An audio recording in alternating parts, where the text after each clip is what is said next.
Hi, ಎಲ್ಲರಿಗೂ ನಮಸ್ಕಾರ. ನನ್ನ ಹೆಸರು ನಿತಿನ್. ಇದು ನಿಮ್ಮಿಂದ ನಿಮ್ಗಾಗಿ ನಿಮ್ಗೋಸ್ಕರ ಅಂತ ಇರೋ YouTube channel factual education in Kannada. ಈ ಒಂದು ವಿಡಿಯೋದಲ್ಲಿ ಮೆಟಲ್ಸ್ ಮತ್ತೆ ನಾನ್ ಮೆಟಲ್ಸ್ ಯಾವ ರೀತಿ ರಿಯಾಕ್ಟ್ ಆಗುತ್ತೆ ಅಂತ ಡಿಸ್ಕಸ್ ಮಾಡ್ತೀವಿ. ಆ ನಂತರ ಅಕರೆನ್ಸ್ ಆಫ್ ಮೆಟಲ್ ಅನ್ನೋ ಒಂದು ನ್ಯೂ ಕಾನ್ಸೆಪ್ಟ್ ನ ಡಿಸ್ಕಸ್ ಮಾಡ್ತೀವಿ. ಹೆಚ್ಚಾಗಿ ಮೆಟಲ್ಸ್ ಮತ್ತೆ ನಾನ್ ಮೆಟಲ್ಸ್ ಗಳು ರಿಯಾಕ್ಟ್ ಆದಾಗ ಅಯಾನಿಕ್ ಕಾಂಪೌಂಡ್ಸ್ ಗಳು ಸಿಗುತ್ತೆ. Example sodium chloride, sodium bromide, magnesium chloride, aluminium chloride ಇವೆಲ್ಲರೂ ಕೂಡ ಅಯಾನಿಕ್ ಕಾಂಪೌಂಡ್ಸ್ ಗಳು. ಎಂತ ಹೇಳಿದ್ರೆ ಇವು ಡಿಸೋಸಿಯೇಟ್ ಆದ್ರೆ ಅಯಾನ್ಸ್ ಗಳಾಗಿ ಸಿಗುತ್ತೆ. ಈಗ ಸೋಡಿಯಂ ಕ್ಲೋರೈಡ್ ಡಿಸೋಸಿಯೇಟ್ ಆದ್ರೆ sodium ion Na+, chloride ion Cl- ಆಗಿ ಡಿಸೋಸಿಯೇಟ್ ಆಗುತ್ತೆ. ಇವೆಲ್ಲ ಅಯಾನಿಕ್ ಕಾಂಪೌಂಡ್ಸ್ ಗಳು.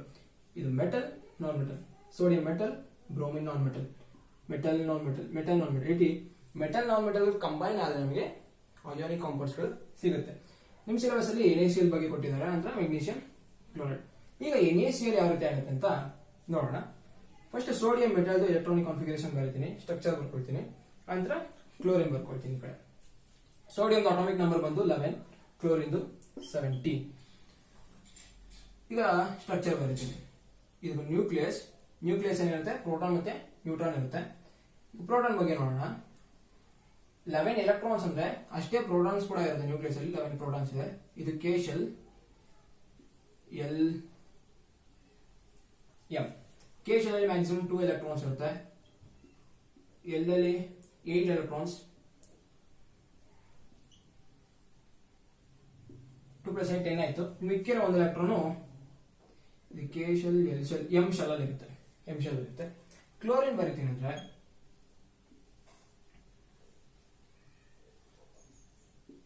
17 ಪ್ರೋಟಾನ್ಸ್. ಯಾಕೆಂದ್ರೆ ಎಷ್ಟು ಎಲೆಕ್ಟ್ರಾನ್ಸ್ ಇರುತ್ತೋ ಅಷ್ಟೇ ಪ್ರೋಟಾನ್ಸ್ ಇರುತ್ತೆ. ಯಾವಾಗ ನ್ಯೂಟ್ರಲ್ ಆಟಮ್ ಅಲ್ಲಿ. ಇದು K ಶೆಲ್, L ಶೆಲ್, ಇದು M shell. K shell 2 electrons, ಇದರಲ್ಲಿ 8 ಎಲೆಕ್ಟ್ರಾನ್ಸ್ ಅಂತ ಹೇಳಿದೆ.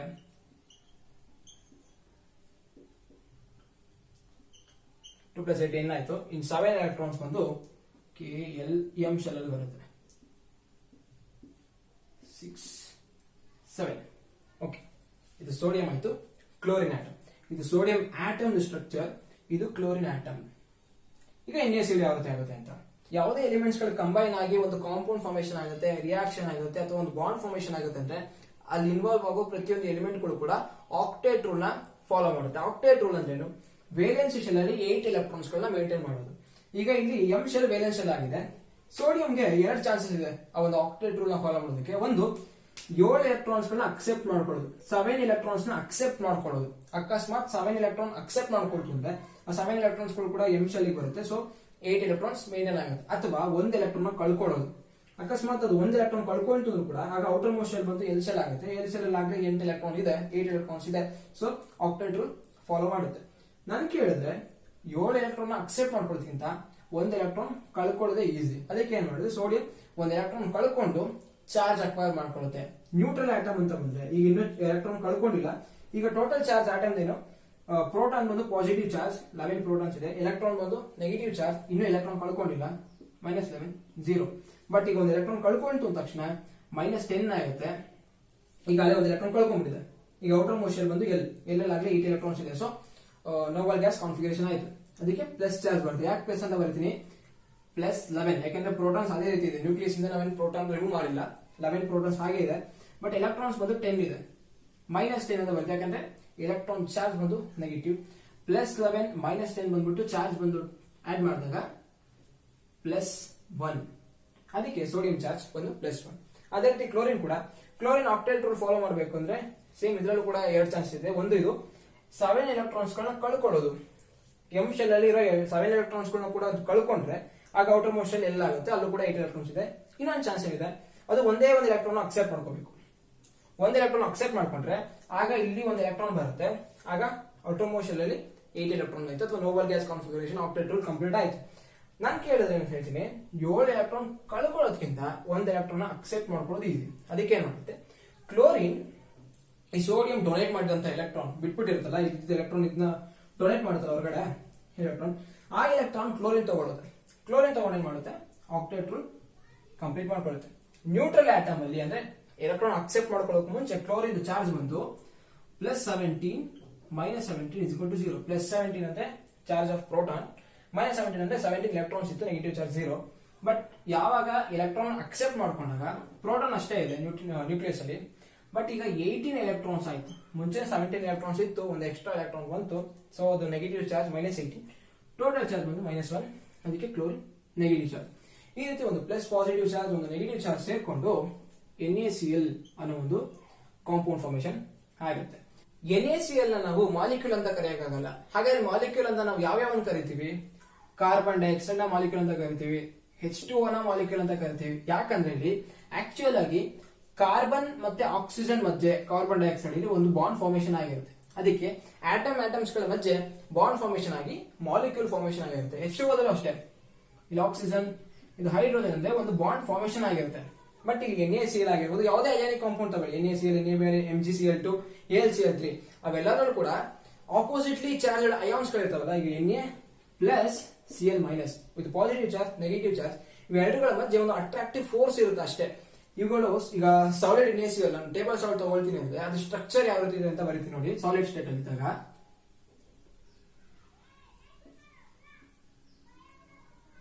ಹೇಗಂದ್ರೆ ಈ ಕಾರ್ನರ್ಸ್ ಗಳಲ್ಲಿ ಅಯಾನ್ಸ್ ಗಳಿರುತ್ತೆ, ಓಕೆನಾ. ಇದು Na+ ಆಗಿರ್ಬೋದು, ಅಂದ್ರೆ ಒಂದೊಂದು ಸಾಲಿಡ್ ಒಂದು ಸ್ಟ್ರಕ್ಚರ್ ಗಳು ತಗೊಳ್ಳೋದು. ಇದು Cl-, ಇದು Na+, ಇದು Na+, ಇದು Cl-, ಇದು Na+, ಇದು Cl-. ಈ ರೀತಿ ಡಿಫ್ರೆಂಟ್ ಪ್ಯಾಟರ್ನ್ ಇರುತ್ತೆ. ಈಗ ಇದ್ರ ಮುಂದ್ಗಡೆ ಇನ್ನೊಂದು Na+ ಇರುತ್ತೆ. ಈ ತರ ಒಂದು ಬಾಂಡ್ ಫಾರ್ಮೇಶನ್ ಆಗಿರಲ್ಲ. ಕ್ಲೋರಿನ್ ಮತ್ತೆ ಸೋಡಿಯಂ ಮಧ್ಯೆ ಈ ರೀತಿ ಬಾಂಡ್ ಫಾರ್ಮೇಶನ್ ಆಗಿರಲ್ಲ, ಬಟ್ ಒಂದು ಅಟ್ರಾಕ್ಟಿವ್ ಫೋರ್ಸ್ ಇರುತ್ತೆ, ಪಾಸಿಟಿವ್ ಮತ್ತೆ ನೆಗೆಟಿವ್ ಚಾರ್ಜ್. ಅದಕ್ಕೆ ನಾವು NaCl ನ ಮಾಲಿಕ್ಯೂಲ್ ಅಂತ ಕರೆಯಕ್ಕಾಗಲ್ಲ, ಯಾಕಂದ್ರೆ ಒಂದು ಡೆಫಿನೆಟ್ ಬಾಂಡ್ ಫಾರ್ಮೇಶನ್ ಆಗಿರಲ್ಲ. ಪಾಸಿಟಿವ್ ನೆಗೆಟಿವ್ ಚಾರ್ಜ್ ಮತ್ತೆ ಒಂದು ಅಟ್ರಾಕ್ಟಿವ್ ಫೋರ್ಸ್ ಇರುತ್ತೆ. ಆ ರೀತಿ ಒಂದು ಸಾಲಿಡ್ ಸ್ಟ್ರಕ್ಚರ್ ಫಾರ್ಮೇಶನ್ ಆಗಿರುತ್ತೆ. ಈ ರೀತಿ ಸಾಲಿಡ್ ಸ್ಟ್ರಕ್ಚರ್ ಇದೇ ರೀತಿ ಕಂಟಿನ್ಯೂ ಆಗ್ತಾ ಇರುತ್ತೆ. ಇನ್ನೊಂದು ಇದು ಮುಂಚೆ ಕ್ಯೂಬ್ ಬರುತ್ತೆ, ಈಗ ಇನ್ನು ಬರ್ಕೊಂಡು ಹೋದ್ರೆ ಹಂಗೆ ಎಂಟೈರ್ ಸ್ಟ್ರಕ್ಚರ್ ಬರುತ್ತೆ. NaCl ಅಂತ ಇನ್ನು ಬೇರೆ ಬೇರೆ ಎಲ್ಲಾದ್ರೂ ಕೂಡ ಇದೇ ರೀತಿ ಸ್ಟ್ರಕ್ಚರ್ ಬರುತ್ತೆ, ಬಟ್ ಒಂದೊಂದರಲ್ಲೂ ಕೂಡ ಡಿಫ್ರೆಂಟ್ ಅರೇಂಜ್ಮೆಂಟ್ ಇರುತ್ತೆ, ಓಕೆನಾ. ನಾನು ಏನಂತ ಹೇಳಿದೆ, NaCl ಬಂದು ಮಾಲಿಕ್ಯೂಲ್ ಅಂತ ಕರೆಯಕ್ಕಾಗಲ್ಲ, ಯಾಕೆಂದ್ರೆ ಅಪೋಸಿಟ್ಲಿ ಚಾರ್ಜ್ ಅಯಾನ್ಸ್ ಗಳಿದೆ, ಅವುಗಳ ಮಧ್ಯೆ ಒಂದು ಅಟ್ರಾಕ್ಷನ್ ಇರುತ್ತೆ. ಅಟ್ರಾಕ್ಷನ್ ಮೂಲಕ ಒಂದು ಸ್ಟ್ರಕ್ಚರ್ ಫಾರ್ಮೇಶನ್ ಆಗಿರುತ್ತೆ. ಇದಿಷ್ಟು NaCl ಆಯ್ತು. NaCl ತರನೇ ಮೆಗ್ನೀಷಿಯಂ ಕ್ಲೋರೈಡ್ ಬಗ್ಗೆನೂ ಕೊಟ್ಟಿದ್ದಾರೆ. ಇಲ್ಲಿ ನಾವು ಮೆಗ್ನೀಷಿಯಂ ಬರಿತೀವಿ ಅಂದ್ರೆ KLm, K ಶೆಲ್ 2, L ಅಲ್ಲಿ 8 ಎಲೆಕ್ಟ್ರಾನ್ಸ್, 10 ಆಯ್ತು. ಇನ್ನ 12 ಔಟರ್ ಮೋಷನ್ ಅಲ್ಲಿ KLm, ಓಕೆ, ಇದು ಮೆಗ್ನೀಷಿಯಂ ಅಂತಾದ್ರೆ. ಇನ್ನ ಕ್ಲೋರಿನ್ ಇದು KLm, 6, 8, 10, 7 ಎಲೆಕ್ಟ್ರಾನ್ಸ್. ಅದಕ್ಕೆ ಒಂದು ಎಲೆಕ್ಟ್ರಾನ್ ಬೇಕು. ಇದಕ್ಕೆ ಆಕ್ಟೇಟ್ ರೂಲ್ ಫಾಲೋ ಮಾಡೋದಕ್ಕೆ ಇದಕ್ಕೆ 6 ಎಲೆಕ್ಟ್ರಾನ್ ಬೇಕು, ಅಥವಾ 2 ಎಲೆಕ್ಟ್ರಾನ್ ನ ಕಳ್ಕೋಬೇಕು, ಡೊನೇಟ್ ಮಾಡಬೇಕು. ಅದಕ್ಕೆ ಏನ್ ಮಾಡುತ್ತೆ, 6 ಎಲೆಕ್ಟ್ರಾನ್ ಅಕ್ಸೆಪ್ಟ್ ಮಾಡ್ಕೊಳ್ಳೋದ್ರಿಂದ 2 ಎಲೆಕ್ಟ್ರಾನ್ ಡೊನೇಟ್ ಮಾಡೋದು ಈಸಿ ಅಂತ ಏನ್ ಮಾಡುತ್ತೆ, ಈ 2 ಎಲೆಕ್ಟ್ರಾನ್ಸ್ ಗಳನ್ನ ಡೊನೇಟ್ ಮಾಡುತ್ತೆ. ಆಗ L shell outer most shell ಆಗುತ್ತೆ. ಔಟರ್ ಮೋಸ್ಟ್ ಶೆಲ್ 8 ಎಲೆಕ್ಟ್ರಾನ್ಸ್ ಇದೆ. So Nobel gas configuration complete ಆಯ್ತು. Mg2+ ಅಂತ ಬರೀತೀವಿ. ಇದು Cl-. ಈಗ Mg ನಲ್ಲಿ 2 ಎಲೆಕ್ಟ್ರಾನ್ ನ ಈ ಡಾಟ್ ರೀತಿ ರೆಪ್ರೆಸೆಂಟ್ ಮಾಡ್ತೀವಿ. ಏನಿದೆ 2 ಎಲೆಕ್ಟ್ರಾನ್ ಅಂದ್ರೆ ಔಟರ್ ಮೋಸ್ಟ್ ಶೆಲ್ ಅಲ್ಲಿ ಇತ್ತಲ್ಲ ಆ 2 ಎಲೆಕ್ಟ್ರಾನ್ಸ್ ಗಳನ್ನ. ಇನ್ನು ಕ್ಲೋರಿನ್ ಅಂತ ಬಂದ್ರೆ ಕ್ಲೋರಿನ್ ನಲ್ಲಿ ಎಷ್ಟಿದೆ, ಔಟರ್ ಮೋಸ್ಟ್ ಶೆಲ್ ಅಲ್ಲಿ 7 ಎಲೆಕ್ಟ್ರಾನ್ಸ್ ಇದೆ, ಕರೆಕ್ಟಾ.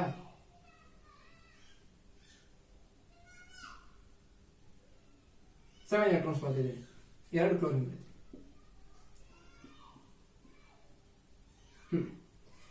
Mg ಇಂದ 1 ಎಲೆಕ್ಟ್ರಾನ್ 1 ಕ್ಲೋರಿನ್ಗೆ ಡೊನೇಟ್ ಮಾಡುತ್ತೆ, ಇನ್ನೊಂದು ಎಲೆಕ್ಟ್ರಾನ್ ನ ಮತ್ತೊಂದು ಕ್ಲೋರಿನ್ ಆಟಮ್ಗೆ ಡೊನೇಟ್ ಮಾಡುತ್ತೆ. ಆಗ Mg2+ ಅಯಾನ್ ಜೊತೆಗೆ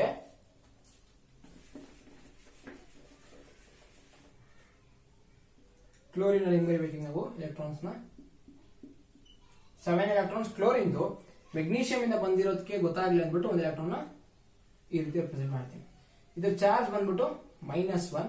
ಆ ರೀತಿ 2 ಎಲೆಕ್ಟ್ರಾನ್ಸ್, ಸಾರಿ 2 ಕ್ಲೋರೈಡ್ ಅಯಾನ್ಸ್ ಇದೆ. ಇದು MgCl2. ಈ NaCl ತರನೇ ಇದು ಕೂಡ MgCl2 ನಾವು ಮಾಲಿಕ್ಯೂಲ್ ಅಂತ ಕರೆಯಲ್ಲ, ಯಾಕಂದ್ರೆ Mg2+ positive ion, Cl minus negative ions ಗಳು ಒಂದು ಅಟ್ರಾಕ್ಟಿವ್ ಫೋರ್ಸ್ ಇರುತ್ತೆ, ಎಲೆಕ್ಟ್ರೋಸ್ಟಾಟಿಕ್ ಫೋರ್ಸ್ ಆಫ್ ಅಟ್ರಾಕ್ಷನ್ ಅಂತ ಕರೀತಾರೆ. ಆ ರೀತಿ ಒಂದು ಫೋರ್ಸ್ ಅಲ್ಲಿ ಒಂದು ಸಾಲಿಡ್ ಸ್ಟ್ರಕ್ಚರ್ ರೀತಿ ಇರುತ್ತೆ ಯಾವಾಗ ಸಾಲಿಡ್ ಸ್ಟೇಟ್ ಇದ್ದಾಗ. ಬಟ್ ಅದನ್ನ ನಾವು ಡಿಸಾಲ್ವ್ ಮಾಡ್ತೀವಿ ಎಕ್ವಿಯಸ್ ಸೊಲ್ಯೂಷನ್ ಅಂದಾಗ ಆ ಸ್ಟ್ರಕ್ಚರ್ ಡಿಸ್ಟ್ರಾಯ್ ಆಗಿ ಇಂಡಿವಿಜುವಲ್ ಅಯಾನ್ಸ್ ಗಳಾಗುತ್ತೆ. ಸೊ ಅಯಾನ್ಸ್ ಗಳ ಮೂವ್ಮೆಂಟ್ ಆಗಿ ಎಲೆಕ್ಟ್ರಿಸಿಟಿಯನ್ನ ಕನೆಕ್ಟ್ ಮಾಡೋದು. ಇದಿಷ್ಟು NaCl ಮತ್ತೆ MgCl2 ಕೊಟ್ಟಿದ್ದಾರೆ. ಈಗ ನೆಕ್ಸ್ಟ್ ಇದಿಷ್ಟು ಅಯೋನಿಕ್ ಕಾಂಪೌಂಡ್ಸ್ ಅಲ್ವಾ, ಈ ಅಯೋನಿಕ್ ಕಾಂಪೌಂಡ್ಸ್ ಗಳ ಪ್ರಾಪರ್ಟೀಸ್ ನ ಡಿಸ್ಕಸ್ ಮಾಡ್ತೀವಿ. ಈಗ ಪ್ರಾಪರ್ಟೀಸ್ ಬಗ್ಗೆ ನೋಡ್ತೀವಿ ಅಂದ್ರೆ ಮೊದಲನೇದಾಗಿ ಫಿಸಿಕಲ್ ನೇಚರ್. ನಮ್ಮ ಮುಂಚೆನೆ ಹೇಳಿದಂಗೆ NaCl ಆಗಿರ್ಬೋದು ಯಾವುದೇ ಒಂದು ಅಯೋನಿಕ್ ಕಾಂಪೌಂಡ್ ಮಾಲಿಕ್ಯೂಲ್ ರೀತಿ ಎಕ್ಸಿಸ್ಟ್ ಆಗಲ್ಲ. ಅಲ್ಲಿ ಅಯಾನ್ಸ್ ಗಳ ಮಧ್ಯೆ ಪಾಸಿಟಿವ್ ನೆಗೆಟಿವ್ ಚಾರ್ಜ್ ಮಧ್ಯೆ ಒಂದು ಇಂಟರ್ ಅಯೋನಿಕ್ ಅಟ್ರಾಕ್ಷನ್ ಇರುತ್ತೆ. ಇಲ್ಲಿ ಬರೀತೀನಿ ನೋಡಿ, ಎಕ್ಸಾಕ್ಟ್ ಆಗಿ ಇದೇ ರೀತಿ ಇರುತ್ತೆ ಅಂತ ಹೇಳ್ತಿಲ್ಲ, ಬಟ್ ನಿಮ್ಗೊಂದು ಐಡಿಯಾ ಸಿಗ್ಲಿ ಅಂತ ಬರೀತಿದ್ದೀನಿ ಅಷ್ಟೇ. ಈ ರೀತಿ ಕ್ಯೂಬಿಕ್ ಸ್ಟ್ರಕ್ಚರ್ ಇರುತ್ತೆ, ಎಡ್ಜಸ್ ಗಳಲ್ಲಿ ಅಯಾನ್ಸ್ ಗಳಿರುತ್ತೆ. ಬರೀ ಎಡ್ಜಸ್ ಅಂತಲ್ಲ, ಈ ರೀತಿ ಒಳಗಡೆನೆ ಇರುತ್ತೆ, ಸರ್ಫೇಸ್ ಮೇಲೆ ಕೂಡ ಬರಬಹುದು. ಬಟ್ ಬೇಸಿಕ್ ಸ್ಟ್ರಕ್ಚರ್ ಬಂದು ಈ ರೀತಿ ಇರುತ್ತೆ. ಒಂದೊಂದ್ ಕಡೆ Na ಪ್ಲಸ್ ಇರುತ್ತೆ, ಒಂದ್ ಕಡೆ Cl ಮೈನಸ್ ಇರುತ್ತೆ. ಎಕ್ಸಾಕ್ಟ್ ಸ್ಟ್ರಕ್ಚರ್ ಬರೀದಿಲ್ಲ ಬಟ್ ನಾನು ಇಲ್ಲಿ Cl minus Na plus Cl minus Na plus ಸುಮ್ಮನೆ ರ್ಯಾಂಡಮ್ ಆಗಿ ಬರೀತಿದ್ದೀನಿ. ಈ ರೀತಿ ಅಯಾನ್ಸ್ ಗಳಿರುತ್ತೆ.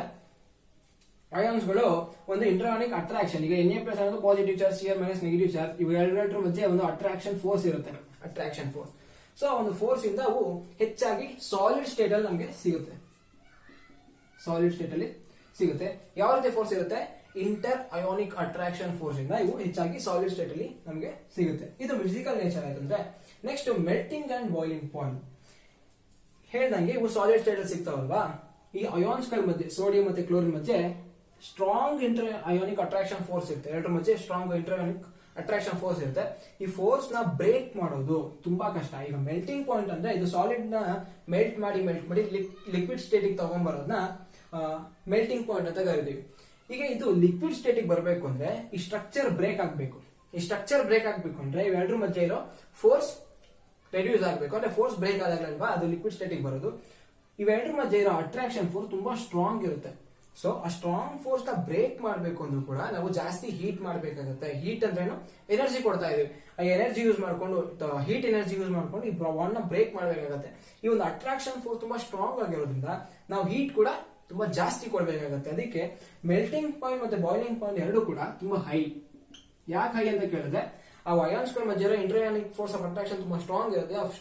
ಒಂದು ಸ್ಟ್ರಾಂಗ್ ಬಾಂಡ್ ನ ಒಂದು ಅಟ್ರಾಕ್ಷನ್ ನ ಬ್ರೇಕ್ ಮಾಡಬೇಕು ಅಂದ್ರೆ ನಾವು ಟೆಂಪರೇಚರ್ ನ ಜಾಸ್ತಿ ಹೀಟ್ ಮಾಡಬೇಕಾಗುತ್ತೆ. ಅದನ್ನ ಬಾಯ್ಲ್ ಮಾಡ್ಬೇಕು ಅಂದ್ರೆ ಆಗ್ಲಿ ಅಥವಾ ಮೆಲ್ಟ್ ಮಾಡ್ಬೇಕಾದ್ರೂ ಆಗ್ಲಿ ನಾವು ಒಂದು ಹೈ ಟೆಂಪರೇಚರ್ ಗೆ ಹೀಟ್ ಮಾಡಬೇಕಾಗುತ್ತೆ. ನೆಕ್ಸ್ಟ್ ಬಂದು ಸಾಲ್ಯುಬಿಲಿಟಿ. ಹೆಚ್ಚಾಗಿ ಅಯಾನಿಕ್ ಕಾಂಪೌಂಡ್ಸ್ ಗಳೆಲ್ಲ ವಾಟರ್ ಅಲ್ಲಿ ಡಿಸಾಲ್ವ್ ಆಗುತ್ತೆ. ಯಾಕಂದ್ರೆ ಈ ಅಯಾನಿಕ್ ಕಾಂಪೌಂಡ್ಸ್ ಗಳೆಲ್ಲ ಇನ್ಆರ್ಗ್ಯಾನಿಕ್ ಮಟೀರಿಯಲ್. ಸೊ ವಾಟರ್ ಅನ್ನೋ ಒಂದು ಇನ್ಆರ್ಗ್ಯಾನಿಕ್ ಸಾಲ್ವೆಂಟ್ ಅನ್ನೋದು ಡಿಸಾಲ್ವ್ ಆಗುತ್ತೆ. ಅದ್ಬಿಟ್ಟು ನೀವು ಕೆರೋಸಿನ್ ಅಥವಾ ಪೆಟ್ರೋಲ್ ಡಿಸಾಲ್ವ್ ಮಾಡ್ತೀವಿ ಅಂದ್ರೆ ಅವೆಲ್ಲ ಆಗಲ್ಲ. ಯಾಕಂದ್ರೆ ಅವೆಲ್ಲ ಆರ್ಗ್ಯಾನಿಕ್ ಸಾಲ್ವೆಂಟ್ ಅಂತ ಕರೀತೀವಿ. ಮುಂದೆ ಬರುತ್ತೆ ಆರ್ಗ್ಯಾನಿಕ್ ಕಂಟ್ರೇನು ಇನ್ಆರ್ಗ್ಯಾನಿಕ್ ಕಂಟ್ರೇನು ಅಂತ. ಹೆಚ್ಚಾಗಿ ಈ ಅಯಾನಿಕ್ ಮಟೀರಿಯಲ್ ಎಲ್ಲ ಇನ್ಆರ್ಗ್ಯಾನಿಕ್ ಮಟೀರಿಯಲ್. ಸೊ ವಾಟರ್ ಅನ್ನೋ ಇನ್ಆರ್ಗ್ಯಾನಿಕ್ ಸಾಲ್ವೆಂಟ್ ಅಲ್ಲೇ ಡಿಸಾಲ್ವ್ ಆಗುತ್ತೆ. ಕೆರೋಸಿನ್ ಮತ್ತೆ ಪೆಟ್ರೋಲ್ ಅನ್ನೋದು ಅವು ಆರ್ಗ್ಯಾನಿಕ್. ನಿಮ್ಗೆ ಆರ್ಗ್ಯಾನಿಕ್ ಇನ್ಆರ್ಗ್ಯಾನಿಕ್ ಅಂತ ಡಿಸ್ಕಸ್ ಮಾಡಕ್ ಹೋಗ್ಬೇಡಿ. ಹೆಚ್ಚಾಗಿ ಅಯಾನಿಕ್ ಕಾಂಪೌಂಡ್ಸ್ ಗಳು ಏನು NaCl MgCl2 ಏನಿದಾವೆ ಅವೆಲ್ಲ ಕೂಡ ವಾಟರ್ ಅಲ್ಲಿ ಡಿಸಾಲ್ವ್ ಆಗುತ್ತೆ. ಸಾಲ್ಯುಬಿಲಿಟಿ ಬಂದು H2O ನಲ್ಲಿ ಡಿಸಾಲ್ವ್ ಆಗುತ್ತೆ. ಇನ್ನ ಒಂದು ಕಂಡಕ್ಷನ್ ಆಫ್ ಎಲೆಕ್ಟ್ರಿಸಿಟಿ.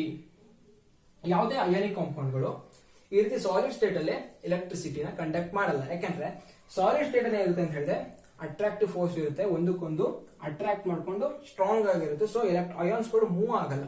ಯಾಕಂದ್ರೆ ಒಂದು ಸಾಲಿಡ್ ಸ್ಟೇಟ್ ಅಲ್ಲಿ ಒಂದು ಪೊಸಿಷನ್ ಅಲ್ಲಿ ಇರುತ್ತೆ ಅಯಾನ್ಸ್ ಗಳು. ಸೊ ಮೂವ್ಮೆಂಟ್ ಚಾನ್ಸಸ್ ಇರೋದೇ ಇಲ್ಲ. ಬಟ್ ಯಾವಾಗ ಚಾನ್ಸಸ್ ಇದೆ? ಒಂದು ಏಕ್ವೇಸ್ ಸೊಲ್ಯೂಷನ್ ಅಲ್ಲಿ ಇರುತ್ತೆ ಅಥವಾ ಮೋಲ್ಟನ್ ಸ್ಟೇಟ್ ಅಂತ ಹೇಳ್ತೀವಿ. ಏಕ್ವೇಸ್ ಸೊಲ್ಯೂಷನ್ ಅಂದ್ರೆ ಏನು? ಆ NaCl ಸಾಲಿಡ್ ಸ್ಟೇಟ್ ಅಲ್ಲಿ NaCl ತಗೊಂಡು ನಾವು ವಾಟರ್ ಡಿಸಾಲ್ವ್ ಮಾಡಿದಾಗ ವಾಟರ್ ಡಿಸಾಲ್ವ್ ಮಾಡ್ತಿದ್ದಂಗೆ ಒಂದು ಸ್ಟ್ರಕ್ಚರ್ ಬ್ರೇಕ್ ಆಗ್ಬಿಡುತ್ತೆ. ಸ್ಟ್ರಕ್ಚರ್ ಬ್ರೇಕ್ ಆಗಿ Na ಪ್ಲಸ್ ಮತ್ತೆ Cl ಮೈನಸ್ ಅಯಾನ್ಸ್ ಗಳಾಗಿ ಸಪರೇಟ್ ಆಗುತ್ತೆ. ಅಯಾನ್ಸ್ ಗಳು ಸಪರೇಟ್ ಆಯ್ತು ಅಂದ್ರೆ ಅದು ಈಸಿಯಾಗಿ ಮೂವ್ಮೆಂಟ್ ಆಗುತ್ತೆ. ಅದಕ್ಕೆ ಏಕ್ವೇಸ್ ಸೊಲ್ಯೂಷನ್ ಅಲ್ಲಿ ಎಲೆಕ್ಟ್ರಿಸಿಟಿ ಕಂಡಕ್ಟ್ ಮಾಡುತ್ತೆ. ಇನ್ನೊಂದು ಬಂದ್ಬಿಟ್ಟು ಮೋಲ್ಟನ್ ಸ್ಟೇಟ್ ಅಂತ ಕರಿತೀವಿ. ಮೋಲ್ಟನ್ ಸ್ಟೇಟ್ ಅಂದ್ರೆ ಏನು? ಈಗ ಸಾಲಿಡ್ NaCl ತಗೊಂಡು ಒಂದು ಸ್ಪೂನ್ ತಗೊಂಡು ಅದನ್ನ ಹೀಟ್ ಮಾಡ್ತಾ ಹೋಗ್ತೀನಿ. ತುಂಬಾ ಹೈ ಟೆಂಪರೇಚರ್ ಹೀಟ್ ಮಾಡ್ತಾ ಹೋದ್ರೆ ಆ ಸಾಲ್ಟ್ ಏನಾಗುತ್ತೆ? ಲಿಕ್ವಿಡ್ ಆಗಕ್ಕೆ ಸ್ಟಾರ್ಟ್ ಆಗುತ್ತೆ. ಅಂದ್ರೆ ಏನಾಗುತ್ತೆ? ಏನ್ ಅಟ್ರಾಕ್ಟಿಂಗ್ ಫೋರ್ಸ್ ಇರುತ್ತಲ್ಲ, ಇಂಟರ್ಯಾನಿಕ್ ಅಟ್ರಾಕ್ಟಿವ್ ಫೋರ್ಸ್, ನಾನು ಹೀಟ್ ಮಾಡ್ತಾ ಆ ಒಂದು ಟೆಂಪರೇಚರ್ ಇಂದ ಈ ಬಾಂಡ್ ನ ಬ್ರೇಕ್ ಮಾಡ್ತೀನಿ. ಬಾಂಡ್ ಬ್ರೇಕ್ ಮಾಡ್ತಿದ್ದಂಗೆ ಏನಾಗುತ್ತೆ? ಈ ಸ್ಟ್ರಕ್ಚರ್ ಡೆಸ್ಟ್ರಾಯ್ ಆಗುತ್ತೆ. ಸೊ ಅಗೇನ್ ಅಯಾನ್ಸ್ಗಳು ಸಪರೇಟ್ ಆಗುತ್ತೆ. ಆಗ ಅದನ್ನ ನಾವು ಮಾಲ್ಟನ್ ಸ್ಟೇಟ್ ಅಂತ ಕರಿತೀವಿ. ಮಾಲ್ಟನ್ ಸ್ಟೇಟ್ ಅಂದ್ರೇನು, ಅಯಾನ್ಸ್ಗಳು ಸಪರೇಟ್ ಆಗುತ್ತೆ ಬಟ್ ಅಲ್ಲಿ ವಾಟರ್ ಮಾಲಿಕ್ಯೂಲ್ ಇರಲ್ಲ. ನಾವು ಮಾಲ್ಟನ್ ಸ್ಟೇಟ್ ಯಾವ ರೀತಿ ತಗೊಂಡ್ಬರ್ತೀವಿ, ಒಂದು ಸಾಲ್ಟ್ ನ ಹೀಟ್ ಮಾಡಿ ಆ ಇಂಟ್ರಾಯಾನಿಕ್ ಫೋರ್ಸ್ ನ ಓವರ್ಕಮ್ ಮಾಡ್ತೀವಿ, ಒಂದು ಅಟ್ರಾಕ್ಷನ್ ನ ಡೆಸ್ಟ್ರಾಯ್ ಮಾಡಿ ಅಥವಾ ಬ್ರೇಕ್ ಮಾಡಿ ಅವುಗಳನ್ನ ಅಯಾನ್ಸ್ಗಳು ಸಪರೇಟ್ ಆಗೋ ರೀತಿ ಮಾಡ್ತೀವಿ. ಸಪರೇಟ್ ಆಯ್ತು ಅಂದ್ರೆ ಅಗೇನ್ ಎಲೆಕ್ಟ್ರಾನ್ ಅಯಾನ್ಸ್ಗಳು ಮೂವ್ಮೆಂಟ್ ಆಗೋ ಚಾನ್ಸಸ್ ಇರುತ್ತೆ. ಸೊ ಆಗ ಒಂದು ಎಲೆಕ್ಟ್ರಿಸಿಟಿನ ಕಂಡಕ್ಟ್ ಮಾಡುತ್ತೆ. ಇದಿಷ್ಟು ಬಂದು ಕಂಡಕ್ಷನ್ ಆಫ್ ಎಲೆಕ್ಟ್ರಿಸಿಟಿ ಬಂದು ಒಂದು ಏಕ್ವೇಸ್ ಸೊಲ್ಯೂಷನ್ ಅಲ್ಲಿ ಕಂಡಕ್ಟ್ ಮಾಡುತ್ತೆ ಅಥವಾ ಮಾಲ್ಟನ್ ಸ್ಟೇಟ್. ಇದಿಷ್ಟು ಅಯಾನಿಕ್ ಕಾಂಪೌಂಡ್ಸ್ ಗಳ ಒಂದು ಪ್ರಾಪರ್ಟೀಸ್ಗಳು. ಈಗ ಅಕರೆನ್ಸ್ ಆಫ್ ಮೆಟಲ್, ನಾವೇನ್ ಮೆಟಲ್ಸ್ ಗಳನ್ನ ಯೂಸ್ ಮಾಡ್ತೀವಲ್ಲ ಅದರಲ್ಲಿ ಮ್ಯಾಕ್ಸಿಮಮ್ ಮೆಟಲ್ಸ್ ಗಳನ್ನ ನಾವು ಅರ್ತ್ ಕ್ರಸ್ಟ್ ಇಂದಾನೆ ಎಕ್ಸ್ಟ್ರಾಕ್ಟ್ ಮಾಡ್ತೀವಿ. ಈ ಎಕ್ಸಾಂಪಲ್ ಆಗಿ ಐರನ್, ನಿಕಲ್, ಕಾಪರ್, ಜಿಂಕ್, ಅಲ್ಯೂಮಿನಿಯಂ ಇವೆಲ್ಲ ಮೆಟಲ್ಸ್ ಗಳನ್ನ, ಇನ್ನೂ ಕೆಲವು ಕಾಂಪೌಂಡ್ಸ್ ಗಳನ್ನ ನಾವು ಅರ್ತ್ ಕ್ರಸ್ಟ್ ಇಂದಾನೆ ಎಕ್ಸ್ಟ್ರಾಕ್ಟ್ ಮಾಡ್ತೀವಿ. ಅವುಗಳನ್ನ ನಾವು ಮಿನರಲ್ಸ್ ಅಂತ ಕರಿತೀವಿ. ಈ ಮಿನರಲ್ಸ್ ಗಳು ಎಲ್ಲಾ ಕಡೆ ಸಿಗೋದಿಲ್ಲ, ಕೆಲವು ಪರ್ಟಿಕ್ಯುಲರ್ ಪ್ಲೇಸ್ ಅಲ್ಲಿ ಸಿಗುತ್ತೆ. ಆ ಒಂದು ಪ್ಲೇಸ್ ನ ನಾವು ಓರ್ಸ್ ಅಂತ ಕರಿತೀವಿ. ಈಗ ಮೆಟಲ್ ವಿಚಾರಕ್ಕೆ ಬಂದ್ರೆ, ಮೆಟಲ್ಸ್ ಅಂದ್ರೆ ನಾವು ರಿಯಾಕ್ಟಿವ್ ಎಲಿಮೆಂಟ್ಸ್ ಅಂತ ಹೇಳ್ತೀವಿ. ಯಾಕಂತ ಹಾಗೆ ಅಂತ ಹೇಳ್ತೀವಿ ಅಂದ್ರೆ, ನಾವು ಆಗ್ಲೇ ಮೆಟಲ್ಸ್ ಗಳದ್ದು ಫಿಸಿಕಲ್ ಪ್ರಾಪರ್ಟಿ ಮತ್ತೆ ಕೆಮಿಕಲ್ ಪ್ರಾಪರ್ಟೀಸ್ ಗಳನ್ನ ಆಗ್ಲೇ ಡಿಸ್ಕಸ್ ಮಾಡಿದೀವಿ. ಮೆಟಲ್ಸ್ ಗಳು ಆಕ್ಸಿಜನ್ ಜೊತೆ, ವಾಟರ್ ಮಾಲಿಕ್ಯೂಲ್ ಜೊತೆ, ಇನ್ನು ಕೆಲವು ಎಲಿಮೆಂಟ್ಸ್ ಗಳ ಜೊತೆ, ಕೆಲವು ಕಾಂಪೋನೆಂಟ್ಸ್ ಗಳ ಜೊತೆ ಯಾವ ರೀತಿ ರಿಯಾಕ್ಟ್ ಆಗುತ್ತೆ ಅಂತ ಆಗ್ಲೇ ಡಿಸ್ಕಸ್ ಮಾಡಿದ್ವಿ. ಸೊ ಅಂದ್ರೆ ಮೆಟಲ್ಸ್ ಗಳು ರಿಯಾಕ್ಟಿವ್ ಎಲಿಮೆಂಟ್ಸ್. ಸೊ ಆ ಮೆಟಲ್ಸ್ ಗಳನ್ನ ನಾವು ಅರ್ತ್ ಕ್ರಸ್ಟ್ ಇಂದ ತಗೊಳ್ತೀವಿ ಅಥವಾ ಎಕ್ಸ್ಟ್ರಾಕ್ಟ್ ಮಾಡ್ತೀವಿ ಅಂದಾಗ ಆ ಮೆಟಲ್ಸ್ ಗಳು ಫ್ರೀ ಸ್ಟೇಟ್ ಅಲ್ಲಿ ಸಿಗೋದಿಲ್ಲ. ಈ ಎಕ್ಸಾಂಪಲ್ ಆಗಿ ನನಗೆ ಕಾಪರ್ ಬೇಕು, ಕಾಪರ್ ಅಂತ ತಗೊಳ್ತೀವಿ ಅಂದ್ರೆ ಕಾಪರ್ ಆಗಿ ನಮ್ಗೆ ಸಿಗೋದಿಲ್ಲ. ಯಾಕಂದ್ರೆ ಅರ್ತ್ ಕ್ರಸ್ಟ್ ಅಲ್ಲಿ ಇನ್ನೂ ಬೇರೆ ಬೇರೆ ಎಲಿಮೆಂಟ್ಸ್ ಗಳು ಇರ್ತವೆ, ಅದ್ರ ಜೊತೆ ರಿಯಾಕ್ಟ್ ಆಗಿ ಅವು ಇನ್ನೊಂದು ಕಾಂಪೌಂಡ್ ಫಾರ್ಮ್ ಅಲ್ಲಿ ಸಿಗುತ್ತೆ. ಈಗ ಕಾಪರ್ ನಾನು ತಗೊಳ್ತೀನಿ ಅಂದ್ರೆ ಅರ್ತ್ ಅಲ್ಲಿ ಆಕ್ಸಿಜನ್ ಇದೆ ಅಂತ ಅನ್ಕೊಳ್ಳಿ, ಅರ್ತ್ ಕ್ರಸ್ಟ್ ಅಲ್ಲಿ ಆಕ್ಸಿಜನ್ ಇದೆ, ಆ ಕಾಪರ್ ಆಕ್ಸಿಜನ್ ರಿಯಾಕ್ಟ್ ಆಗಿ ಕಾಪರ್ ಆಕ್ಸೈಡ್ ಆಗಿ ನಮಗೆ ಸಿಗುತ್ತೆ. ಅಕಸ್ಮಾತ್ ಅಲ್ಲೇ ಒಂದು ಸಲ್ಫರ್ ಇತ್ತಪ್ಪ, ಸಲ್ಫರ್ ಎಲಿಮೆಂಟ್ ಜೊತೆ ರಿಯಾಕ್ಟ್ ಆಗಿ ಅದು ಕಾಪರ್ ಸಲ್ಫೈಡ್ ಆಗಿ ಸಿಗುತ್ತೆ. ಸೊ ಬರೀ ಕಾಪರ್ ಅಂತಲ್ಲ, ಯಾವುದೇ ಎಲಿಮೆಂಟ್ಸ್ ನೀವು ಎಕ್ಸ್ಟ್ರಾಕ್ಟ್ ಮಾಡ್ತೀರಾ ಅಂತ ಹೋದ್ರೆ ಎಲಿಮೆಂಟ್ಸ್ ಗಳೆಲ್ಲ ಮೆಟಲ್ ಗಳೆಲ್ಲ ರಿಯಾಕ್ಟಿವ್ ಎಲಿಮೆಂಟ್ಸ್ ಆಗಿರೋದ್ರಿಂದ ಅವು ಬೇರೆ ಒಂದು ಕಾಂಪೋನೆಂಟ್ ಜೊತೆ ರಿಯಾಕ್ಟ್ ಆಗಿ ನಮಗೆ ಕಾಂಪೌಂಡ್ ಫಾರ್ಮ್ ಆಗಿ ಸಿಗುತ್ತೆ. ಎಕ್ಸಾಂಪಲ್ ಆಗಿ copper sulphate Cu2S, copper oxide Cu2O ಈ ರೀತಿ ಸಿಗುತ್ತೆ. ಸೊ ಡಿಫ್ರೆಂಟ್ ಫಾರ್ಮ್ಸ್ ಅಲ್ಲಿ ನಮಗೆ ಸಿಗುತ್ತೆ. ಸೊ ಯಾವ್ಯಾವ ರೀತಿ ನಮಗೆ ಒಂದು ಮೆಟಲ್ಸ್ ಗಳು ಸಿಗುತ್ತೆ ಅನ್ನೋದ್ರ ಮೇಲೆ ನಾವು 3 ರೀತಿ ಓರ್ಸ್ ಗಳನ್ನ ಡಿಸ್ಕಸ್ ಮಾಡ್ತೀವಿ. 3 ಟೈಪ್ಸ್ ಆಫ್ ಓರ್ಸ್. ಯಾವುದು? ಮೊದಲನೇದು oxide ore, second one sulphide ore, third one carbonate ore. Oxide ore ಅಂದ್ರೆ ನೇಮ್ ಅಲ್ಲೇ ಗೊತ್ತಾಗುತ್ತೆ. ಆಕ್ಸೈಡ್ ಯಾವ್ದಾದ್ರೂ ಒಂದು ಮೆಟಲ್ ಆಕ್ಸಿಜನ್ ಜೊತೆ ಕಂಬೈನ್ ಆಗಿ ಆಕ್ಸೈಡ್ ಫಾರ್ಮ್ ಅಲ್ಲಿ ಸಿಕ್ಕಿದ್ರೆ ಅದನ್ನ ನಾವು ಆಕ್ಸೈಡ್ ಓರ್ ಅಂತ ಕರಿತೀವಿ. ಇನ್ನು ಸಲ್ಫೈಡ್ ಓರ್ ಅಂದ್ರೆ ಅಗೇನ್ ಒಂದು ಮೆಟಲ್ ಸಲ್ಫರ್ ಜೊತೆ ಕಂಬೈನ್ ಆಗಿ ಸಿಕ್ಕಿದ್ರೆ ಅದನ್ನ ನಾವು ಆ ಒಂದು ಪ್ಲೇಸ್ ನಾವು ಸಲ್ಫೈಡ್ ಓರ್ ಅಂತ ಕರಿತೀವಿ. ಕಾರ್ಬೋನೇಟ್ ಅಂದ್ರೆ ಕಾರ್ಬೋನೇಟ್ ಅಯಾನ್ ಜೊತೆ, ಎಕ್ಸಾಂಪಲ್ ಆಗಿ ZnCO3 ಇಲ್ಲಿ ಜಿಂಕ್ ಕಾರ್ಬೋನೇಟ್ ಅಯಾನ್ ಜೊತೆ ಸಿಕ್ಕಿದೆ. ಸೊ ಇದನ್ನ ನಾವು ಕಾರ್ಬೋನೇಟ್ ಅಯಾನ್ಸ್ ತಗೊಂಡು ಎಕ್ಸಾಂಪಲ್ ತಗೊಂಡ್ರೆ ಆಕ್ಸೈಡ್ ಒಳಗೆ Cu2O, ZnO ಈ ರೀತಿ. ಬೈ ಕಾಪರ್ ಜಿಂಕ್ ಅಂತಲ್ಲ, ಇನ್ನು ಬೇರೆ ಬೇರೆ ಬರುತ್ತೆ. ನಮ್ ಜೊತೆಗೆ ಎಕ್ಸಾಂಪಲ್ ಎರಡೆರಡು ಕೊಟ್ಟಿದ್ದೀನಿ ಅಷ್ಟೇ. ಸಲ್ಫೈಡ್ ಅಂತ ಬಂದ್ರೆ Cu2S, ZnS ಕೂಡ ಸಿಗುತ್ತೆ, zinc oxide, zinc sulphide. Then carbonate ಅಂತ ಬಂದ್ರೆ ಕ್ಯಾಲ್ಸಿಯಂ ಕಾರ್ಬೋನೇಟ್ ಅಂಡ್ ZnCO3. ಈ ರೀತಿ ಇವೆನ್ ಮೆಟಲ್ ಗಳಿದೆ, ಕ್ಯಾಲ್ಸಿಯಂ ಮೆಟಲ್, ಇದು ಜಿಂಕ್ ಮೆಟಲ್, ಇವು ಕಾರ್ಬೋನೇಟ್ ಜೊತೆ ಕಂಬೈನ್ ಆಗಿ ಸಿಕ್ಕಿದ್ರೆ ಅದನ್ನ ಕಾರ್ಬೋನೇಟ್ ಓರ್ ಅಂತ ಕರಿತೀವಿ. ಈ ರೀತಿ ಕಾಪರ್ ಜಿಂಕ್ ಏನು ಸಲ್ಫರ್ ಜೊತೆ ಕಂಬೈನ್ ಆದ್ರೆ ಸಲ್ಫೈಡ್ ಓರ್ ಅಂತ ಕರಿತೀವಿ, ಇನ್ನು ಆಕ್ಸೈಡ್ ಓರ್ ಅಂತ ಕರಿತೀವಿ. ಇನ್ನೊಂದು 4 ಟೈಪ್ ಕೂಡ ಬರುತ್ತೆ, ಬಟ್ ಅದು ನಿಮ್ ಸಿಲೆಬಸ್ ಇಲ್ಲ. ಹ್ಯಾಲೈಡ್ ಓರ್ ಅಂತ ಕರಿತೀವಿ. ಇದ್ರ ಬಗ್ಗೆ ತಲೆ ಕೆಡಿಸ್ಕೋಬೇಡಿ. ಹ್ಯಾಲೈಡ್ ಓರ್ ಅಂದ್ರೆ ಏನು? ಮೆಟಲ್ಗಳು ಹ್ಯಾಲೋಜನ್ ಜೊತೆ ಕಂಬೈನ್ ಆಗಿ ಸಿಕ್ಕಿದ್ರೆ, ಎಕ್ಸಾಂಪಲ್ ಕೇಳಿದ್ರೆ NaCl. ಇದರಲ್ಲಿ ಸೋಡಿಯಂ ಮೆಟಲ್ ಕ್ಲೋರಿನ್ ಅನ್ನೋ ಹ್ಯಾಲೋಜನ್ ಜೊತೆ ಕಂಬೈನ್ ಆಗಿ ಸಿಗುತ್ತೆ. ಇನ್ನು AlCl3 aluminium chloride, aluminium metal chlorine ಅನ್ನೋ ಹ್ಯಾಲೋಜನ್ ಜೊತೆ ಕಂಬೈನ್ ಆಗಿ ಸಿಗುತ್ತೆ. ಇವು ಕೂಡ ಹ್ಯಾಲೈಡ್ ಓರ್ ಅಂತ ಕರಿತೀವಿ. ಇದು ನಿಮ್ಮ ಸಿಲೆಬಸ್ ಅಲ್ಲಿ ಇಲ್ಲ, ತಲೆ ಕೆಡಿಸ್ಕೋಬೇಡಿ. ಸುಮ್ಮನೆ ಒಂದು ಎಷ್ಟು ರೀತಿ ಟೈಪ್ಸ್ ಇದೆ ಅಂತ ಹೇಳಿದಷ್ಟೇ. ನಿಮ್ಮ ಸಿಲೆಬಸ್ ಅಲ್ಲಿ ಇರೋದು oxide ore, sulphide ore and carbonate ore. ಈಗ ನಾವು ರಿಯಾಕ್ಟಿವಿಟಿ ಸೀರೀಸ್ ನ ನೋಡೋಣ. ಮೆಟಲ್ಸ್ ಗಳು ರಿಯಾಕ್ಟಿವಿಟಿ ಸೀರೀಸ್ ಬರೆಯೋಣ. ಇಲ್ಲಿ ಮೊದಲನೇದು potassium, sodium, calcium, magnesium, aluminium, zinc, iron, lead, copper, ನಂತರ ಮರ್ಕ್ಯೂರಿ ಬರುತ್ತೆ, silver, gold. Top to bottom reactivity ಕಡಿಮೆ ಆಗ್ತಾ ಹೋಗುತ್ತೆ. ಆ ರಿಯಾಕ್ಟಿವಿಟಿ ಬೇಸಿಸ್ ಮೇಲೆ 3 ಕ್ಯಾಟಗರಿ ಡಿವೈಡ್ ಮಾಡ್ತೀವಿ. ಇವಿಷ್ಟನ್ನು ಹೈ ರಿಯಾಕ್ಟಿವ್ ಮೆಟಲ್ಸ್ ಅಂತ ಕರಿತೀವಿ, ಇವಿಷ್ಟನ್ನ ಮಾಡರೇಟ್ಲಿ ರಿಯಾಕ್ಟಿವ್ ಅಂತ ಕರಿತೀವಿ, ಇವನ್ನ ನಾವು ಲೋ ರಿಯಾಕ್ಟಿವ್ ಮೆಟಲ್ಸ್ ಅಂತ ಕರಿತೀವಿ. ಇವು ಲೋ ರಿಯಾಕ್ಟಿವ್ ಅಂದ್ರೆ ಇದು ರಿಯಾಕ್ಟಿವಿಟಿ ಕಡಿಮೆ ಅಂದ್ರೆ ಬೇರೆ ಯಾವ್ದಾದ್ರು ಒಂದು ಎಲಿಮೆಂಟ್ ಜೊತೆ ಕಂಬೈನ್ ಆಗೋ ಕೆಪಾಸಿಟಿನೂ ಕೂಡ ಕಡಿಮೆ ಇರುತ್ತೆ. ಹಾಗಾಗಿ ಈ ಸಿಲ್ವರ್ ಮತ್ತೆ ಗೋಲ್ಡ್ ಹೆಚ್ಚಾಗಿ ನಮಗೆ ಫ್ರೀ ಸ್ಟೇಟ್ ಎಲ್ಲ ಸಿಗುತ್ತೆ. ಹೆಚ್ಚಾಗಿ ಫ್ರೀ ಸ್ಟೇಟ್ ಅಂದ್ರೇನು, ಈಗ ನಾವು ಬೇರೆ ಎಲಿಮೆಂಟ್ಸ್ ಗಳನ್ನ ಎಕ್ಸ್ಟ್ರಾಕ್ಟ್ ಮಾಡ್ತೀವಿ, ಕಾಪರ್ ಐರನ್ ತಗೊಳ್ತೀವಿ ಅಂದ್ರೆ ಆಕ್ಸೈಡ್ ಫಾರ್ಮ್ ಸಿಗುತ್ತೆ, ಸಲ್ಫೈಡ್ ಕಾರ್ಬನೇಟ್ ಫಾರ್ಮ್ ಸಿಗುತ್ತೆ. ಯಾಕಂದ್ರೆ ಆಕ್ಸಿಜನ್ ಸಲ್ಫರ್ ಕಾರ್ಬನೇಟ್ ಜೊತೆ ಕಂಬೈನ್ ಆಗಿ ಸಿಗುತ್ತೆ, ಯಾಕಂದ್ರೆ ಅವ್ರ ರಿಯಾಕ್ಟಿವಿಟಿ ಜಾಸ್ತಿ ಅದಕ್ಕೆ ಕಂಬೈನ್ ಆಗುತ್ತೆ. ಬಟ್ ಗೋಲ್ಡ್ ಸಿಲ್ವರ್ ಇದೆಯಲ್ಲ ಅದ್ರ ರಿಯಾಕ್ಟಿವಿಟಿ ಕಡಿಮೆ. ರಿಯಾಕ್ಟಿವಿಟಿ ಕಡಿಮೆ ಅಂದ್ರೆ ಆಕ್ಸಿಜನ್ ಜೊತೆ ಸಲ್ಫರ್ ಜೊತೆ ಕಾರ್ಬನೇಟ್ ಜೊತೆ ಬಾಂಡ್ ಮಾಡ್ಕೊಳ್ಳೋ ಕೆಪಾಸಿಟಿ ಕೂಡ ಕಡಿಮೆ ಇರುತ್ತೆ. ಹಾಗಾಗಿ ಹೆಚ್ಚಾಗಿ ಗೋಲ್ಡ್ ಆಗಿ ಸಿಗುತ್ತೆ. ಬಟ್ ಅದನ್ನ ರಿಫೈನಿಂಗ್ ಮಾಡಬೇಕಾಗುತ್ತೆ, ಅದನ್ನ ಕ್ಲೀನ್ ಮಾಡಬೇಕಾಗುತ್ತೆ, ಎನ್ರಿಚ್ಮೆಂಟ್ ಮಾಡಬೇಕಾಗುತ್ತೆ. ಬಟ್ ಆದ್ರೂ ಅದು ಯಾವುದೇ ಒಂದು ಕಾಂಪೌಂಡ್ ಸ್ಟೇಟ್ ಸಿಗಲ್ಲ, ಫ್ರೀ ಸ್ಟೇಟ್ ಅಲ್ಲಿ ಸಿಗುತ್ತೆ. ಗೋಲ್ಡ್ ಆಗಿ ಸಿಗುತ್ತೆ, ಸಿಲ್ವರ್ ಆಗಿ ಸಿಗುತ್ತೆ. ಆದ್ರೂ ಕೂಡ ಕೆಲವೊಂದು ಪ್ಲೇಸಸ್ ಅಲ್ಲಿ ಈ ಸಿಲ್ವರ್ ಮತ್ತೆ ಕಾಪರ್ ಎರಡು ಕೂಡ ಆಕ್ಸೈಡ್ ಮತ್ತೆ ಸಲ್ಫೈಡ್ ಫಾರ್ಮ್ ಅಲ್ಲಿ ಸಿಗುತ್ತೆ. ಅಂದ್ರೆ ಸಿಲ್ವರ್ ಕೆಲವೊಂದು ಸರಿ ಆಕ್ಸಿಜನ್ ಜೊತೆ ಕಂಬೈನ್ ಆಗೋ ಕೂಡ ಸಿಗುತ್ತೆ, ಸಲ್ಫೈಡ್ ಜೊತೆ ಕಂಬೈನ್ ಆಗಿ ಸಿಗುತ್ತೆ. ಬಟ್ ಗೋಲ್ಡ್ ಇದೆಯಲ್ಲ, ಗೋಲ್ಡ್ ಯಾವಾಗಲೂ ಫ್ರೀ ಸ್ಟೇಟ್ ಅಲ್ಲಿ ಸಿಗುತ್ತೆ. ಅಂದ್ರೆ ಗೋಲ್ಡ್ ಯಾವ್ದ್ರ ಜೊತೆ ಕಂಬೈನ್ ಆಗಿರಲ್ಲ, ಪ್ಯೂರ್ ಗೋಲ್ಡ್ ಆಗಿ ಸಿಗುತ್ತೆ. ಅಂದ್ರೆ ಪ್ಯೂರ್ ಅಂದ್ ಮಾತ್ರಕ್ಕೆ ತುಂಬಾ ಕ್ಲೀನ್ ಆಗಿರುತ್ತೆ ಅಂತಲ್ಲ, ಅದನ್ನು ತಗೊಂಡ್ಮೇಲೆ ನಾವು ಕ್ಲೀನ್ ಮಾಡಬೇಕಾಗುತ್ತೆ, ರಿಫೈನಿಂಗ್ ಎಲ್ಲ ಪ್ರೊಸೆಸ್ ಎಲ್ಲ ಇರುತ್ತೆ. ಬಟ್ ಅದ್ರ ಬೇರೆ ಜೊತೆ ಯಾವ್ದು ಜೊತೆ ಅದಕ್ಕೆ ಆಕ್ಸಿಜನ್ ಜೊತೆ ಸಲ್ಫರ್ ಜೊತೆ ಕಾರ್ಬನ್ ಜೊತೆ ಕಂಬೈನ್ ಆಗಿ ನಮ್ಗೆ ಸಿಗಲ್ಲ. ಕೆಲವೊಂದ್ಸಲಿ ಸಿಲ್ವರ್ ಕಂಬೈನ್ ಆಗುತ್ತೆ. ಇನ್ನ ಈ ಒಂದು ಹೇಳಿದ್ವಲ್ಲ high reactive metal, moderately and low reactive metals ಅಂತ. ನಾವು ರಿಫೈನಿಂಗ್ ಅಂದ್ರೆ ಏನು, ಎಕ್ಸ್ಟ್ರಾಕ್ಷನ್ ಪ್ರೋಸೆಸ್ ಗಳು ಕೂಡ ಡಿಫ್ರೆಂಟ್ ಆಗಿರುತ್ತೆ. ಇವಿಷ್ಟು ಮೆಟಲ್ಸ್ ಗಳನ್ನ ನಾವು ಒಂದು ರೀತಿ ಎಕ್ಸ್ಟ್ರಾಕ್ಟ್ ಮಾಡ್ತೀವಿ, ಇವಿಷ್ಟು ಮೆಟಲ್ಸ್ ಗಳನ್ನ ಇನ್ನೊಂದು ರೀತಿ ಎಕ್ಸ್ಟ್ರಾಕ್ಟ್ ಮಾಡ್ತೀವಿ, ಇವುಗಳನ್ನ ಒಂದು ರೀತಿ. ಇವುಗಳನ್ನ ಯಾವ ರೀತಿ ಮಾಡ್ತೀವಿ ಅಂದ್ರೆ ಎಲೆಕ್ಟ್ರೋಲೈಸಿಸ್ ಮಾಡ್ತೀವಿ. ಎಲೆಕ್ಟ್ರೋಲೈಸಿಸ್ ನಿಮಗೆ ಸೋಡಿಯಂ ಬೇಕು ಅಂದ್ರೆ ಮಾಲ್ಟನ್ NaCl ನ ಎಲೆಕ್ಟ್ರೋಲೈಸ್ ಮಾಡಿದ್ರೆ ಸೋಡಿಯಂ ಒಂದು ಎಲೆಕ್ಟ್ರೋಡ್ ಅಂದ್ರೆ ಸಿಗುತ್ತೆ, ಸೋಡಿಯಂ ಮೆಟಲ್. ಅದೇ ರೀತಿ ಈ ಮೆಟಲ್ ಕ್ಲೋರೈಡ್ಸ್ ಗಳನ್ನ ನಾವು ಎಲೆಕ್ಟ್ರೋಲೈಸ್ ಮಾಡೋದ್ರ ಮೂಲಕ ಈ ಮೆಟಲ್ಸ್ ಗಳನ್ನ ಎಕ್ಸ್ಟ್ರಾಕ್ಟ್ ಮಾಡ್ತೀವಿ. ಈ ಮೆಟಲ್ಸ್ ಟಾಪ್ ಮೆಟಲ್ಸ್ ಗಳಿದೆ, ಹೈ ರಿಯಾಕ್ಟಿವ್ ಮೆಟಲ್ಸ್ ಗಳನ್ನ ಎಕ್ಸ್ಟ್ರಾಕ್ಟ್ ಮಾಡ್ತೀವಿ. ಈ ಜಿಂಕ್, ಐರನ್, ಏನೋ ಲಿಡ್, ಕಾಪರ್ ಇದೆ, ಇವುಗಳಿಗೆ ಬೇರೆ ಬೇರೆ ಪ್ರೋಸೆಸ್ ಇರುತ್ತೆ, ಅದನ್ನ ಹೇಳ್ತೀನಿ. ಇನ್ನ ಇವುಗಳಿಗೂ ಕೂಡ ಡಿಸ್ಕಸ್ ಮಾಡೋಣ. ಮೇನ್ ಆಗಿ ಈ ಹೈ ರಿಯಾಕ್ಟಿವ್ ಮೆಟಲ್ಸ್ ಗಳನ್ನ ನಾವು ಎಲೆಕ್ಟ್ರೋಲೈಸ್ ಪ್ರೋಸೆಸ್ ಮೂಲಕ ಎಕ್ಸ್ಟ್ರಾಕ್ಟ್ ಮಾಡ್ತೀವಿ.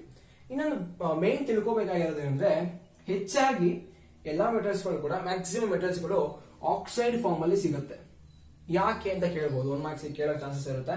ಯಾಕೆ ಎಲ್ಲ ಹೆಚ್ಚಾಗಿ ಮೆಟಲ್ಸ್ ಗಳೆಲ್ಲ ಆಕ್ಸೈಡ್ ಫಾರ್ಮ್ ಅಲ್ಲಿ ಸಿಗುತ್ತೆ ಅಂತ ಕೇಳಿದ್ರೆ, ಮೆಟಲ್ಸ್ ಗಳಲ್ಲಿ ಸಿಗುತ್ತೆ ಅರ್ತ್ ಕ್ರಸ್ಟ್ ಅಲ್ಲಿ. ಸೊ ಅರ್ತ್ ಕ್ರಸ್ಟ್ ಅಲ್ಲಿ ಮ್ಯಾಕ್ಸಿಮಮ್ ಪರ್ಸೆಂಟೇಜ್ ಇರೋದೇ ಆಕ್ಸಿಜನ್. ಈಗ ಅರ್ತ್ ಕ್ರಸ್ಟ್ ಅಲ್ಲಿ ಮ್ಯಾಕ್ಸಿಮಮ್ ಆಕ್ಸಿಜನ್ ಇದೆ ಅಂದ್ರೆ ಮೆಟಲ್ಸ್ ಗಳು ಆಕ್ಸಿಜನ್ ಜೊತೆ ರಿಯಾಕ್ಟ್ ಆಗೋ ಕೆಪಾಸಿಟಿ ಅಥವಾ ಪ್ರಾಬಬಿಲಿಟಿ ಏನ್ ಹೇಳ್ತೀವಿ ಜಾಸ್ತಿ ಇರುತ್ತೆ. ಸೊ ಎಲ್ಲ ಮೆಟಲ್ಸ್ ಗಳು ಆಕ್ಸಿಜನ್ ಜೊತೆ ಕಂಬೈನ್ ಆಗಿ ಆಕ್ಸೈಡ್ ಫಾರ್ಮ್ ಆಗಿ ಸಿಗುತ್ತೆ. ಇನ್ನೊಂದು ರೀಸನ್ ಇದೆ, ಮೊದಲನೇದೇನು ಆಕ್ಸಿಜನ್ ಅಬಂಡೆಂಟ್ ಆಗಿದೆ, ಅಂದ್ರೆ ಮ್ಯಾಕ್ಸಿಮಮ್ ಪರ್ಸೆಂಟೇಜ್ ಅರ್ತ್ ಕ್ರಸ್ಟ್ ಅಲ್ಲಿ ಆಕ್ಸಿಜನ್ ಜಾಸ್ತಿ ಇದೆ. ಸೆಕೆಂಡ್ ಒಂದು ಆಕ್ಸಿಜನ್ ರಿಯಾಕ್ಟಿವಿಟಿ ಇದೆಯಲ್ಲ ತುಂಬಾ ಜಾಸ್ತಿ, ರಿಯಾಕ್ಟಿವಿಟಿ ಹೈ ಆಕ್ಸಿಜನ್ ಮಾಲಿಕ್ಯೂಲ್. ಅಂದ್ರೆ ಆಕ್ಸಿಜನ್ ಮೆಟಲ್ಸ್ ಜೊತೆ ರಿಯಾಕ್ಟ್ ಆಗೋ ಕೆಪಾಸಿಟಿ ಆಕ್ಸಿಜನ್ ಗೆ ಜಾಸ್ತಿ ಇದೆ, ಆಕ್ಸಿಜನ್ ರಿಯಾಕ್ಟಿವಿಟಿ ಜಾಸ್ತಿ ಇದೆ. ಸಲ್ಫರ್ ಮತ್ತೆ ಕಾರ್ಬನೇಟ್ ಆಗಿ ಕಂಪೇರ್ ಮಾಡಿದ್ರೆ ಆಕ್ಸಿಜನ್ ರಿಯಾಕ್ಟಿವಿಟಿ ಜಾಸ್ತಿ ಇದೆ. ಸೊ ಅದು ಮೆಟಲ್ಸ್ ಜೊತೆ ಈಸಿಯಾಗಿ ರಿಯಾಕ್ಟ್ ಆಗಿ ತನ್ನ ಆಕ್ಸೈಡ್ ಗಳಾಗಿ ಕ್ರಿಯೇಟ್ ಮಾಡ್ಕೊಳುತ್ತೆ. ಇವೆರಡು ರೀಸನ್ ಕೇಳಬಹುದು ನಿಮಗೆ. ಆಕ್ಸೈಡ್ ಫಾರ್ಮ್ ಅಲ್ಲಿ ಕೆಲ ಮೆಟಲ್ಸ್ ಗಳು ಸಿಗುತ್ತೆ, ಎರಡು ರೀಸನ್ ಇದೆ. ಒಂದು ಅರ್ತ್ ಕ್ರಸ್ಟ್ ಅಲ್ಲಿ ಮ್ಯಾಕ್ಸಿಮಮ್ ಆಕ್ಸಿಜನ್ ಸಿಗುತ್ತೆ, ಇನ್ನೊಂದು ಆಕ್ಸಿಜನ್ ರಿಯಾಕ್ಟಿವಿಟಿ ಜಾಸ್ತಿ. ಸೊ ಅದು ಆಕ್ಸಿಜನ್ ಜೊತೆ ಕಂಬೈನ್ ಆಗಿ ಅದು ಆಕ್ಸೈಡ್ ಆಗಿ ಮೆಟಲ್ ಆಕ್ಸೈಡ್ಸ್ ಗಳಾಗಿ ನಮಗೆ ಸಿಗುತ್ತೆ. ಈಗ ಇನ್ನೊಂದು ತಿಳ್ಕೋಬೇಕಾಗಿರೋದು ಏನಂದ್ರೆ, ಮೆಟಲ್ಗಳು ಆಕ್ಸೈಡ್ ಫಾರ್ಮ್ ಆಗಿ ಸಿಕ್ಕಿದ್ರೆ, ಆಕ್ಸೈಡ್ ಫಾರ್ಮ್ ಎಕ್ಸಾಂಪಲ್ ಯಾವ್ದು ಕೊಟ್ಟಿದ್ದೀನಿ, Cu2O. ಈಗ ನಾನು ಕಾಪರ್ ಎಕ್ಸ್ಟ್ರಾಕ್ಟ್ ಮಾಡಿದ್ದೀನಿ, ನನಗೆ ಕಾಪರ್ ಆಕ್ಸೈಡ್ ಆಗಿ ನನಗೆ ಸಿಕ್ಕಿದೆ. ಈಗ ಕಾಪರ್ ಆಕ್ಸೈಡ್ ಇಂದ ನನಗೆ ಬೇಕಾಗಿರೋದೇನು, ಮೆಟಲ್ ಬೇಕಾಗಿದೆ. ಅಂದ್ರೆ ನನಗೆ ಕಾಪರ್ ಆಕ್ಸೈಡ್ ಇಂದ ಬರೀ ಕಾಪರ್ ಬೇಕು. ಅಂದ್ರೆ ಏನ್ ಮಾಡ್ಬೇಕು, ನಮಗೆ ಇಲ್ಲಿ ಆಕ್ಸಿಜನ್ ನ ರಿಮೂವ್ ಮಾಡಬೇಕು. ಯಾವ ಒಂದು ರಿಯಾಕ್ಷನ್ ಅಲ್ಲಿ ಆಕ್ಸಿಜನ್ ರಿಮೂವ್ ಆಗುತ್ತೆ ನಾವು ಅದನ್ನ ರಿಡಕ್ಷನ್ ಅಂತ ಕರಿತೀವಿ. ಕರೆಕ್ಟಾ? ನಾವು ಆಕ್ಸಿಡೇಷನ್ ರಿಡಕ್ಷನ್ ಬಗ್ಗೆ ಡಿಸ್ಕಸ್ ಮಾಡುವಾಗ ಹೇಳಿದೀನಿ. ರಿಡಕ್ಷನ್ ಅಂದ್ರೆ ಏನು, ಯಾವ್ದಾದ್ರು ಒಂದು ಮೆಟಲ್ ಇಂದ ಆಕ್ಸಿಜನ್ ರಿಮೂವ್ ಮಾಡಿದ್ರೆ ಅದೊಂದು ರಿಯಾಕ್ಷನ್ ಆಗಬೇಕಾದ್ರೆ ಅದನ್ನ ಆಕ್ಸಿಜನ್ ರಿಮೂವ್ ಆದ್ರೆ ಅದನ್ನ ರಿಡಕ್ಷನ್ ಅಂತ ಕರಿತೀವಿ. ಈಗ Cu2 ಆಗ್ಲಿ ZnO ಆಗ್ಲಿ, ನನಗೆ ಜಿಂಕ್ ಆಕ್ಸೈಡ್ ಇಂದ ನಂಗೆ ಜಿಂಕ್ ಬೇಕು ಅಂದ್ರೆ ಏನ್ ಮಾಡ್ಬೇಕು, ಇದರಿಂದ ಆಕ್ಸಿಜನ್ ರಿಮೂವ್ ಮಾಡ್ಬೇಕಾಗುತ್ತೆ. ರಿಮೂವಿಂಗ್ ಆಫ್ ಆಕ್ಸಿಜನ್ ಅಂತ ಹೇಳ್ತೀವಿ, ಏನಂತ ಕರಿತೀವಿ, ಅದನ್ನ ರಿಡಕ್ಷನ್ ಅಂತ ಕರಿತೀವಿ. ಅಂದ್ರೆ ನಮ್ಗೆ ಆಕ್ಸೈಡ್ ಓರ್ಗಳೇನಾದ್ರು ಸಿಕ್ಕಿದ್ರೆ, ಈಗ ಎಕ್ಸ್ಟ್ರಾಕ್ಟ್ ಮಾಡುವಾಗ Cu2O ಸಿಕ್ತು ಅಂದ್ರೆ ಇದರಿಂದ ನಾನು CO ಅಥವಾ ಕಾಪರ್ ಡೈರೆಕ್ಟ್ ಆಗಿ ತಗೊಳ್ಳೋದು ಹೇಗೆ, ರಿಡಕ್ಷನ್ ಪ್ರೋಸೆಸ್ ಮಾಡ್ತೀವಿ. ರಿಡಕ್ಷನ್ ಮಾಡೋದ್ರ ಮೂಲಕ ಆಕ್ಸೈಡ್ ಓರ್ಗಳನ್ನ ತನ್ನ ಮೆಟಲ್ ಆಗಿ ಡೈರೆಕ್ಟ್ ಆಗಿ, ಈಗ ಮೆಟಲ್ ಆಕ್ಸೈಡ್ ಯಾವುದು Cu2O ಸಿಕ್ಕಿದೆ, ನನಗೆ Cu ಬೇಕು, ಡೈರೆಕ್ಟ್ ಆಗಿ ರಿಡಕ್ಷನ್ ಪ್ರೋಸೆಸ್ ಮಾಡಿದ್ರೆ ನನಗೆ Cu ಸಿಕ್ಬಿಡುತ್ತೆ. ಬಟ್ ನೀವು ಸಲ್ಫೈಡ್ ಓರ್ ಆದ್ರೂ ಆಗ್ಲಿ, ಸಲ್ಫೈಡ್ ಕಾರ್ಬೋನೇಟ್ ಓರ್ ಅನ್ನ ಸಿಕ್ಕಿದ್ರೆ, ಸಲ್ಫೈಡ್ ಓರ್ ಆಗಿ ZnS ತಗೊಳ್ತೀನಿ, ಕಾರ್ಬೋನೇಟ್ ಓರ್ ಆಗಿ ZnCO3 ಒಂದೇ ಮೆಟಲ್ ನ ಕನ್ಸಿಡರ್ ಮಾಡ್ತೀನಿ. ZnCO3 ಸಿಕ್ಕಿದ್ರೆ ಡೈರೆಕ್ಟ್ ಆಗಿ ಜಿಂಕ್ ಆಗಿ ಕನ್ವರ್ಟ್ ಮಾಡಕ್ಕಾಗಲ್ಲ. ಅದಕ್ಕೆ ಏನ್ ಮಾಡ್ಬೇಕಾಗತ್ತೆ, ಈ ಸಲ್ಫೈಡ್ ಓರ್ ಸಿಕ್ಕಿದ್ರೆ ಅದನ್ನ ಆಕ್ಸೈಡ್ ಓರ್ ಆಗಿ ಕನ್ವರ್ಟ್ ಮಾಡ್ಕೋಬೇಕಾಗತ್ತೆ. ಈಗ ನಿಮ್ಗೆ ZnS ಸಿಕ್ಕಿದೆ, ಇದನ್ನ ಡೈರೆಕ್ಟ್ ಆಗಿ Zn ಗೆ ಕನ್ವರ್ಟ್ ಮಾಡಕ್ಕಾಗಲ್ಲ. ಅದಕ್ಕೆ ಏನ್ ಮಾಡ್ಬೇಕು, ಈ ZnS ನ ZnO ಕನ್ವರ್ಟ್ ಮಾಡ್ತೀವಿ, ಆ ನಂತರ ಇದನ್ನ ಜಿಂಕ್ ಆಗಿ ತಗೊಳ್ತೀವಿ. ಅಂದ್ರೆ ಯಾವುದೇ ಓರ್ ಆಗಲಿ, ಯಾವುದೇ ಮೆಟಲ್ ಆಗಿ, ಈಗ Cu2S ಬಂದ್ರು ಅಷ್ಟೇನೆ, ಅದನ್ನು ನಾವು Cu2O ಕನ್ವರ್ಟ್ ಮಾಡ್ಕೋತೀವಿ, ಆ ನಂತರ ಅದರಿಂದ Cu ಎಕ್ಸ್ಟ್ರಾಕ್ಟ್ ಮಾಡ್ತೀವಿ. ಅಂದ್ರೆ ಸಲ್ಫೈಡ್ ಓರ್ ಆದ್ರೂ ಆಗಲಿ, ಜಿಂಕ್ ಕಾರ್ಬೋನೇಟ್ ಅಷ್ಟೇ, ZnCO3 ನ ಫಸ್ಟ್ ZnO ಕನ್ವರ್ಟ್ ಮಾಡ್ಕೊಳ್ತೀವಿ, ಆನಂತರ ಅದರಿಂದ ಜಿಂಕ್ ಎಕ್ಸ್ಟ್ರಾಕ್ಟ್ ಮಾಡ್ತೀವಿ. ಅಂದ್ರೆ ಯಾವುದೇ ಸಲ್ಫೈಡ್ ಓರ್ ಆದ್ರೂ ಆಗ್ಲಿ, ಕಾರ್ಬೋನೇಟ್ ಓರ್ ಆಗ್ಲಿ, ಮೆಟಲ್ಸ್ ಗಳು ಸಿಕ್ಕಿದ್ರೆ, ಆ ಒಂದು ಫಾರ್ಮ್ ಅಲ್ಲಿ ಸಿಕ್ಕಿದ್ರೆ ಫಸ್ಟ್ ಅದನ್ನ ಆಕ್ಸೈಡ್ ಓರ್ ಆಗಿ ಕನ್ವರ್ಟ್ ಮಾಡ್ಕೋತೀವಿ. ಅಂದ್ರೆ ಇಲ್ಲಿ Zn ಸಿಕ್ಕಿದೆ, ಅದನ್ನ ZnO ಮಾಡ್ಕೋತೀವಿ, ಅದನ್ನ ಆಮೇಲೆ ಅದರಿಂದ ಜಿಂಕ್ ಎಕ್ಸ್ಟ್ರಾಕ್ಟ್ ಮಾಡ್ತೀವಿ. ಕಾರ್ಬೋನೇಟ್ ಓರ್ ಅಷ್ಟೇ, ZnCO3 ಬರ್ತದೆ, ZnCO3 ಸಿಕ್ತು, ಜಿಂಕ್ ಕಾರ್ಬೋನೇಟ್, ಆ ಜಿಂಕ್ ನ ಜಿಂಕ್ ಆಕ್ಸೈಡ್ ಆಗಿ ಕನ್ವರ್ಟ್ ಮಾಡ್ಕೋತೀವಿ, ಆ ನಂತರ ಜಿಂಕ್ ನ ಎಕ್ಸ್ಟ್ರಾಕ್ಟ್ ಮಾಡ್ತೀವಿ. ಅಂದ್ರೆ ಸಲ್ಫೈಡ್ ಓರ್ ಕಾರ್ಬೋನೇಟ್ ಓರ್ ಬಂದ್ರೆ, ಆ ಸಲ್ಫೈಡ್ ಓರ್ ಮತ್ತೆ ಕಾರ್ಬೋನೇಟ್ ಓರ್ ರೀತಿ ಏನಾದ್ರೆ ಯಾವ್ದೋ ಮೆಟಲ್ ಸಿಕ್ಕಿದ್ರೆ ಅವೆರಡನ್ನೂ ಕೂಡ ನಾವು ಆಕ್ಸೈಡ್ ಓರ್ ಆಗಿ ಕನ್ವರ್ಟ್ ಮಾಡಿಕೊಂಡು, ಆ ನಂತರ ರಿಡಕ್ಷನ್ ಪ್ರೋಸೆಸ್ ಮೂಲಕ, ಅಂದ್ರೆ ಆ ಒಂದು ಮೆಟಲ್ ಕಾಂಪೌಂಡ್ ಅಥವಾ ಮೆಟಲ್ ಆಕ್ಸೈಡ್ ಇಂದ ಆಕ್ಸಿಜನ್ ರಿಮೂವ್ ಮಾಡಿ ರಿಡಕ್ಷನ್ ಮಾಡಿ ಮೆಟಲ್ ಗಳನ್ನ ಎಕ್ಸ್ಟ್ರಾಕ್ಟ್ ಮಾಡ್ತೀವಿ. ಯಾವಾಗ ಸಲ್ಫೈಡ್ ಓರ್ ಮತ್ತೆ ಕಾರ್ಬೋನೇಟ್ ಓರ್ ಆಗಿ ಸಿಕ್ಕಿದೆ. ಅಕಸ್ಮಾತ್ ಆಕ್ಸೈಡ್ ಓರೇ ಸಿಕ್ತಪ್ಪ, ಡೈರೆಕ್ಟ್ ಆಗಿ ರಿಡಕ್ಷನ್ ಮಾಡಿದ್ರೆ ಸಿಕ್ಬಿಡುತ್ತೆ. ಅಂದ್ರೆ ಆಕ್ಸೈಡ್ ಓರ್ಗಳು ಸಿಕ್ಕಿದ್ರೆ ತುಂಬಾ ಈಸಿಯಾಗಿ ಮಾಡಬಹುದು, ಯಾಕಂದ್ರೆ ಡೈರೆಕ್ಟ್ ಆಗಿ ರಿಡಕ್ಷನ್ ಮಾಡಿಬಿಟ್ರೆ ಕಾಪರ್ ಸಿಕ್ಬಿಡುತ್ತೆ. ರಿಡಕ್ಷನ್ ಯಾವ ರೀತಿ ಮಾಡ್ತೀವಿ ಅಂತ ಡಿಸ್ಕಸ್ ಮಾಡೋಣ. ಎರಡು ಚಾನ್ಸಸ್ ಇದೆ. ಒಂದು, ಮೆಟಲ್ ಗಳನ್ನ ಡೈರೆಕ್ಟ್ ಆಗಿ ಹೀಟ್ ಮಾಡ್ತಾ ಹೋದ್ರೆ ಆಕ್ಸಿಜನ್ ಎಸ್ಕೇಪ್ ಆಗುತ್ತೆ. ಇನ್ನೊಂದು, ರೆಡ್ಯೂಸಿಂಗ್ ಏಜೆಂಟ್ ಗಳನ್ನ ಯೂಸ್ ಮಾಡ್ಕೊಳ್ತೀವಿ. ರೆಡ್ಯೂಸಿಂಗ್ ಏಜೆಂಟ್ ನ ಯೂಸ್ ಮಾಡೋದ್ರ ಮೂಲಕ ಆಕ್ಸೈಡ್ ಓರ್ಗಳಿಂದ ನಾವು ಮೆಟಲ್ ಗಳನ್ನ ಈಸಿಯಾಗಿ ಎಕ್ಸ್ಟ್ರಾಕ್ಟ್ ಮಾಡಬಹುದು. ಇದಿಷ್ಟು ಕಾನ್ಸೆಪ್ಟ್. ಏನ್ ಕಾನ್ಸೆಪ್ಟ್ ಇದೆ, ನಾನು ಆಕ್ಸೈಡ್ ಓರ್ ಸಿಕ್ಕಿದ್ರೆ ಡೈರೆಕ್ಟ್ ಆಗಿ ರಿಡಕ್ಷನ್ ಮಾಡೋದ್ರ ಮೂಲಕ ಮೆಟಲ್ ಗಳನ್ನ ತಗೊಳ್ತೀವಿ. ಇಲ್ಲ ಸಲ್ಫೈಡ್ ಓರ್ ಅಥವಾ ಕಾರ್ಬೋನೇಟ್ ಓರ್ ರೀತಿ ಸಿಕ್ತು, ಅವುಗಳನ್ನ ಆಕ್ಸೈಡ್ ಓರ್ ಆಗಿ ಕನ್ವರ್ಟ್ ಮಾಡಿಕೊಂಡು ಆ ನಂತರ ಅದನ್ನ ಮೆಟಲ್ ಎಕ್ಸ್ಟ್ರಾಕ್ಟ್ ಮಾಡ್ತೀವಿ ಅನ್ನೋದು. ಈಗ ನಾನೊಂದು ಓರ್ ಇಂದ ಒಂದು ಮೆಟಲ್ ಎಕ್ಸ್ಟ್ರಾಕ್ಟ್ ಮಾಡ್ತಿದ್ದೀನಿ ಅಂದ್ರೆ ಕೆಲವು ಪ್ರೊಸೀಜರ್ ಗಳನ್ನ ಫಾಲೋ ಮಾಡಬೇಕಾಗುತ್ತೆ. ಅದರ ಮೊದಲನೇದು ಬಂದು ಎನ್ರಿಚ್ಮೆಂಟ್ ಆಫ್ ಓರ್ ಅಥವಾ ಕಾನ್ಸಂಟ್ರೇಷನ್ ಆಫ್ ಓರ್ ಅಂತ ಕರಿತೀವಿ. ಏನಪ್ಪ ಇದು ಕಾನ್ಸಂಟ್ರೇಷನ್ ಆಫ್ ಓರ್ ಅಂತಂದ್ರೆ, ಈಗ ನಾನೊಂದು ಮೆಟಲ್ ಎಕ್ಸ್ಟ್ರಾಕ್ಟ್ ಮಾಡಿದೀನಿ, Cu2S ಅಂತ ಅನ್ಕೊಂಡು ತಗೊಂಡಿದ್ದೀನಿ. ಯಾವ್ದಾದ್ರೂ ಆಗ್ಲಿ, ಸಲ್ಫೈಡ್ ಓರ್ ಆದ್ರೂ ಆಗ್ಲಿ, ಕಾರ್ಬೋನೇಟ್ ಓರ್ ಆದ್ರೂ ಆಗ್ಲಿ, ಆಕ್ಸೈಡ್ ಓರ್ ಆದ್ರೂ ಆಗ್ಲಿ, ಯಾವ್ದೋ ಒಂದು ಮೆಟಲ್ ನ ಎಕ್ಸ್ಟ್ರಾಕ್ಟ್ ಮಾಡಿದೀನಿ. ಎಕ್ಸ್ಟ್ರಾಕ್ಟ್ ಎಲ್ಲಿಂದ ತಗೊಂಡಿದ್ದೀವಿ, ಅರ್ತ್ ಕ್ರಸ್ಟ್ ನ ತಗೊಂಡಿದ್ದೀವಿ. ಈಗ ನಾವು ಎಲ್ಲರೂ ತಗೊಳ್ತಿದೀವಿ ಅಂದ್ರೆ Cu2S ಮಾತ್ರ ನಮಗೆ ಸಿಗುತ್ತಾ? ಇಲ್ಲ, ಸ್ವಲ್ಪ ಮಟ್ಟಿಗೆ ಇಂಪ್ಯೂರಿಟೀಸ್ ಇರುತ್ತೆ, ಸ್ಯಾಂಡ್, ಸಾಯಿಲ್, ಬೇಕಿಲ್ದಿರೋ ಇಂಪ್ಯೂರಿಟೀಸ್ ಗಳೆಲ್ಲ ಇರುತ್ತೆ. ಆ ಒಂದು ಇಂಪ್ಯೂರಿಟೀಸ್ ನಾವೇಂತ ಕರಿತೀವಿ, ಗ್ಯಾಂಗ್ ಅಂತ ಕರಿತೀವಿ. ಗ್ಯಾಂಗ್ ಪಾರ್ಟಿಕಲ್ಸ್ ಅಂದ್ರೆ ಏನು, ಇಂಪ್ಯೂರಿಟೀಸ್ ಇರುತ್ತೆ. ಎಲ್ಲಿ ಓರ್ಸ್ ಗಳಲ್ಲಿ ನಮಗೆ ಆ ಒಂದು ಇಂಪ್ಯೂರಿಟೀಸ್ ಪಾರ್ಟಿಕಲ್ಸ್ ಸಿಗುತ್ತೆ, ಅವುಗಳನ್ನ ನಾವು ಗ್ಯಾಂಗ್ ಅಂತ ಕರಿತೀವಿ. ಮೇನ್ ನಾವೊಂದು ಕೆಲವು ರಿಯಾಕ್ಷನ್ ಗಳನ್ನ ಮಾಡಿ ರಿಡಕ್ಷನ್, ಈಗ ಫಸ್ಟ್ ಏನ್ ಮಾಡ್ತೀವಿ, ಇದನ್ನ ಸಲ್ಫೈಡ್ ಓರ್ ಅಲ್ವಾ, ಇದನ್ನ ಆಕ್ಸೈಡ್ ಓರ್ ಕನ್ವರ್ಟ್ ಮಾಡಿ ಅದನ್ನ ರಿಡಕ್ಷನ್ ಮಾಡಿ ಆಮೇಲೆ ಮೆಟಲ್ ತಗೊಳ್ತೀವಿ. ಈ ಇಂಪ್ಯೂರಿಟೀಸ್ ಅದ್ರ ಜೊತೆಗೆ ಇದ್ರೆ ನಾವು ಫರ್ದರ್ ಮೂವ್ ಮಾಡೋದಕ್ಕೆ, ರಿಯಾಕ್ಷನ್ ಮಾಡೋದಕ್ಕೆ ಪ್ರಾಬ್ಲಮ್ ಆಗುತ್ತೆ. ಅದಕ್ಕೆ ಏನ್ ಮಾಡ್ತೀವಿ, ಫಸ್ಟ್ ಈ ಗ್ಯಾಂಗ್ ಪಾರ್ಟಿಕಲ್ಸ್ ಎಲ್ಲ ರಿಮೂವ್ ಮಾಡ್ಬಿಡ್ತೀವಿ. ಅಂದ್ರೆ ಇಂಪ್ಯೂರಿಟೀಸ್ ಗಳನ್ನ ಫಸ್ಟ್ ರಿಮೂವ್ ಮಾಡ್ಬಿಟ್ರೆ ನಮಗೆ ಪ್ಯೂರ್ Cu2S ಸಿಗುತ್ತೆ.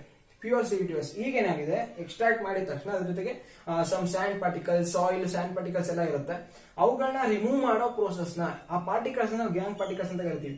ಈ ಗ್ಯಾಂಗ್ ಪಾರ್ಟಿಕಲ್ಸ್ ನ ರಿಮೂವ್ ಮಾಡೋ ಪ್ರೋಸೆಸ್ ನಾವು ಎನ್ರಿಚ್ಮೆಂಟ್ ಆಫ್ ಓರ್ ಅಥವಾ ಕಾನ್ಸಂಟ್ರೇಷನ್ ಆಫ್ ಓರ್ ಅಂತ ಕರಿತೀವಿ. ಕಾನ್ಸಂಟ್ರೇಷನ್ ಅಂದ್ರೆ ಏನು, ಮೆಟಲ್ ಪ್ಯೂರಿಟಿ ಇಂಪ್ರೂವ್ ಮಾಡೋದು. ಅಂದ್ರೆ ಪ್ಯೂರ್ Cu2S ನ ತಗೊಳ್ತೀವಿ, ಯಾಕಂದ್ರೆ ಮುಂಚೆ ಅದ್ರ ಜೊತೆ ಇಂಪ್ಯೂರಿಟೀಸ್ ಎಲ್ಲ ಇತ್ತು. ಅವುಗಳನ್ನ ರಿಮೂವ್ ಮಾಡೋ ಪ್ರೊಸೆಸ್ ನ ಕಾನ್ಸಂಟ್ರೇಷನ್ ಆಫ್ ಓರ್ ಅಂತ ಕರಿತೀವಿ. ಆ ಇಂಪ್ಯೂರಿಟೀಸ್ ಪಾರ್ಟಿಕಲ್ ನ ನಾವು ಗ್ಯಾಂಗ್ ಅಂತ ಕರಿತೀವಿ. ಹೆಚ್ಚಾಗಿ ಈ ಎಕ್ಸಾಂಪಲ್ ಇದನ್ನ ನಾವು ಓರ್ ಪಾರ್ಟಿಕಲ್ ಅಂತ ಕರಿತೀವಿ. ನಾನು ಎಕ್ಸ್ಟ್ರಾಕ್ಟ್ ಮಾಡಿದಾಗ Cu2S ಬಂದಿದ್ದು ಓರ್ ಪಾರ್ಟಿಕಲ್, ಅಲ್ಲಿರ್ತಕ್ಕ ಇಂಪ್ಯೂರಿಟೀಸ್ ನಾವು ಗ್ಯಾಂಗ್ ಪಾರ್ಟಿಕಲ್ಸ್ ಅಂತ ಕರಿತೀವಿ. ಇವು ಗ್ಯಾಂಗ್ ಪಾರ್ಟಿಕಲ್ಸ್,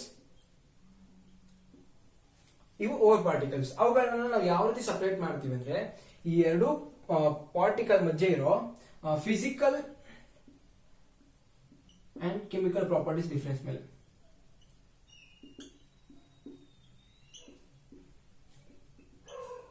ಯಾವ ರೀತಿ, ಈಗ ಫಿಸಿಕಲ್ ಪ್ರಾಪರ್ಟಿಗೆ ಬಗ್ಗೆ ಬರೋಣ.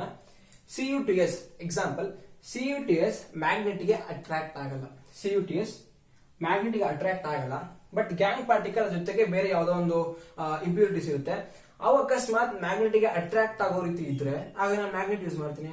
ಮ್ಯಾಗ್ನೆಟ್ ಯೂಸ್ ಮಾಡಿ ಗ್ಯಾಂಗ್ ಪಾರ್ಟಿಕಲ್ಸ್ ನೆಲ್ಲ ರಿಮೂವ್ ಮಾಡ್ಬಿಡ್ತೀನಿ, ಇಂಪ್ಯೂರಿಟೀಸ್ ನ, CuTs ನ, ಆಗ ಪ್ಯೂರ್ CuTs ತಗೊಳ್ತೀನಿ. ಸೊ ಫಿಸಿಕಲ್ ಪ್ರಾಪರ್ಟೀಸ್ ಆಗಿರ್ಬೋದು. ಇನ್ನೊಂದು, CuTs ನೀರಲ್ಲಿ ಡಿಸಾಲ್ವ್ ಆಗಲ್ಲ, ಕಂಪ್ಲೀಟ್ ಆಗಿ ಡಿಸಾಲ್ವ್ ಆಗಲ್ಲ, ಬಟ್ ಗ್ಯಾಂಗ್ ಪಾರ್ಟಿಕಲ್ ನೀರಲ್ಲಿ ಡಿಸಾಲ್ವ್ ಆಗುತ್ತೆ. ಹಾಗೇನ್ ಮಾಡ್ತೀನಿ, ತಗೊಂಡಿರ್ತಕ್ಕಂಥ ಹೋರ್ನ ವಾಟರ್ ಡಿಸಾಲ್ವ್ ಮಾಡಿದ್ರೆ ಗ್ಯಾಂಗ್ ಪಾರ್ಟಿಕಲ್ಸ್ ಎಲ್ಲ ಈಸಿಯಾಗಿ ವಾಟರ್ ಡಿಸಾಲ್ವ್ ಆಗ್ಬಿಡುತ್ತೆ. CuTs ಬಾಟಮ್ ಅಲ್ಲಿ ಅದೇ ರೀತಿ ಇರುತ್ತೆ, ಹಂಗೆ ಇರುತ್ತೆ. ಸೊ ಆಗ CuTs ನ ಸಪರೇಟ್ ಮಾಡಬಹುದು. ಈ ರೀತಿ ಕೆಲವು ಪ್ರೊಸೀಜರ್ ಗಳು ಇರ್ತವೆ. ಆ ಪ್ರೊಸೀಜರ್ ಯಾವ್ದ್ರ ಮೇಲೆ ಡಿಪೆಂಡ್ ಆಗಿರುತ್ತೆ, ಒಂದೊಂದು ಓರ್ನ ಒಂದೊಂದು ರೀತಿ ತಗೊಳ್ತಾರೆ. ಈಗ CuTs ನ ಯಾವ ರೀತಿ ಎಕ್ಸ್ಟ್ರಾ ಎನ್ರಿಚ್ಮೆಂಟ್ ಮಾಡ್ತೀವೋ, ಕಾನ್ಸಂಟ್ರೇಷನ್ ಆಫ್ ಓರ್ ಮಾಡ್ತೀವೋ, ಅದೇ ರೀತಿ ಐರನ್ ಮಾಡಬೇಕು ಅಂತಿಲ್ಲ. ಕೆಲವೊಂದು ಮೆಟಲ್ಸ್ ಗಳಿಗೆ ಒಂದೊಂದು ಪ್ರೊಸೀಜರ್ ನ ಫಾಲೋ ಮಾಡ್ತೀವಿ. ಎನ್ರಿಚ್ಮೆಂಟ್ ಆಫ್ ಓರ್ ಅಂತ ಬಂದ್ರೆ ಅದ್ರಲ್ಲಿ ಟೈಪ್ಸ್ ಗಳು ಬರುತ್ತೆ. ಯಾವ್ಯಾವುದು ಫ್ರಾತ್ ಫ್ಲೋಟೇಷನ್ ಅಂತ ಬರುತ್ತೆ, ಮ್ಯಾಗ್ನೆಟಿಕ್ ಸಪರೇಷನ್ ಅಂತ ಬರುತ್ತೆ. ಹೀಗೆ ಡಿಫ್ರೆಂಟ್ ಬರುತ್ತೆ. ಅಂದ್ರೆ ಅಲ್ಲಿ ಏನ್ ಪ್ರಿನ್ಸಿಪಲ್ ಯೂಸ್ ಮಾಡ್ತಾರೆ ಅಂದ್ರೆ, ಈ ಒಂದು ಓರ್ ಪಾರ್ಟಿಕಲ್ ಮತ್ತೆ ಗ್ಯಾಂಗ್ ಪಾರ್ಟಿಕಲ್ ಮಧ್ಯೆ ಇರೋ ಫಿಸಿಕಲ್ ಅಂಡ್ ಕೆಮಿಕಲ್ ಪ್ರಾಪರ್ಟೀಸ್ ಮೇಲೆ. ಈಗ ಏನಾದ್ರು ಗ್ಯಾಂಗ್ ಪಾರ್ಟಿಕಲ್ಸ್ ಗೆ ಡೆನ್ಸಿಟಿ ಜಾಸ್ತಿ ಇತ್ತು ಅಂದ್ರೆ ಸೆಪರೇಟ್ ಮಾಡ್ತಾರೆ ಈಸಿಯಾಗಿ. ಅಂದ್ರೆ ಡಿಫ್ರೆಂಟ್ ಮಧ್ಯೆ ಇರೋ ಫಿಸಿಕಲ್ ಅಂಡ್ ಕೆಮಿಕಲ್ ಪ್ರಾಪರ್ಟೀಸ್ ನ ಯೂಸ್ ಮಾಡಿಕೊಂಡು ಇವನ್ನ ಸೆಪರೇಟ್ ಮಾಡ್ತಾರೆ. ಮುಂಚೆನೆ ಹೇಳಿದೆ, ನಾನು ಒಂದು ಎಕ್ಸಾಂಪಲ್ ಕೊಟ್ಟೆ. ಗ್ಯಾಂಗ್ ಪಾರ್ಟಿಕಲ್ಸ್ ಮ್ಯಾಗ್ನೆಟಿಕ್ ಅಟ್ರಾಕ್ಟ್ ಆಯ್ತದೆ ಅಂದ್ರೆ ಆಗುತ್ತೆ ಅಂದ್ರೆ ನಾವು ಮ್ಯಾಗ್ನೆಟ್ ಯೂಸ್ ಮಾಡ್ತೀವಿ. ಮ್ಯಾಗ್ನೆಟ್ ಯೂಸ್ ಮಾಡಿದ್ರೆ ಈಸಿಯಾಗಿ ಒಂದು ಗ್ಯಾಂಗ್ ಪಾರ್ಟಿಕಲ್ ನ ರಿಮೂವ್ ಮಾಡ್ತೀವಿ, ಆಗ ನಮಗೆ CuTs ಸಿಗುತ್ತೆ. ಈ ರೀತಿ ಎನ್ರಿಚ್ಮೆಂಟ್ ಆಫ್ ಓರ್ ಅಂತ ಕರಿತೀವಿ. ಎನ್ರಿಚ್ಮೆಂಟ್ ಆಫ್ ಓರ್ ಅಂತ ಏನು, ಒಂದು ಗ್ಯಾಂಗ್ ಪಾರ್ಟಿಕಲ್ಸ್ ಓರ್ ಇಂದ ರಿಮೂವ್ ಮಾಡೋದು ನಾವು ಎನ್ರಿಚ್ಮೆಂಟ್ ಆಫ್ ಓರ್ ಅಂತ ಕರಿತೀವಿ, ಅಥವಾ ಕಾನ್ಸಂಟ್ರೇಷನ್ ಆಫ್ ಓರ್ ಅಂತ ಕರಿತೀವಿ. ಗ್ಯಾಂಗ್ ಪಾರ್ಟಿಕಲ್ ಅಂತ ಏನು, ಇಂಪ್ಯೂರಿಟೀಸ್ ಇರುತ್ತಲ್ಲ ಓರ್ ಅಲ್ಲಿ, ಆ ಒಂದು ಇಂಪ್ಯೂರಿಟೀಸ್ ನಾವು ಗ್ಯಾಂಗ್ ಅಂತ ಕರಿತೀವಿ. ಈಗ ಲೋ ರಿಯಾಕ್ಟಿವ್ ಮೆಟಲ್ಸ್ ಗಳನ್ನ ಯಾವ ರೀತಿ ಎಕ್ಸ್ಟ್ರಾಕ್ಟ್ ಮಾಡೋದು ಅಂತ ನೋಡೋಣ. ಎಕ್ಸಾಂಪಲ್ ಆಗಿ HGS ತಗೊಳ್ತೀನಿ. ಇದನ್ನು ನಾವು ಸಿನಾಬಾರ್ ಅಂತ ಕರಿತೀವಿ. ಸಿನಾಬಾರ್ ಅಂದ್ರೆ ಏನು, ಸಲ್ಫೈಡ್ ಓರ್ ಆಫ್ ಮರ್ಕ್ಯೂರಿನ ನಾವು ಸಿನಾಬಾರ್ ಅಂತ ಕರಿತೀವಿ. ಬಿಗಿನಿಂಗ್ ಅಲ್ಲಿ ಇದನ್ನ ನಾನು ಕಾನ್ಸಂಟ್ರೇಷನ್ ಮಾಡಿದೀನಿ, ಅಂದ್ರೆ ಇದರಲ್ಲಿರೋ ಗ್ಯಾಂಗ್ ಪಾರ್ಟಿಕಲ್ಸ್ ನೆಲ್ಲ ರಿಮೂವ್ ಮಾಡಿದೀನಿ. ನೆಕ್ಸ್ಟ್ ಏನ್ ಮಾಡೋದು, ಇದೇನಿದು ಸಲ್ಫೈಡ್ ಓರ್ ಅಲ್ವಾ. ಮುಂಚೆನೆ ಹೇಳಿದೆ, ಸಲ್ಫೈಡ್ ಓರ್ ಏನಾದ್ರೆ ಅದನ್ನ ನಾವು ಆಕ್ಸೈಡ್ ಓರ್ ಆಗಿ ಕನ್ವರ್ಟ್ ಮಾಡ್ತೀವಿ, ಅದನ್ನ ರೆಡ್ಯೂಸ್ ಮಾಡಿ ಮೆಟಲ್ ತಗೊಳ್ತೀವಿ ಅಂತ. ಈಗ ನಾನು HGS ಏನ್ ಮಾಡ್ಬೇಕು, HgO ಆಗಿ ಕನ್ವರ್ಟ್ ಮಾಡ್ತೀನಿ, ಆಮೇಲೆ ಅದರಿಂದ ಮರ್ಕ್ಯೂರಿ ತಗೊಳ್ತೀನಿ. ಇದು ಬೇಸಿಕ್ ಗೊತ್ತಿರೋದು ನಮಗೆ. ಯಾವ ರೀತಿ HGS ನ HgO ಕನ್ವರ್ಟ್ ಮಾಡೋದು, HGS ನ in presence of oxygen heat ಮಾಡಿದ್ರೆ ಈ ಸಲ್ಫರ್ ಜಾಗಕ್ಕೆ ಆಕ್ಸಿಜನ್ ಬರುತ್ತೆ. ಈಗ HgO plus SO2 sulphur dioxide ಬರುತ್ತೆ. ಈಕ್ವೇಟ್ ಮಾಡ್ಬೇಕಾ ನೋಡಿ, ಮೆಟಲ್ ತಗೊಳ್ತೀವಿ. ಫಸ್ಟ್ ಮೆಟಲ್ ಒಂದೊಂದಿದೆ, ಸಲ್ಫರ್ ಕೂಡ ಒಂದಿದೆ, ಆಕ್ಸಿಜನ್ ಇಲ್ಲಿ 2 ಇದೆ, ಇಲ್ಲಿ 3 ಇದೆ, ಇಲ್ಲಿ 3 ಹಾಕ್ತೀನಿ, 6 ಆಗುತ್ತೆ. 6 ಇಲ್ಲಿ 2 3 4 ಪ್ಲಸ್ 1 5, ಇಲ್ಲಿ 6 ಇದೆ. ಇಲ್ಲಿ 2 ಹಾಕಿದ್ರೆ 2 ಪ್ಲಸ್ 2 4 4 ಪ್ಲಸ್ 2 6 ಆಯ್ತು. ಆಕ್ಸಿಜನ್ 6, ಮರ್ಕ್ಯೂರಿ ಚೇಂಜ್ ಆಗಿದೆಲ್ಲ 2, ಸಲ್ಫರ್. ಇವಾಗ ಫೈನಲ್ ನೋಡಿ ಬ್ಯಾಲೆನ್ಸ್ ಆಗಿದೆ. mercury 2, sulfur 2, and oxygen 6, 3 2 are 6, 2 plus 4 6 balance ಆಗಿದೆ. ಅಂದ್ರೆ ಫಸ್ಟ್ ನಾವು HGS ನ HgO ಕನ್ವರ್ಟ್ ಮಾಡ್ಕೊಂಡಿದ್ವಿ. ಇದು ಸಾಲಿಡ್ ಸ್ಟೇಟ್, ಇದು ಗೇಷಿಯಸ್ ಸ್ಟೇಟ್, ಇದು ಕೂಡ ಸಾಲಿಡ್ ಸ್ಟೇಟ್. ಸಲ್ಫರ್ ಡೈಆಕ್ಸೈಡ್ ಅಂದ್ರೆ ಗೇಷಿಯಸ್ ಸ್ಟೇಟ್. ನೆಕ್ಸ್ಟ್ ಏನ್ ಮಾಡ್ತೀನಿ, ಬಂದ್ರೆ HgO ನ ಫರ್ದರ್ ಹೀಟ್ ಮಾಡ್ತಾ ಹೋಗ್ತೀನಿ. HgO ಸಾಲಿಡ್ ಹೀಟ್ ಮಾಡ್ತಾ ಹೋದ್ರೆ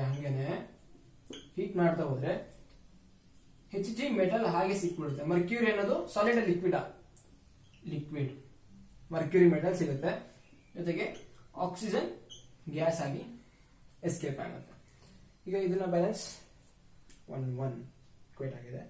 ಇದು 1 2 ಮಾಡ್ತೀನಿ, 2 ಇಕ್ವೇಟ್ ಆಯ್ತು. ಇದಿಷ್ಟೇ. ನಾವು ಮರ್ಕ್ಯೂರಿ ಮೆಟಲ್ ಯಾವ ರೀತಿ ಎಕ್ಸ್ಟ್ರಾಕ್ಟ್ ಮಾಡ್ತೀವಿ ಅಂತ ನೋಡಿದ್ವಿ. ಮರ್ಕ್ಯೂರಿ ಸಲ್ಫೈಡ್ ಓರ್ ಇದು ಸಿಗುತ್ತೆ. ಆ ಸಲ್ಫೈಡ್ ಓರ್ ನ ನಾವು ಆಕ್ಸೈಡ್ ಓರ್ ಕನ್ವರ್ಟ್ ಮಾಡ್ಕೋತೀವಿ. ಅಂದ್ರೆ ಹೀಟ್ ಮಾಡ್ತಾ ಹೋದ್ರೆ ಅದು ಮರ್ಕ್ಯೂರಿಕ್ ಆಕ್ಸೈಡ್ ಸಿಗುತ್ತೆ, HgO. ಅದನ್ನ ಫರ್ದರ್ ಹೀಟ್ ಮಾಡ್ತಾ ಹೋಗ್ತೀನಿ. Hg ಏನ್ ಬರುತ್ತೋ ಅದನ್ನ ಮತ್ತೆ ಹೀಟ್ ಮಾಡ್ತಾ ಹೋದ್ರೆ ಮರ್ಕ್ಯೂರಿ ಮೆಟಲ್ ಸಿಗುತ್ತೆ. ಆನಂತರ ಆಕ್ಸಿಜನ್ ಗ್ಯಾಸ್ ಬರುತ್ತೆ. ಇನ್ನೊಂದು ಎಕ್ಸಾಂಪಲ್ ಕೊಟ್ಟಿದ್ದಾರೆ, ಏನಂದ್ರೆ Cu2s. ಇದರಿಂದ ನಾವು ಕಾಪರ್ ನ ಎಕ್ಸ್ಟ್ರಾಕ್ಟ್ ಮಾಡಬೇಕು. ಈ Cu2s ಏನಿದು ಸಲ್ಫೈಡ್ ಓರ್. ಸೊ ಇದನ್ನ ಫಸ್ಟ್ ನಾವು ಆಕ್ಸೈಡ್ ಓರ್ ಆಗಿ ಕನ್ವರ್ಟ್ ಮಾಡಬೇಕು. ಅಂದ್ರೆ Cu2O ಆಗಿ ಕನ್ವರ್ಟ್ ಮಾಡಿ ಆನಂತರ ರಿಡಕ್ಷನ್ ಮಾಡೋದ್ರ ಮೂಲಕ, ಅಂದ್ರೆ ಆಕ್ಸಿಜನ್ ರಿಮೂವ್ ಮಾಡಿದ್ರೆ ಇದರಿಂದ ಕಾಪರ್ ಸಿಗುತ್ತೆ. ಕರೆಕ್ಟಾ? ಇದು ಪ್ರೋಸೆಸ್. ಅಂದ್ರೆ Cu2S ನ Cu2O ಕನ್ವರ್ಟ್ ಮಾಡೋದು ಹೇಗೆ? ಈ ಕಾಪರ್ ಸಲ್ಫೈಡ್ ನ in presence of oxygen just heat ಮಾಡಿದ್ರೆ Cu2O ಬರುತ್ತೆ. Cu2O ಜೊತೆಗೆ ಸಲ್ಫರ್ ಡೈಆಕ್ಸೈಡ್ ಗ್ಯಾಸ್ ಕೂಡ ಬರುತ್ತೆ. ಈಗ ಈಕ್ವೇಟ್ ಮಾಡ್ಕೋಬೇಕು. ಕಾಪರ್ ಟು ನೆಕ್ಸ್ಟ್ ಸಲ್ಫರ್ ತಗೊಳ್ಳಿ. ಸಲ್ಫರ್ 1 ಈಕ್ವೇಟ್ ಆಗಿದೆ. ಇಲ್ಲಿ ಆಕ್ಸಿಜನ್ 2 1 + 2 3. ಈ ರೀತಿ 2 3 ಬಂದ ತಕ್ಷಣ ಏನ್ ಮಾಡ್ಬೇಕು ಅಂದ್ರೆ ಅದಕ್ಕೆ LCM ತಗೊಳ್ಳಿ. 2 3 LCM ಒಂದು 6 ಅಲ್ವಾ? ಅಂದ್ರೆ 6 ಅಂತಂದ್ರೆ ಎರಡು ಕಡೆನೂ ಆಕ್ಸಿಜನ್ 6 ಮಾಡಬಹುದು, ಅವಾಗ ಅದನ್ನ ಈಕ್ವೇಟ್ ಆಗುತ್ತೆ ಅಂತ ಅರ್ಥ. ಇಲ್ಲಿ 2 ಇದೆ, ಇದನ್ನ 6 ಮಾಡಬೇಕು ಅಂದ್ರೆ 3 ಹಾಕ್ತೀನಿ. 3 2 6 ಆಯ್ತು. ನೆಕ್ಸ್ಟ್ ಈ ಕಡೆನೂ ನಾನು 6 ಮಾಡಬೇಕು ಆಕ್ಸಿಜನ್. ಇಲ್ಲಿ 2 ಇದೆ, ಇಲ್ಲಿ 1 ಇದೆ. ಫಸ್ಟ್ ಇಲ್ಲಿ 2 ಹಾಕ್ತೀನಿ. 2 2 4 ಆಯ್ತು. 4 + 1 5. ಇಲ್ಲಿ 2 ಹಾಕ್ಬಿಟ್ರೆ 5 ಈಗ ಎಷ್ಟಾಗುತ್ತೆ? 2 2 4 4 + 2 6 ಆಯ್ತು. ಈಗ ಎರಡು ಕಡೆ ಆಕ್ಸಿಜನ್ ಈಕ್ವೇಟ್ ಮಾಡ್ಕೊಂಡಿದ್ದೀನಿ. ಬಟ್ ಕಾಪರ್ ಮತ್ತೆ ಸಲ್ಫರ್ ಆಲ್ಟರ್ ಆಗಿದೆ. ಈಗ ಕಾಪರ್ 2 ಇದೆ, ಇಲ್ಲಿ ಕಾಪರ್ 4 ಇದೆ. ಸೊ ಇಲ್ಲಿ 2 ಹಾಕಿದ್ರೆ 2 2 4 ಕಾಪರ್ ಈಕ್ವೇಟ್ ಆಯ್ತು. ಕಾಪರ್ ಈಕ್ವೇಟ್ ಆಯ್ತು, ಆಕ್ಸಿಜನ್ ಈಕ್ವೇಟ್ ಆಯ್ತು. ಮಿಕ್ಕಿರೋ ಸಲ್ಫರ್ ಒಂದು. ಸಲ್ಫರ್ 2 ಇದೆ, ಇಲ್ಲಿ ಸಲ್ಫರ್ 2 ಇದೆ. ಅಂದ್ರೆ ಸಲ್ಫರ್ ಕೂಡ ಬ್ಯಾಲೆನ್ಸ್. ಇದು ಈಕ್ವೇಶನ್ ಬ್ಯಾಲೆನ್ಸ್ ಮಾಡೋದು. ಈಗ ಏನ್ ಮಾಡಿದ್ವಿ ನಾವು? Cu2S ಇಂದ Cu2O ಬಂದಿದೆ. ಈ ಬಂದಿದ್ದ Cu2O ಫರ್ದರ್ Cu2S ಜೊತೆ ರಿಯಾಕ್ಟ್ ಆಗುತ್ತೆ. Cu2S ಜೊತೆ Cu2O ರಿಯಾಕ್ಟ್ ಆಗಿ ಹೀಟ್ ಮಾಡ್ತಾನೆ ಏನಾಗುತ್ತೆ? ಕಾಪರ್ ಮೆಟಲ್ ಸಿಗುತ್ತೆ, ಜೊತೆಗೆ ಆಗಿ ಸಲ್ಫರ್ ಡೈಆಕ್ಸೈಡ್ ಬರುತ್ತೆ. ಹೀಗೇನೆ ರಿಯಾಕ್ಟ್ ಮಾಡ್ತಾ ಇರ್ತೀವಿ, ಅಂದ್ರೆ ಹೀಟ್ ಮಾಡ್ತಾ ಇರ್ತೀವಿ. ಹೀಟ್ ಮಾಡ್ತಾ ಬಂದಿರೋ ಕಾಪರ್ ಆಕ್ಸೈಡ್ ಏನಿದೆ ಅದು ರಿಯಾಕ್ಟೆಂಟ್ ಜೊತೆಗೆ Cu2S ಜೊತೆ ರಿಯಾಕ್ಟ್ ಆಗಿ Cu ಮೆಟಲ್ ಆಗಿ ನಿಮಗೆ ಸಿಗುತ್ತೆ. ಇದು ಈಕ್ವೇಟ್ ಬ್ಯಾಲೆನ್ಸ್ ಮಾಡ್ತೀವಿ ಅಂದ್ರೆ ಈಕ್ವೇಶನ್ 2 2 ಕಾಪರ್ 2 ಇದೆ, ಅಲ್ಲಿ ಒಂದೇ ಇದೆ. 4 ಹಾಕ್ತೀನಿ. ಕಾಪರ್ ಬ್ಯಾಲೆನ್ಸ್ ಆಯ್ತು. ಸಲ್ಫರ್ ಒಂದಿದೆ. ಬಟ್ ಆಕ್ಸಿಜನ್ ಇಲ್ಲಿ 1 ಇದೆ, ಅಲ್ಲಿ 2 ಇದೆ. ಸೊ ಇಲ್ಲಿ ಆಕ್ಸಿಜನ್ ಬ್ಯಾಲೆನ್ಸ್ ಮಾಡಬೇಕು ಅಂದ್ರೆ ನಾನು 2 ಹಾಕ್ತೀನಿ. ಆಕ್ಸಿಜನ್ 2 ಹಾಕಿದ ತಕ್ಷಣ ಕಾಪರ್ ಆಲ್ಟರ್ ಆಗುತ್ತೆ ನೋಡಿ. 2 2 4 2 + 2 6 ಆಯ್ತು. ಸೊ ಇಲ್ಲಿ ನಾನು ಚೇಂಜ್ ಮಾಡ್ಕೊಳ್ತೀನಿ ಕಾಪರ್. ಈಗ ಫೈನಲ್ ಆಗಿ ಚೆಕ್ ಮಾಡ್ಕೊಳ್ಳಿ. ಕಾಪರ್ 2 2 2 4 6 ಆಯ್ತು. ಕಾಪರ್ ಬ್ಯಾಲೆನ್ಸ್ ಆಗಿದೆ. ಸಲ್ಫರ್ 1 ಆಕ್ಸಿಜನ್ 2 ಈಕ್ವೇಶನ್ ಬ್ಯಾಲೆನ್ಸ್ ಆಗಿದೆ. ಈ ಎರಡು ಎಕ್ಸಾಂಪಲ್ ನೋಡಿದೆ ಅಂದ್ರೆ ಮರ್ಕ್ಯೂರಿ ಯಾವ ರೀತಿ ಎಕ್ಸ್ಟ್ರಾಕ್ಟ್ ಮಾಡ್ತೀವಿ, ಜೊತೆಗೆ ಕಾಪರ್ ನ ಯಾವ ರೀತಿ ಎಕ್ಸ್ಟ್ರಾಕ್ಟ್ ಮಾಡ್ತೀವಿ ಅಂತ ಕೊಟ್ಟಿದ್ದಾರೆ. ಏನ್ ಮಾಡ್ತೀವಿ? ಫಸ್ಟ್ ಸಲ್ಫೈಡ್ ಓರ್ ಇರುತ್ತೆ, ಅದನ್ನ ಹೀಟ್ ಮಾಡೋದ್ರ ಮೂಲಕ ಆಕ್ಸೈಡ್ ಓರ್ ಕನ್ವರ್ಟ್ ಮಾಡ್ತೀವಿ. ಫರ್ದರ್ ಹೀಟ್ ಮಾಡೋದ್ರ ಮೂಲಕ ಆಕ್ಸೈಡ್ ಓರ್ ಮೆಟಲ್ ಆಗಿ ನಮಗೆ ಸಿಗುತ್ತೆ.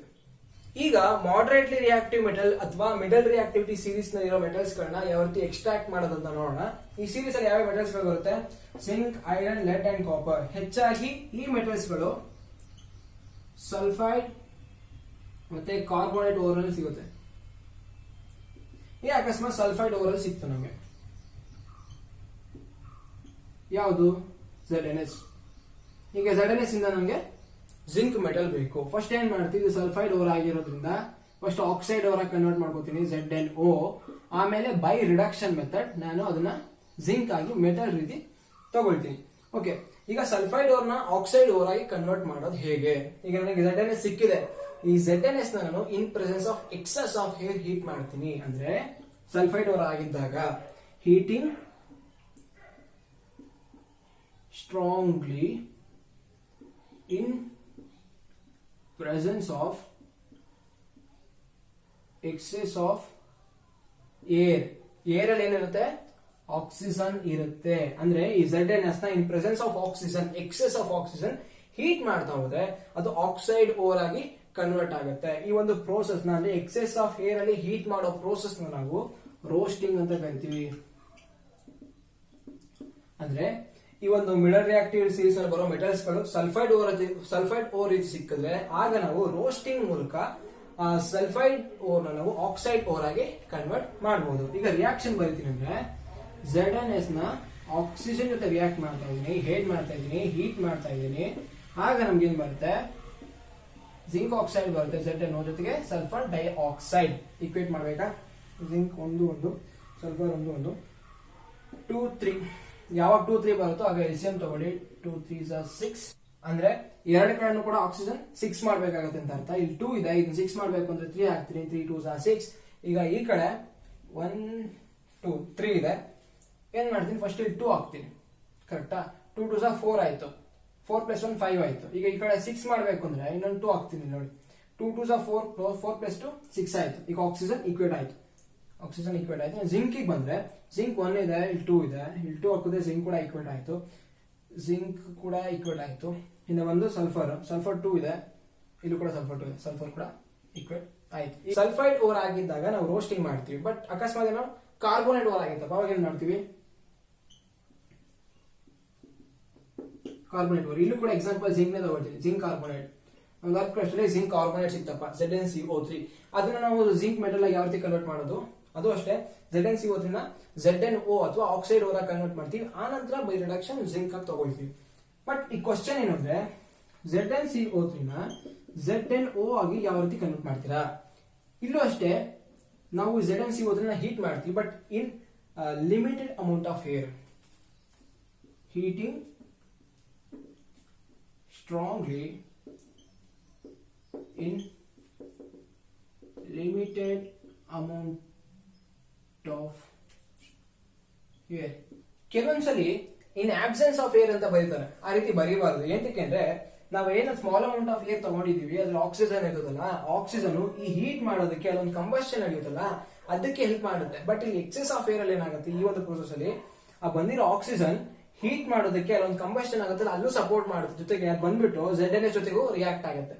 ಬಟ್ ಇಲ್ಲಿ ನಾವು ಸ್ವಲ್ಪ ಮಟ್ಟಿಗೆ ಆಕ್ಸಿಜನ್ ತಗೊಂಡಿರೋದ್ರಿಂದ ಅದು ಮೇನ್ ಏನ್ ಬಂದ್ಬಿಟ್ಟು ಹೀಟ್ ಮಾಡೋದು, ಅಂದ್ರೆ ಕಂಬಷನ್ ಗೆ ಸಪೋರ್ಟ್ ಮಾಡುತ್ತೆ. ಆನಂತರ ಜಾಸ್ತಿ ಇದ್ದಿದ್ರೆ ಇದು ZnCO3 ಜೊತೆ ರಿಯಾಕ್ಟ್ ಆಗ್ತಿತ್ತು. ನೀವು ತಗೊಳ್ತಿದ್ದೆ ಸ್ವಲ್ಪ ಇರೋದ್ರಿಂದ ಅದು ಕಂಬಷನ್ ಗೆ ಹೆಲ್ಪ್ ಮಾಡುತ್ತೆ. ಬಂದಿರೋ ಆಕ್ಸಿಜನ್ ZnCO3 ಜೊತೆ ರಿಯಾಕ್ಟ್ ಆಗಲ್ಲ. ರಿಯಾಕ್ಷನ್ ಬರೀತೀವಿ ಅಂದ್ರೆ ಜಿಂಕ್ ಕಾರ್ಬೋನೇಟ್ ನ ಹೀಟ್ ಮಾಡ್ತೀವಿ in limited amount of air. But oxygen ಈ ಒಂದು ಹೀಟ್ ಮಾಡೋದಕ್ಕೆ ಕಂಬಷನ್ ಬರ್ನಿಂಗ್ ಗೆ ಸಪೋರ್ಟ್ ಮಾಡುತ್ತೆ ಆಕ್ಸಿಜನ್, ಇದ್ರ ಜೊತೆ ರಿಯಾಕ್ಟ್ ಆಗಲ್ಲ. ಈ ZnCO3 ಇದ್ದು ZnO ಪ್ಲಸ್ ಕಾರ್ಬನ್ ಡೈಆಕ್ಸೈಡ್ ಆಗಿ ಕನ್ವರ್ಟ್ ಆಗುತ್ತೆ. ಈಕ್ವೇಟ್ ಮಾಡ್ಬೇಕಾ? Zn 1 ಇದೆ, 3 2 + 1 3 ಕಾರ್ಬನ್ ಈಕ್ವೇಟ್ ಆಗಿದೆ. ಈ ರೀತಿ ಕಾರ್ಬೋನೇಟ್ ಓರ್ ಆಗಿದ್ರೆ ZnCO3 ಆಗಿರೋದ್ರಿಂದ ಕಾರ್ಬೋನೇಟ್ ಆಗಿದ್ರೆ ಅದನ್ನ ನಾವು ಈ ಒಂದು process in presence of limited amount of air heat ಮಾಡೋದು ನಾವು ಕ್ಯಾಲ್ಸಿನೇಷನ್ ಅಂತ ಕರಿತೀವಿ. ಕ್ಯಾಲ್ಸಿನೇಷನ್ ಅಂದ್ರೆ ಕಾರ್ಬೋನೇಟ್ ಓರ್ ಆದ್ರೆ ನಾವು ಕ್ಯಾಲ್ಸಿನೇಷನ್ ಮಾಡ್ತೀವಿ. ಸಲ್ಫೈಡ್ ಓರ್ ಆಯ್ತು ಅಂದ್ರೆ ರೋಸ್ಟಿಂಗ್ ಮಾಡ್ತೀವಿ. ರೋಸ್ಟಿಂಗ್ ಅಂದ್ರೆ in presence of excess of air. Calcination ಅಂದ್ರೆ in limited amount of air heat ಮಾಡಿದ್ರೆ carbonate ore oxide ore convert ಆಗುತ್ತೆ. ಇಲ್ಲಿ ಸಲ್ಫೈಡ್ ಓರ್ ಆಕ್ಸೈಡ್ ಓರ್ ಆಗಿ ಕನ್ವರ್ಟ್ ಆಗುತ್ತೆ. ನಮ್ಗೆ ಮೇನ್ ಆಗಿ ಇಲ್ಲಿ ಸಲ್ಫೈಡ್ ಓರ್ ಆದ್ರೂ ಆಗ್ಲಿ ಕಾರ್ಬೋನೇಟ್ ಓರ್ ಆದ್ರೂ ಆಗ್ಲಿ ನಮ್ಗೆ ಇಲ್ಲಿ ಈ ಒಂದು ರಿಯಾಕ್ಷನ್ ಅಲ್ಲಿ ಆಕ್ಸೈಡ್ ಓರ್ ಸಿಕ್ಕಿದೆ, ಅಂದ್ರೆ ZnO ಸಿಕ್ಕಿದೆ. ಎರಡು ಕಡೆನೂ ಅಷ್ಟೇ ನಾವು ZnS ಆದ್ರೂ ಆಗ್ಲಿ ZnCO3 ಆಗ್ಲಿ ಎರಡನ್ನೂ ಕೂಡ ನಾವು ZnO ಕನ್ವರ್ಟ್ ಮಾಡ್ಕೊಂಡಿದೀವಿ. ಈ ZnO ನ ನಾವು ಏನ್ ಕನ್ವರ್ಟ್ ಮಾಡಬೇಕು? ರಿಡಕ್ಷನ್ ಮಾಡಿ Zn ಆಗಿ ತಗೋಬೇಕು. ಈಗ ನೆಕ್ಸ್ಟ್ ಸ್ಟೆಪ್ ಏನು? ಈ ZnO ಈ ಒಂದು ರೋಸ್ಟಿಂಗ್ ಮತ್ತೆ ಕ್ಯಾಲ್ಸಿನೇಷನ್ ಇಂದ ಬಂದಿರೋ ZnO ನ ಜಿಂಕ್ ಆಗಿ ಕನ್ವರ್ಟ್ ಮಾಡೋದು ಹೇಗೆ ಅಂತ ನೋಡೋಣ. ಸಲ್ಫೈಡ್ ಓರ್ ನ ರೋಸ್ಟಿಂಗ್ ಮಾಡೋದ್ರ ಮೂಲಕ ಮೆಟಲ್ ಆಕ್ಸೈಡ್ ಆಗಿ ಕನ್ವರ್ಟ್ ಮಾಡಿದ್ವಿ. ಜೊತೆಗೆ ಕಾರ್ಬೋನೇಟ್ ಓರ್ ನ ಕ್ಯಾಲ್ಸಿನೇಷನ್ ಮೂಲಕ ಮೆಟಲ್ ಆಕ್ಸೈಡ್ ಆಗಿ ಕನ್ವರ್ಟ್ ಮಾಡಿದ್ವಿ. ಈಗ ಬಂದಿರೋ ಮೆಟಲ್ ಆಕ್ಸೈಡ್ ನ ರೆಸ್ಪೆಕ್ಟಿವ್ ಮೆಟಲ್ಸ್ ಆಗಿ ಯಾವ ರೀತಿ ಕನ್ವರ್ಟ್ ಮಾಡೋದು ಅಂತ ನೋಡೋಣ. ನಾವು ಡಿಸ್ಕಸ್ ಮಾಡಿದ್ದು ZnO. ಈಗ ZnO ನ ಜಿಂಕ್ ಆಗಿ Zn ಆಗಿ ಕನ್ವರ್ಟ್ ಮಾಡಬೇಕು ಅಂದ್ರೆ ಆ ಒಂದು ಪ್ರೋಸೆಸ್ ನಾವು ರಿಡಕ್ಷನ್ ಅಂತ ಕರಿತೀವಿ. ರಿಡಕ್ಷನ್ ಅಂದ್ರೆ ನಾವು ಡಿಸ್ಕಸ್ ಮಾಡಿದೀವಿ. ಇಲ್ಲಿ ಆಕ್ಸಿಜನ್ ಇದೆ, ರಿಯಾಕ್ಷನ್ ಆದ್ಮೇಲೆ ಜಿಂಕ್ ಅಲ್ಲಿ ಆಕ್ಸಿಜನ್ ಇಲ್ಲ, ಲೂಸಿಂಗ್ ಆಫ್ ಆಕ್ಸಿಜನ್, ಅದನ್ನ ನಾವು ರಿಡಕ್ಷನ್ ಅಂತ ಕರಿತೀವಿ. ಈ ರಿಡಕ್ಷನ್ ಆಗೋದಕ್ಕೆ ನಾವು ಈ ಒಂದು ಪ್ರೋಸೆಸ್ ಅಲ್ಲಿ ನಾವು ರೆಡ್ಯೂಸಿಂಗ್ ಏಜೆಂಟ್ ನ ಯೂಸ್ ಮಾಡ್ತೀವಿ. ರೆಡ್ಯೂಸಿಂಗ್ ಏಜೆಂಟ್ ನ ಯೂಸ್ ಮಾಡ್ತೀವಿ. ಯಾವ್ದದು? ಕಾರ್ಬನ್ ನಾವು ರೆಡ್ಯೂಸಿಂಗ್ ಏಜೆಂಟ್ ಆಗಿ ಯೂಸ್ ಮಾಡ್ತೀವಿ. ಆ ರೆಡ್ಯೂಸಿಂಗ್ ಏಜೆಂಟ್ ಏನ್ ಮಾಡುತ್ತೆ? ಆ ರೆಡ್ಯೂಸಿಂಗ್ ಏಜೆಂಟ್ ಆಡ್ ಮಾಡಿದ್ರೆ ZnOಗೆ ಈ ZnO ರೆಡ್ಯೂಸ್ ಆಗೋ ರೀತಿ ಮಾಡುತ್ತೆ. ಅದಕ್ಕೆ ನಾವು ಕಾರ್ಬನ್ ಆಡ್ ಮಾಡಿ ಕಾರ್ಬನ್ ಜೊತೆಗೆ ZnO ನ ಹೀಟ್ ಮಾಡಿದ ತಕ್ಷಣ ಆ ಕಾರ್ಬನ್ ZnO ಆಕ್ಸಿಜನ್ ಕಳ್ಕೊಳ್ಳೋ ರೀತಿ ಮಾಡುತ್ತೆ. ಹಾಗಾಗಿ ZnO Zn ಆಗಿ ಕನ್ವರ್ಟ್ ಆಗುತ್ತೆ. ಈಗ ನಾನು ZnO ನ ಕಾರ್ಬನ್ ಜೊತೆಗೆ ಹೀಟ್ ಮಾಡ್ತೀನಿ ಅಂದ್ರೆ ಆಗ Zn ಸಪರೇಟ್ ಆಗುತ್ತೆ. ಈಗ ಆಕ್ಸಿಜನ್ ಕಾರ್ಬನ್ ಜೊತೆ ಕಂಬೈನ್ ಆಗುತ್ತೆ. ZnO ನ ಕಾರ್ಬನ್ ಜೊತೆಗೆ ಹೀಟ್ ಮಾಡಿದ್ರೆ Zn ಬರುತ್ತೆ, ಜೊತೆಗೆ ಕಾರ್ಬನ್ ಮೊನಾಕ್ಸೈಡ್ ಬರುತ್ತೆ. ಇದನ್ನ ನಾವು ರಿಡಕ್ಷನ್ ಪ್ರೋಸೆಸ್ ಅಂತ ಕರಿತೀವಿ. ಇಲ್ಲಿ ರೆಡ್ಯೂಸಿಂಗ್ ಏಜೆಂಟ್ ಆಗಿ ಕಾರ್ಬನ್ ಯೂಸ್ ಮಾಡಿದ್ವಿ. ಕಾರ್ಬನ್ ಏನ್ ಮಾಡುತ್ತೆ? ಈ ZnO ನ ರೆಡ್ಯೂಸ್ ಆಗೋ ರೀತಿ ಮಾಡುತ್ತೆ. ಅದಕ್ಕೆ ನಾವು ಅಲ್ಲಿ ಕಾರ್ಬನ್ ರೆಡ್ಯೂಸಿಂಗ್ ಏಜೆಂಟ್ ಆಗಿ ತಗೊಂಡಿದ್ದೀವಿ. ಈ ರೀತಿ ಮೆಟಲ್ ಆಕ್ಸೈಡ್ ಗಳನ್ನ ಮೆಟಲ್ ಆಗಿ ಕನ್ವರ್ಟ್ ಮಾಡೋದು ಬರೀ ರೆಡ್ಯೂಸಿಂಗ್ ಏಜೆಂಟ್ ಮೂಲಕ ಮಾತ್ರ ಆಗಂತಲ್ಲ, ಇನ್ನು ಬೇರೆ ಪ್ರೊಸೆಸ್ ಮೂಲಕ ಮಾಡ್ತೀವಿ. ಯಾವ ರೀತಿ ಅಂದ್ರೆ ಡಿಸ್ಪ್ಲೇಸ್ಮೆಂಟ್ ರಿಯಾಕ್ಷನ್ ಅಂತ ಹೇಳ್ತೀವಲ್ಲ ಆ ರೀತಿ. ಹೇಗೆ ಅಂದ್ರೆ ಅದಕ್ಕೆ ಎಕ್ಸಾಂಪಲ್ ಆಗಿ ಮ್ಯಾಂಗನಸ್ ಡೈಆಕ್ಸೈಡ್ ಕೊಟ್ಟಿದ್ದಾರೆ. ಈಗ MnO2 ನಾವು ಮ್ಯಾಂಗನಸ್ ಆಗಿ ಕನ್ವರ್ಟ್ ಮಾಡೋದು ಹೇಗೆ ಅಂತ ನೋಡೋಣ. ಇಲ್ಲಿ ಏನ್ ಮಾಡ್ತಾರೆ ಅಂದ್ರೆ ರೆಡ್ಯೂಸಿಂಗ್ ಏಜೆಂಟ್ ಕಾರ್ಬನ್ ಯೂಸ್ ಮಾಡಲ್ಲ, ಬಟ್ MnO2 ಗೆ ಒಂದು ರಿಯಾಕ್ಟಿವ್ ಮೆಟಲ್ ಆಡ್ ಮಾಡ್ತಾರೆ, ಅಂದ್ರೆ ಅಲ್ಯೂಮಿನಿಯಂ ತಗೊಳ್ತಾರೆ. ನಾವು ಮುಂಚೆ ಡಿಸ್ಕಸ್ ಮಾಡಿದ್ವಿ ರಿಯಾಕ್ಟಿವಿಟಿ ಸೀರೀಸ್ ನಲ್ಲಿ ರಿಯಾಕ್ಟಿವಿಟಿ ಸೀರೀಸ್ ಹೇಳುವಾಗ ಈ ರೀತಿ MnO2 ಜೊತೆಗೆ ಅಲ್ಯೂಮಿನಿಯಂ ರಿಯಾಕ್ಟ್ ಮಾಡಿದಾಗ ಈ Mn ಜಾಗಕ್ಕೆ ಅಲ್ಯೂಮಿನಿಯಂ ಬರುತ್ತೆ.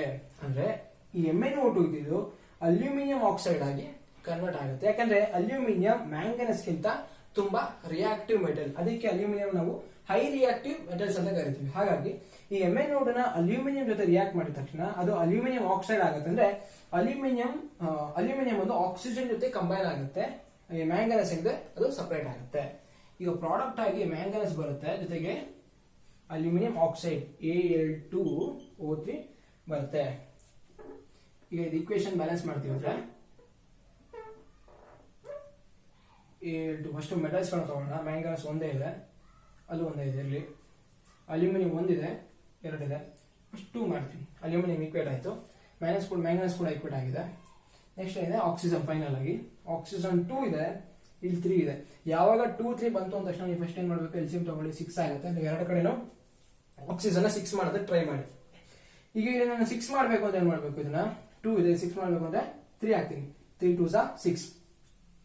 ಇಲ್ಲಿ ಎಷ್ಟಿದೆ, 3 ಇದೆ, ಇಲ್ಲಿ 6 ಇದೆ ಅಂದ್ರೆ ಇಲ್ಲೂ 6 ಮಾಡಬೇಕು ಅಂತ ಏನ್ ಮಾಡ್ತೀನಿ, ಇಲ್ಲಿ 2 ಹಾಕ್ತೀನಿ. 3 2s 6. ಈಗ ಆಕ್ಸಿಜನ್ ಈಕ್ವೇಟ್ ಆಯ್ತು. ನೆಕ್ಸ್ಟ್ ಯಾವ್ದು ಚೇಂಜ್ ಆಗಿದೆ, ಈಗ ಮ್ಯಾಂಗನಸ್ ಅಲ್ಯೂಮಿನಿಯಂ ಚೇಂಜ್ ಆಗಿದೆ. ನೆಕ್ಸ್ಟ್ ಮ್ಯಾಂಗನಸ್ ನೋಡೋಣ. ಮ್ಯಾಂಗನಸ್ ಇಲ್ಲಿ 3 ಇದೆ, ಇಲ್ಲಿ 1 ಇದೆ. ಮ್ಯಾಂಗನಸ್ ಕೂಡ ಈಕ್ವೇಟ್ ಆಯ್ತು. ಮ್ಯಾಂಗನಸ್ 3 3. ನೆಕ್ಸ್ಟ್ ಅಲ್ಯೂಮಿನಿಯಂ ಅಂದ್ರೆ 2 2 2s 4. ಇಲ್ಲಿ 4 ಹಾಕಿದ್ರೆ ಅಲ್ಯೂಮಿನಿಯಂ ಕೂಡ ಈಕ್ವೇಟ್ ಆಯ್ತು. Aluminium 4 2 2s 4. Oxygen 3 2s 6 3 2s 6. Oxygen equate ಆಗಿದೆ. ಮ್ಯಾಂಗನಸ್ 3 3. ಈ ರೀತಿ ಅಂದ್ರೆ ಒಂದು ರಿಯಾಕ್ಟಿವ್ ಮೆಟೀರಿಯಲ್ಸ್ ಯೂಸ್ ಮಾಡ್ಕೊಂಡು ಇದನ್ನ ಡಿಸ್ಪ್ಲೇಸ್ಮೆಂಟ್ ರಿಯಾಕ್ಷನ್ ಅಂತ ಕರಿತೀವಿ. ಯಾಕಂದ್ರೆ ಮುಂಚೆ ನೋಡಿ ಇಲ್ಲಿ ಮ್ಯಾಂಗನಸ್ ಜೊತೆ ಆಕ್ಸಿಜನ್ ಇದೆ, ಬಟ್ ಇಲ್ಲಿ ಅಲ್ಯೂಮಿನಿಯಂ ಜೊತೆ ಆಕ್ಸಿಜನ್ ಇದೆ. ಏನ್ ಮಾಡಿದೆ, ಅಲ್ಯೂಮಿನಿಯಂ ಮ್ಯಾಂಗನಸ್ ನ ರೀಪ್ಲೇಸ್ ಮಾಡಿ ಆ ಜಾಗಕ್ಕೆ ಬಂದು ಕುತ್ಕೊಂಡಿದೆ. ಅದಕ್ಕೆ ಮುಂಚೆ ಮ್ಯಾಂಗನಸ್ ಡೈಆಕ್ಸೈಡ್ ಇದ್ದು ಇಲ್ಲಿ ಅಲ್ಯೂಮಿನಿಯಂ ಆಕ್ಸೈಡ್ ಆಗಿದೆ. ಈ ರೀತಿನೂ ಕೂಡ ನಾವು ಒಂದು ರಿಯಾಕ್ಷನ್ ಮಾಡ್ತೀವಿ. ಇದು ಯಾವ ರೀತಿ ರಿಯಾಕ್ಷನ್ ಅಂದ್ರೆ ಇದನ್ನು ನಾವು ಎಕ್ಸೋಥರ್ಮಿಕ್ ರಿಯಾಕ್ಷನ್ ಅಂತ ಕರಿತೀವಿ. ಈ ರಿಯಾಕ್ಷನ್ ಆಗೋದ್ರ ಜೊತೆಗೆ ಹೀಟ್ ಕೂಡ ಬರುತ್ತೆ, ಅದಕ್ಕೆ ನಾವು ಇದನ್ನ ಎಕ್ಸೋಥರ್ಮಿಕ್ ರಿಯಾಕ್ಷನ್ ಅಂತ ಕರೀತಾರೆ. ಅಂದ್ರೆ MnO2 ನ ಇಲ್ಲಿ ಅದ್ರ ಮುಂಚೆ ನೋಡಿ ZnO ನ ಕನ್ವರ್ಟ್ ಮಾಡೋದಕ್ಕೆ ಕಾರ್ಬನ್ ಅನ್ನು ಒಂದು ರಿಡ್ಯೂಸಿಂಗ್ ಏಜೆಂಟ್ ಯೂಸ್ ಮಾಡಿದ್ವಿ. ಅದ್ರ ಬದಲು ಕೂಡ ನಾವು ಡಿಸ್ಪ್ಲೇಸ್ಮೆಂಟ್ ರಿಯಾಕ್ಷನ್ ಕೂಡ ಯೂಸ್ ಮಾಡಬಹುದು. ಅಂದ್ರೆ ಹೈ ರಿಯಾಕ್ಟಿವ್ ಮೆಟೀರಿಯಲ್ ಯೂಸ್ ಮಾಡ್ಕೊತೀವಿ. ಮ್ಯಾಂಗನಸ್ ರಿಯಾಕ್ಟಿವಿಟಿ ಕಡಿಮೆ, ಸೊ ಅಲ್ಯೂಮಿನಿಯಂ ಅನ್ನು ಹೈ ರಿಯಾಕ್ಟಿವ್ ಮೆಟೀರಿಯಲ್ ಯೂಸ್ ಮಾಡಿದ್ರೆ ಅದು ಆಕ್ಸಿಜನ್ ತಗೊಂಡ್ಬಿಡುತ್ತೆ, ಆಗ ಮ್ಯಾಂಗನಸ್ ಸಪರೇಟ್ ಆಗುತ್ತೆ. ಇದು ಎಕ್ಸೋಥರ್ಮಿಕ್ ರಿಯಾಕ್ಷನ್ ಆಗಿರೋದ್ರಿಂದ ಜೊತೆಗೆ ಹೀಟ್ ಕೂಡ ಬರುತ್ತೆ. ಈ ಒಂದು ರಿಯಾಕ್ಷನ್ ಇಂದ ಬರೋ ಹೀಟ್ ನ ಒಂದು ಅಪ್ಲಿಕೇಶನ್ ಕೂಡ ಯೂಸ್ ಮಾಡ್ತಾರೆ. ಯಾವ ರೀತಿ ಅಂದ್ರೆ ಈಗ ಇದೊಂದು ರೈಲ್ವೆ ಟ್ರ್ಯಾಕ್ ಅಂತ ಅನ್ಕೊಂಡ್ರೆ ಕೆಲವು ಕಡೆ ಈ ರೀತಿ ಬ್ರೇಕ್ ಆಗಿರುತ್ತೆ, ಅಂದ್ರೆ ಕ್ರ್ಯಾಕ್ ಆಗಿರುತ್ತೆ. ಆ ಒಂದು ಕ್ರ್ಯಾಕ್ ನ ಸಾಲ್ವ್ ಮಾಡೋದಕ್ಕೆ, ಪ್ರಾಬ್ಲಮ್ ಸಾಲ್ವ್ ಮಾಡೋದಕ್ಕೆ ಅಂತ ಏನ್ ಮಾಡ್ತಾರೆ, ಈ ತರ ಒಂದು ರಿಯಾಕ್ಷನ್ ಮಾಡ್ತಾರೆ. Fe2O3 ನ ಅಲ್ಯೂಮಿನಿಯಂ ಜೊತೆ ರಿಯಾಕ್ಟ್ ಮಾಡ್ತಾರೆ. ರಿಯಾಕ್ಟ್ ಮಾಡಿದಾಗ Fe ಮೆಟಲ್ ಸಪರೇಟ್ ಆಗಿ ಬರುತ್ತೆ, Al2O3. ಯಾಕೆ ಈ ರೀತಿ ಆಗುತ್ತೆ ಅಂದ್ರೆ ಅಲ್ಯೂಮಿನಿಯಂ ಮೆಟಲ್ ಐರನ್ ಗಿಂತ ರಿಯಾಕ್ಟಿವಿಟಿ ಜಾಸ್ತಿ ಇದೆ. ಅದಕ್ಕೆ ರಿಯಾಕ್ಟಿವಿಟಿ ಸೀರಿಯಸ್ಲಿ ಡಿಕ್ರೀಸ್ ಆಗ್ತಾ ಬರುತ್ತೆ. ಅಂದ್ರೆ ಐರನ್ ಕಂಪೇರ್ ಮಾಡಿದ್ರೆ ಅಲ್ಯೂಮಿನಿಯಂ ಮೋರ್ ರಿಯಾಕ್ಟಿವ್. ಅದಕ್ಕೆ ಈ ಒಂದು ಐರನ್ ಪ್ಲೇಸ್ ನ ಅಲ್ಯೂಮಿನಿಯಂ ಈಸಿಯಾಗಿ ರಿಪ್ಲೇಸ್ ಮಾಡೋ ಕೆಪಾಸಿಟಿ ಇದೆ. ಸೊ ಅದಕ್ಕೆ ಐರನ್ ಸಪರೇಟ್ ಆಗುತ್ತೆ, ಆಕ್ಸಿಜನ್ ಜೊತೆ ಅಲ್ಯೂಮಿನಿಯಂ ಕಂಬೈನ್ ಆಗಿ Al2O3 ಬರುತ್ತೆ. ಈ ರಿಯಾಕ್ಷನ್ ತರ ಇದು ಕೂಡ ಎಕ್ಸೋಥರ್ಮಿಕ್ ರಿಯಾಕ್ಷನ್. ಸೊ ಹೀಟ್ ಕೂಡ ಇಲ್ಲೂ ಲಿಬರೇಟ್ ಆಗುತ್ತೆ.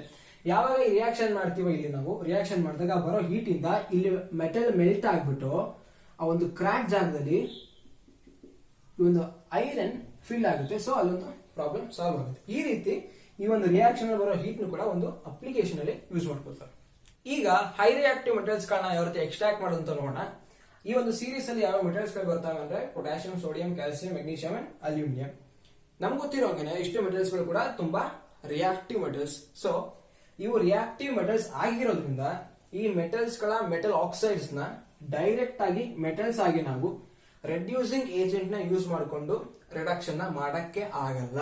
ಆದ್ರೆ ಇಲ್ಲಿ ನೋಡಿ ನಾವು zinc, iron, lead and copper ನಾವು ಆಕ್ಸೈಡ್ ಅವರ ಕನ್ವರ್ಟ್ ಮಾಡಿ ಅಲ್ಲಿ ನಾವು ಕಾರ್ಬನ್ ರೆಡ್ಯೂಸಿಂಗ್ ಏಜೆಂಟ್ ಯೂಸ್ ಮಾಡಿಕೊಂಡು ಮೆಟಲ್ ಆಗಿ ತಗೊಂಡ್ವಿ. ಈಗ ಇದನ್ನು ZnS, ಇದು sulphide or, ZnCO3, carbonate or ಎರಡನ್ನ ಏನ್ ಮಾಡಿದ್ವಿ, ಫಸ್ಟ್ ನಾವು ZnO ಕನ್ವರ್ಟ್ ಮಾಡಿದ್ವಿ ಆಕ್ಸೈಡ್ ಓರ್. ಇದನ್ನ ನಾವು ಕಾರ್ಬನ್ ಜೊತೆಗೆ ಹೀಟ್ ಮಾಡಿದ್ವಿ, ಹೌದಾ? ಹೀಟ್ ಮಾಡಿದ್ಮೇಲೆ ಏನ್ ಬಂತು, Zn+CO. ಅಂದ್ರೆ ಇಲ್ಲಿ ಜಿಂಕ್ ಜಾಗಕ್ಕೆ ಕಾರ್ಬನ್ ಬಂದು ರೀಪ್ಲೇಸ್ ಆಯ್ತು. ಯಾಕೆಂದ್ರೆ ಇಲ್ಲಿ ಜಿಂಕಿಗೆ ಕಾರ್ಬನ್ ಗಿಂತ ಆಕ್ಸಿಜನ್ ಜೊತೆ ಬಾಂಡ್ ಮಾಡುವ ಕೆಪಾಸಿಟಿ ಕಡಿಮೆ ಇದೆ. ಅಂದ್ರೆ ಇಂಡೈರೆಕ್ಟ್ ಆಗಿ ಏನ್ ಹೇಳ್ಬೋದು ಅಂದ್ರೆ carbon has more affinity towards oxygen than zinc. ಅಂದ್ರೆ ಕಾರ್ಬನ್ಗೆ ಆಕ್ಸಿಜನ್ ಜೊತೆ ಬಾಂಡ್ ಮಾಡ್ಕೊಳ್ಳೋ ಕೆಪಾಸಿಟಿ ಜಿಂಕ್ ಗಿಂತ ಜಾಸ್ತಿ ಇದೆ. ಹಾಗಾಗಿ ಆ ಜಿಂಕ್ ನ ರೀಪ್ಲೇಸ್ ಮಾಡಿ ಕಾರ್ಬನ್ ಮೊನಾಕ್ಸೈಡ್ ಬಂತು. ಬಟ್ ಇದೇ ತರ ರಿಯಾಕ್ಷನ್ ನ ಈ ಒಂದು ಮೆಟಲ್ ಆಕ್ಸೈಡ್ ಜೊತೆ ಮಾಡಕ್ಕಾಗಲ್ಲ. ಈಗ ನಾನು ಇಲ್ಲಿ Al2O3 ತಗೊಳ್ತೀನಿ, ಅದನ್ನ ಕಾರ್ಬನ್ ಜೊತೆ ಹೀಟ್ ಮಾಡಿದಾಗ ಅಲ್ಯೂಮಿನಿಯಂ ಮೆಟಲ್ ಬರುತ್ತೆ ಅಥವಾ ಕಾರ್ಬನ್ ಮೊನಾಕ್ಸೈಡ್ ಈಗ ಬರುತ್ತೆ ಅಂದ್ರೆ ಈ ರಿಯಾಕ್ಷನ್ ಆಗಲ್ಲ. ಯಾಕೆ ಅಂತ ಕೇಳಿದ್ರೆ ಇಲ್ಲಿ aluminium has more affinity towards oxygen than carbon. ಅಂದ್ರೆ ಇಲ್ಲಿ ಕಾರ್ಬನ್ ಗಿಂತ ಹೆಚ್ಚಾಗಿ ಅಲ್ಯೂಮಿನಿಯಂಗೆ ಕೆಪಾಸಿಟಿ ಇದೆ ಆಕ್ಸಿಜನ್ ಜೊತೆ ಬಾಂಡ್ ಮಾಡ್ಕೊಳ್ಳೋದಕ್ಕೆ. ಸೊ ಅದಕ್ಕೆ ಏನಾಗುತ್ತೆ, ಅಲ್ಯೂಮಿನಿಯಂ ತನ್ನ ಪ್ಲೇಸ್ ನ ಬಿಟ್ಕೊಡಲ್ಲ ಕಾರ್ಬನ್ ಆಕ್ಸಿಜನ್ ಜೊತೆ ಬಾಂಡ್ ಮಾಡ್ಕೊಳ್ಳೋದಕ್ಕೆ, ಕಾರ್ಬನ್ಗೆ ಜಾಗ ಕೊಡಲ್ಲ. ಸೊ ಏನಾಗುತ್ತೆ, ಅದು ಆಕ್ಸಿಜನ್ ಅಲ್ಯೂಮಿನಿಯಂ ಜೊತೆನೆ ಉಳ್ಕೊಳ್ಳುತ್ತೆ. ಸೊ ಈ ಒಂದು ರಿಯಾಕ್ಷನ್ ಪಾಸಿಬಲ್ ಆಗಲ್ಲ. ಹಾಗಾದ್ರೆ ನಾವು ಈ ರೀತಿ ಮೆಟಲ್ ಆಕ್ಸೈಡ್ಸ್ ಗಳನ್ನ Al2O3 ನ ಅಲ್ಯೂಮಿನಿಯಂ ಆಗಿ ಕನ್ವರ್ಟ್ ಮಾಡೋದು ಹೇಗೆ, ಈ ರೀತಿ ಮೆಟಲ್ಸ್ ನ ಎಕ್ಸ್ಟ್ರಾಕ್ಟ್ ಮಾಡೋದು ಹೇಗೆ? ನಾವಿಲ್ಲೇನೋ ಮೆಟಲ್ ಆಕ್ಸೈಡ್ಸ್ ಬಂದ್ರೆ ರಿಡಕ್ಷನ್ ಮಾಡಿದ್ವಿ, ರಿಡಕ್ಷನ್ ಮಾಡಿ ಮೆಟಲ್ ಗಳನ್ನ ತಗೊಂಡ್ವಿ. ಬಟ್ ಈ ಮೆಟಲ್ಸ್ ಗಳನ್ನ ರಿಪ್ಲೇಸ್ ಮಾಡಕ್ ಆಗ್ತಿಲ್ಲ. ಯಾಕೆ ಅಂತ ಒಂದ್ ಮಾರ್ಕ್ಸ್ ಕೇಳ್ಬೋದು. ಎಂತಕ್ಕಂದ್ರೆ these metals has affinity towards oxygen than carbon. ಅಂದ್ರೆ ಈ ಮೆಟಲ್ಸ್ ಗಳೇನಿದೆ ಅವು ಆಕ್ಸಿಜನ್ ಜೊತೆ ತುಂಬಾ ಸ್ಟ್ರಾಂಗ್ ಆಗಿ ಬಾಂಡ್ ಮಾಡ್ಕೊಳ್ಳುತ್ತೆ ಕಂಪೇರ್ ಟು ಕಾರ್ಬನ್ ಗಿಂತ ಸ್ಟ್ರಾಂಗ್ ಆಗಿ ಆಕ್ಸಿಜನ್ ಜೊತೆ ಬಾಂಡ್ ಮಾಡ್ಕೊಳ್ಳೋ ಕೆಪಾಸಿಟಿ ಈ ಒಂದು ಮೆಟಲ್ಸ್ ಗಳ ಜೊತೆ ಇದೆ. ಸೊ ಆ ಒಂದು ಪ್ಲೇಸ್ ನ ಕಾರ್ಬನ್ ಗೆ ಬಿಟ್ಕೊಡಲ್ಲ ಅಲ್ಯೂಮಿನಿಯಂ. ಬಟ್ ಇಲ್ಲೇನಿದೆ, ಜಿಂಕ್ ಗೆ ಕಾರ್ಬನ್ ಗಿಂತ ಕೆಪಾಸಿಟಿ ಕಡಿಮೆ ಇದೆ. ಅಂದ್ರೆ affinity towards oxygen is less when compare to carbon. ಹಾಗಾಗಿ ಈ ಒಂದು ಪ್ಲೇಸ್ ನ ಕಾರ್ಬನ್ ಬಿಟ್ಕೊಟ್ಟು ಜಿಂಕ್ ಆಗಿ ಬರುತ್ತೆ, ಇದು ಕಾರ್ಬನ್ ಮೊನಾಕ್ಸೈಡ್ ಆಗ್ಬಿಡುತ್ತೆ. ಬಟ್ ಇಲ್ಲಿ ಆ ರೀತಿ ಆಗಲ್ಲ. ಹಾಗಾದ್ರೆ ಆ ಒಂದು ಮೆಟಲ್ ಆಕ್ಸೈಡ್ಸ್ ಗಳನ್ನ ಈ ಒಂದು ಮೆಟಲ್ಸ್ ಗಳನ್ನ ಯಾವ ರೀತಿ ಎಕ್ಸ್ಟ್ರಾಕ್ಟ್ ಮಾಡ್ತೀವಿ ನಾವು? ಎಲೆಕ್ಟ್ರೋಲೈಸಿಸ್ ಪ್ರೋಸೆಸ್ ಇಂದ. ಎಲೆಕ್ಟ್ರೋಲೈಟಿಕ್ ರಿಡಕ್ಷನ್ ಅಂತ ಕೂಡ ಹೇಳ್ತಾರೆ. Electrolytic reduction UC. ಅಂದ್ರೆ ಈ Al2O3 ನ ನಾವು ಅಂದ್ರೆ ಅಲ್ಯೂಮಿನಿಯಂ ಆಗಿ ಕನ್ವರ್ಟ್ ಮಾಡೋದು ಯಾವ ರೀತಿ? ಎಲೆಕ್ಟ್ರೋಲೈಟಿಕ್ ರಿಡಕ್ಷನ್ ಅನ್ನೋ ಪ್ರೋಸೆಸ್ ಮೂಲಕ Al2O3 ನ ಅಲ್ಯೂಮಿನಿಯಂ ಆಗಿ ಕನ್ವರ್ಟ್ ಮಾಡ್ತಾರೆ. ಇದು ನಿಮ್ಮ ಸಿಲೆಬಸ್ ಅಲ್ಲಿ ಇಲ್ಲ ಯಾವ ರೀತಿ ಮಾಡ್ತಾರೆ ಅಂತ. ಬಟ್ ಸೋಡಿಯಂ ಕ್ಲೋರೈಡ್ ಬಗ್ಗೆ ಕೊಟ್ಟಿದ್ದಾರೆ. ಅಂದ್ರೆ Al2O3 ನ Al ಆಗಿ ಎಲೆಕ್ಟ್ರೋಲೈಟಿಕ್ ರಿಡಕ್ಷನ್ ಮೂಲಕ ಮಾಡ್ತೀವಿ. ಮಿಕ್ಕಿರೋದು ಸೋಡಿಯಂ, ಕ್ಯಾಲ್ಸಿಯಂ, ಮೆಗ್ನೀಷಿಯಂ ಏನಿದೆ ಇವನ್ನ ನಾವು ಎಲೆಕ್ಟ್ರೋಲೈಸ್ ಮಾಡ್ತೀವಿ. Electrolysis of molten chlorides. Molten chlorides ಅಂದ್ರೆ ಏನು? ಈಗ ನಮಗೆ ಸೋಡಿಯಂ ಬೇಕು ಅಂದ್ರೆ ಮಾಲ್ಟನ್ NaCl ನ ಎಲೆಕ್ಟ್ರೋಲೈಸ್ ಮಾಡಿದ್ರೆ ನಮಗೆ ಸೋಡಿಯಂ ಮೆಟಲ್ ಸಿಗುತ್ತೆ, ಒಂದು ಎಲೆಕ್ಟ್ರೋಡ್ ಸಿಗುತ್ತೆ. ಅದನ್ನ ಹೇಗೆ ಅಂತ ಹೇಳ್ತೀನಿ. ಅದೇ ರೀತಿ ಕ್ಯಾಲ್ಸಿಯಂ ಬೇಕು ಅಂದ್ರೆ ಕ್ಯಾಲ್ಸಿಯಂ ಕ್ಲೋರೈಡ್ CaCl2 ಅದನ್ನ ಎಲೆಕ್ಟ್ರೋಲೈಸ್ ಮಾಡ್ತೀವಿ, ಮಾಲ್ಟನ್ CaCl2. ಅಂಡ್ ಮೆಗ್ನೀಷಿಯಂ ಬೇಕು ಅಂದ್ರೆ ಮಾಲ್ಟನ್ ಮೆಗ್ನೀಷಿಯಂ ಕ್ಲೋರೈಡ್. ಈ ಸಾಲ್ಟ್ಸ್ ಗಳನ್ನ ನಾವು ಮಾಲ್ಟನ್ ಸಾಲ್ಟ್ಸ್ ಗಳನ್ನ ನಾವು ಎಲೆಕ್ಟ್ರೋಲೈಸ್ ಮಾಡಿದ್ರೆ ಒಂದು ಎಲೆಕ್ಟ್ರೋಡ್ ಅಲ್ಲಿ ನಮಗೆ ಮೆಟಲ್ಸ್ ಗಳು ಸಿಗುತ್ತೆ, ಇನ್ನೊಂದು ಎಲೆಕ್ಟ್ರೋಡ್ ಹತ್ರ ಕ್ಲೋರಿನ್ ಗ್ಯಾಸ್ ಎವಾಲ್ವ್ ಆಗುತ್ತೆ. ಈಗ ನಾವು ಎಲೆಕ್ಟ್ರೋಲೈಸಿಸ್ ಆಫ್ ಮಾಲ್ಟನ್ NaCl ನೋಡೋಣ. NaCl ಈಗ ಹೇಳೋದಲ್ಲ, ಎಲೆಕ್ಟ್ರೋಲೈಸ್ ಮಾಡೋದ್ರ ಮೂಲಕ ಮೆಟಲ್ಸ್ ಗಳನ್ನ ತಗೊಳ್ತೀವಿ ಅಂತ. ಯಾವ ರೀತಿ ಅಂತ ನೋಡೋಣ. ಈಗ ಒಂದು ಬೀಕರ್ ಅಲ್ಲಿ ನಾನು ಮಾಲ್ಟನ್ NaCl ತಗೊಳ್ತೀನಿ. ಮಾಲ್ಟನ್ NaCl ಅಂದ್ರೆ ಏನು? ಸಾಲ್ಟ್ ನ ತುಂಬಾ ಹೀಟ್ ಮಾಡಿ ಆ ಸಾಲಿಡ್ ಸ್ಟೇಟ್ ನ ಲಿಕ್ವಿಡ್ ಸ್ಟೇಟ್ ಗೆ ತಗೊಂಡ್ಬಿಟ್ಟಿರ್ತೀವಿ. ತುಂಬಾ ಹೀಟ್ ಮಾಡಿ ಮೆಲ್ಟ್ ಮಾಡಿರ್ತೀವಿ. ಸೊ ಏನಾಗುತ್ತೆ, ಸಾಲಿಡ್ ಸ್ಟೇಟ್ ಅಲ್ಲಿ ಅದಕ್ಕೊಂದು ಸ್ಟ್ರಕ್ಚರ್ ಇರುತ್ತೆ ಅಂತ ಹೇಳಿದೆ, ಕ್ಯೂಬಿಕ್ ಸ್ಟ್ರಕ್ಚರ್ ಇರುತ್ತೆ. ಹೀಟ್ ಮಾಡ್ತಾ ಆ ಸ್ಟ್ರಕ್ಚರ್ ಬ್ರೇಕ್ ಆಗಿ ಅಯಾನ್ಸ್ ಗಳು ಫ್ರೀ ಆಗ್ಬಿಡುತ್ತೆ. Na+Cl- ಆಗಿ ಸಪರೇಟ್ ಆಗುತ್ತೆ. ಸೊ ಈ ಒಂದು ಸೊಲ್ಯೂಷನ್ ಅಲ್ಲಿ Na+Cl- ಇರುತ್ತೆ. ಓಕೆನಾ? ಆಮೇಲೆ ಏನ್ ಮಾಡ್ತೀನಿ, ಸ್ವಲ್ಪ ದೊಡ್ಡದಾಗಿ ಬರೀತೀನಿ.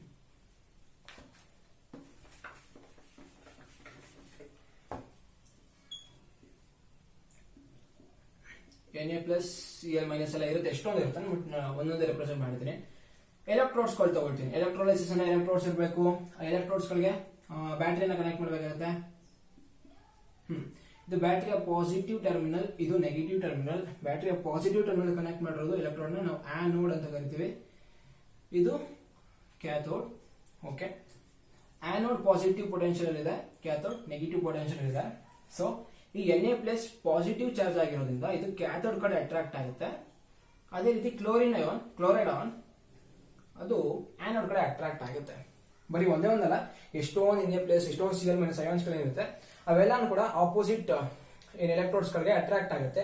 Na ಪ್ಲಸ್ ಕ್ಯಾಥೋಡ್ ಕಡೆ ಅಟ್ರಾಕ್ಟ್ ಆಗಿ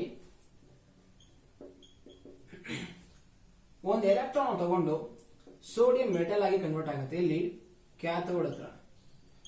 ಅದೇ ರೀತಿ ಆನೋಡ್ ಹತ್ರ ನೋಡಿದ್ರೆ ಈ ಕ್ಲೋರೈಡ್ ಅಯಾನ್ ಒಂದು ಎಲೆಕ್ಟ್ರಾನ್ ಡೊನೇಟ್ ಮಾಡಿ ಕ್ಲೋರಿನ್ ಗ್ಯಾಸ್ ಆಗಿ ಕನ್ವರ್ಟ್ ಆಗುತ್ತೆ. ಈಗ ಇದನ್ನ ಈಕ್ವೇಟ್ ಮಾಡ್ತೀನಿ ಅಂದ್ರೆ ಎರಡು ಕ್ಲೋರೈಡ್ ಅಯಾನ್ ಎರಡು ಎಲೆಕ್ಟ್ರಾನ್ ಡೊನೇಟ್ ಮಾಡಿ ಒಂದು ಕ್ಲೋರಿನ್ ಮಾಲಿಕ್ಯೂಲ್ ಆಗಿ ಬರುತ್ತೆ.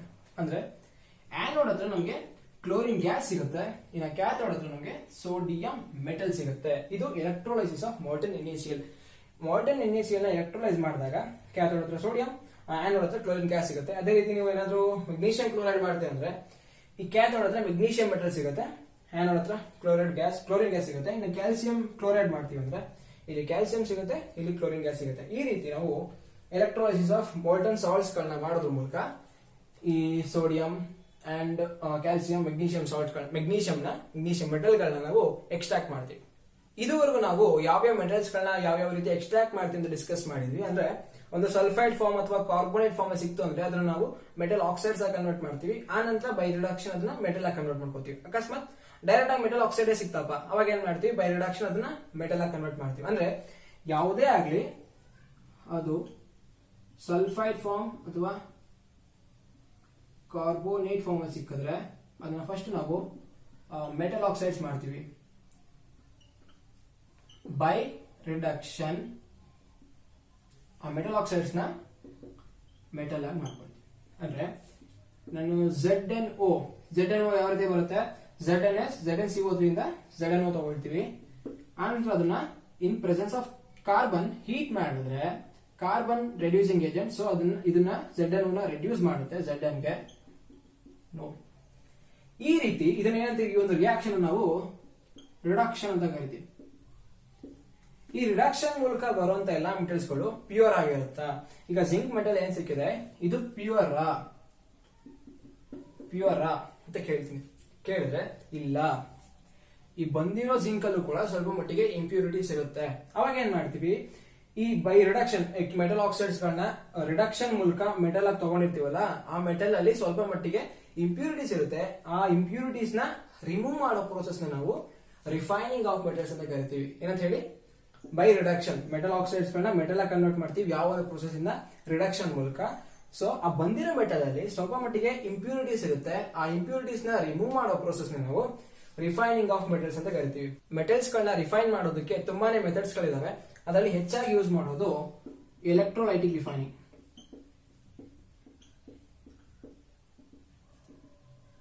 ಈ ನೇಮ್ ಅಲ್ಲೇ ಹೇಳ್ತಿದೆ, ಎಲೆಕ್ಟ್ರಿಸಿಟಿನ ಯೂಸ್ ಮಾಡಿಕೊಂಡು ಆ ಒಂದು ಮೆಟಲ್ ಅಲ್ಲಿರೋ ಇಂಪ್ಯೂರಿಟೀಸ್ ನ ರಿಮೂವ್ ಮಾಡೋದು.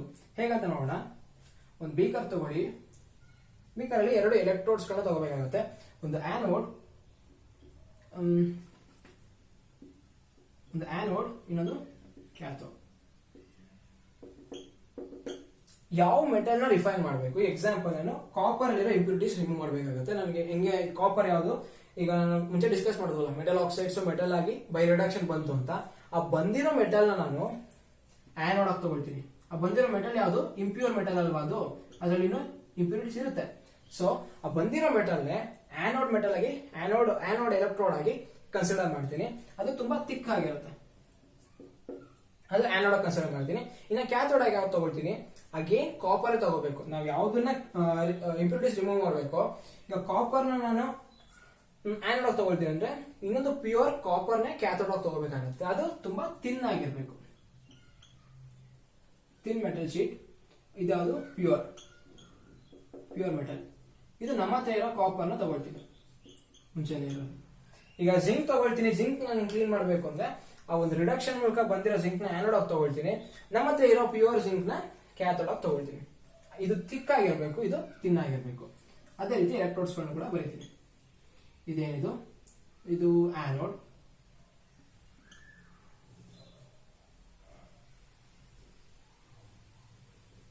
ಇದು ಕ್ಯಾಥೋಡ್.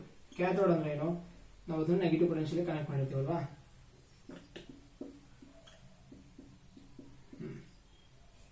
ಇದು ಸ್ವಿಚ್, ಇದು ಬ್ಯಾಟರಿ ಕನೆಕ್ಟ್ ಮಾಡಿದೀವಿ, negative terminal positive terminal, cathode, ಇದು ಆನೋಡ್. ಇಲ್ಲಿ ನಾವು ಎಲೆಕ್ಟ್ರೋಲೈಟ್ ನ ತಗೊಳ್ತೀವಿ. ಎಲೆಕ್ಟ್ರೋಲೈಟ್ ಕಂಪ್ಲೀಟ್ ಆಗಿ ಡಿಪ್ ಆಗಬೇಕು ಎಲೆಕ್ಟ್ರೋಡ್ಸ್ಗಳು.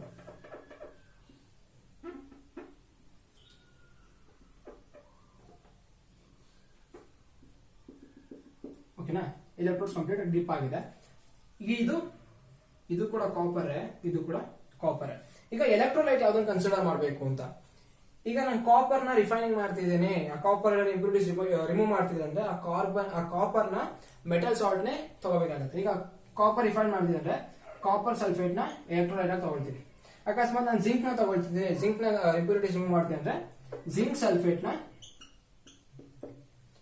ಎಲೆಕ್ಟ್ರೋಲೈಟ್ ಆಗಿ ತಗೊಳ್ತೀನಿ. ಅಂದ್ರೆ ಯಾವ ಮೆಟಲ್ ನ ನೀವು ರಿಫೈನಿಂಗ್ ಮಾಡ್ತಿದ್ದೀರೋ ಆ ಮೆಟಲ್ ಸಾಲ್ಟ್ಸ್ ನೇ ಎಲೆಕ್ಟ್ರೋಲೈಟ್ ಆಗಿ ತಗೋಬೇಕು. ಇಲ್ಲಿ ಕಾಪರ್ ತಗೊಂಡಿದ್ದೀನಿ ನಾನು, ಸೊ ಕಾಪರ್ ಸಲ್ಫೇಟ್ ನ ಎಲೆಕ್ಟ್ರೋಲೈಟ್ ಆಗಿ ತಗೊಂಡಿದ್ದೀನಿ.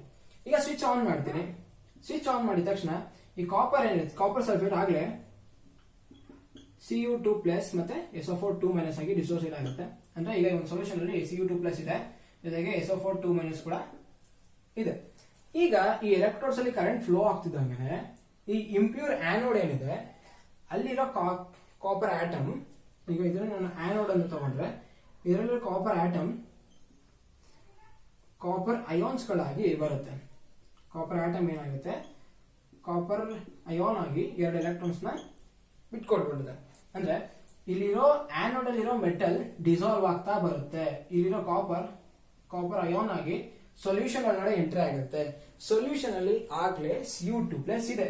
ಆ Cu2+ ಸೊಲ್ಯೂಷನ್ ಇರೋದೇನಾಗುತ್ತೆ, ಅದು ಬಂದು ಕ್ಯಾಥೋಡ್ ಹತ್ರ, ಕ್ಯಾಥೋಡ್ ಅಲ್ಲಿ ಎಲೆಕ್ಟ್ರಾನ್ಸ್ ನ ಅಕ್ಸೆಪ್ಟ್ ಮಾಡ್ಕೊಂಡು ಕ್ಯಾಥೋಡ್ ಮೇಲೆ ಡೆಪಾಸಿಟ್ ಆಗುತ್ತೆ. ಕ್ಯಾಥೋಡ್ ಯಾವ್ದು ತಗೊಂಡಿದೀವಿ, ಪ್ಯೂರ್ ಮೆಟಲ್ ನ ತಗೊಂಡಿದ್ದೀವಿ. ಅಂದ್ರೆ ಪ್ಯೂರ್, ಇಲ್ಲಿರೋದು ಪ್ಯೂರ್ ಕಾಪರ್ ಇದೆ. ಆ ಕಾಪರ್ ಮೇಲೆ ಹೋಗ್ಬಿಟ್ಟು ಈ Cu2+ ಹೋಗಿ ಡೆಪಾಸಿಟ್ ಆಗ್ತಾ ಇರುತ್ತೆ. ಇದೇ ಪ್ರೊಸೆಸ್ ಕಂಟಿನ್ಯೂ ಆಗ್ತಾನೆ ಇರುತ್ತೆ. ಏನಾಗ್ತಾ ಇರುತ್ತೆ, ಈ ಆನೋಡ್ ಅಲ್ಲಿ Cu2+ ಸೊಲ್ಯೂಷನ್ ಎಂಟ್ರಿ ಆಗುತ್ತೆ. ಸೊಲ್ಯೂಷನ್ ಅಲ್ಲಿರೋ Cu2+ ಹೋಗಿ ಈ ಒಂದು ಪ್ಯೂರ್ ಮೆಟಲ್ ಮೇಲೆ ಡೆಪಾಸಿಟ್ ಆಗ್ತಾನೆ ಇರುತ್ತೆ. ಯಾವ ಡೆಪಾಸಿಟ್ ಆಗ್ತದೆ, Cu2+, ಬರೀ Cu2+ ಮಾತ್ರ ಡೆಪಾಸಿಟ್ ಆಗ್ತಾ ಇದೆ. ಯಾವುದೇ ರೀತಿ ಇಂಪ್ಯೂರಿಟೀಸ್ ಬಂದು ಈ ಒಂದು ಮೆಟಲ್ ಮೇಲೆ ಡೆಪಾಸಿಟ್ ಆಗ್ತಾ ಇಲ್ಲ. ಸೊ ಏನಾಗುತ್ತೆ, ಇದೇ ರೀತಿ ಟೈಮ್ ಆಗ್ತಾ ರಿಯಾಕ್ಷನ್ ಆಗ್ತಾ ಏನಾಗುತ್ತೆ, ಈ ಆನೋಡ್ ತಿನ್ ಆಗ್ತಾ ಹೋಗುತ್ತೆ. ಅಂದ್ರೆ ಎಲ್ಲಾ ಮೆಟಲ್ ಡಿಸಾಲ್ವ್ ಆಗ್ತಾ ಇದೆ ಅಂದ್ರೆ ಏನಾಗುತ್ತೆ, ಆನೋಡ್ ಅದು ತಿನ್ ಆಗ್ತಾ ಹೋಗುತ್ತೆ, ತುಂಬಾ ಸಣ್ಣದಾಗ್ತಾ ಹೋಗುತ್ತೆ. ಯಾಕಂದ್ರೆ ಇದರಲ್ಲಿರೋ ಮೆಟಲ್ ಡಿಸಾಲ್ವ್ ಆಗಿ ಈ ಕ್ಯಾಥೋಡ್ ಮೇಲೆ ಡೆಪಾಸಿಟ್ ಆಗ್ತಾ ಇರುತ್ತೆ. ಕ್ಯಾಥೋಡ್ ಮೇಲೆ ಡೆಪಾಸಿಟ್ ಆಗಿ ಇಲ್ಲಿರೋ ಕಾಪರ್ ಅಯಾನ್ ಎಲ್ಲ ಬಂದು ಇದ್ರ ಮೇಲೆ ಡೆಪಾಸಿಟ್ ಆಗಿ ಇದು ತಿನ್ ಆಗುತ್ತೆ. ತಿನ್ ಆಗುತ್ತೆ ಅಂದ್ರೆ ಏನು, ಇದು ಪ್ಯೂರ್ ಮೆಟಲ್, ಮುಂಚೆ ತಗೊಂಡಿದ್ದು ನಾವು ಪ್ಯೂರ್ ಮೆಟಲ್. ಇಲ್ಲಿಂದ ಬಂದು ಬರೀ Cu2+ ಅಯಾನ್ಗಳು ಮಾತ್ರ ಡೆಪಾಸಿಟ್ ಆಗಿದೆ. Cu2+ ಅಯಾನ್ ಎಲೆಕ್ಟ್ರಾನ್ ಅಕ್ಸೆಪ್ಟ್ ಮಾಡ್ಕೊಂಡು Cu ಮೆಟಲ್ ಇದ್ರ ಮೇಲೆ ಡೆಪಾಸಿಟ್ ಆಗಿದೆ.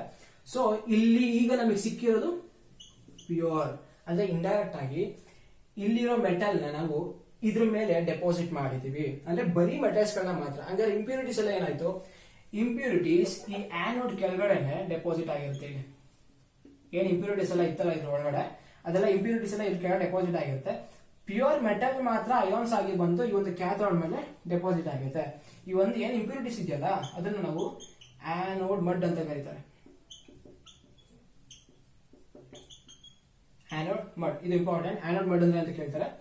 ಅದೊಂದು ಆನೋಡ್ ಕೆಳಗಡೆ ಇಂಪ್ಯೂರಿಟೀಸ್ ಏನು ಸ್ಟೋರ್ ಆಗಿರೋದಲ್ಲ ಕೆಳಗಡೆ, ಅದನ್ನ ನಾವು ಆನೋಡ್ ಮಡ್ ಅಂತ ಕರಿತೀವಿ. ಈ ಮೆಟಲ್ಸ್ ಮುಂಚೆ ಹೇಳಿದಲ್ಲ ಇಂಪ್ಯೂರಿಟೀಸ್ ಇತ್ತು ಅಂತ, ಆ ಇಂಪ್ಯೂರಿಟೀಸ್ ಗಳೇ ಇಲ್ಲಿ ಆನೋಡ್ ಮಡ್ ಆಗಿ ಆ ಒಂದು ಆನೋಡ್ ಎಲೆಕ್ಟ್ರೋಡ್ ಕೆಳಗಡೆ ಡೆಪಾಸಿಟ್ ಆಗಿರುತ್ತೆ. ಪ್ಯೂರ್ ಮೆಟಲ್ ಏನಿತ್ತು Cu2+, ಅದು ಎಲೆಕ್ಟ್ರಾನ್ ಅಕ್ಸೆಪ್ಟ್ ಮಾಡ್ಕೊಂಡು Cu ಮೆಟಲ್ ಆಗಿ ಪ್ಯೂರ್ ಮೆಟಲ್ ಆಗಿ ತಗೊಂಡಿದ್ದಂತಹ ಕಾಪರ್ ಮೇಲೆನೆ ಕ್ಯಾಥೋಡ್ ಎಲೆಕ್ಟ್ರಾನ್ ಮೇಲೆ ಅವೆಲ್ಲ ಹೋಗಿ ಡೆಪಾಸಿಟ್ ಆಗುತ್ತೆ. ಸೊ ಪ್ಯೂರ್ ಮೆಟಲ್ ನಮ್ಗೀಗ ಔಟ್ಪುಟ್ ಆಗಿ ಸಿಗುತ್ತೆ. ಇದೇ ರೀತಿ ನಾವು ಯಾವ ಮೆಟಲ್ ಗಳನ್ನ ಮಾಡ್ತೀವಿ, ಗೋಲ್ಡ್ ಇದೇ ರೀತಿ ಮಾಡ್ತೀವಿ, ಸಿಲ್ವರ್, ನಿಕ್ಕಲ್ ಅಂಡ್ ಇನ್ಯಾವ್ದು ಮಾಡ್ತೀವಿ, ಕಾಪರ್ ಮಾಡ್ತೀವಿ, ಈ ರೀತಿ ಜಿಂಕ್ ಕೂಡ ಮಾಡ್ತೀವಿ.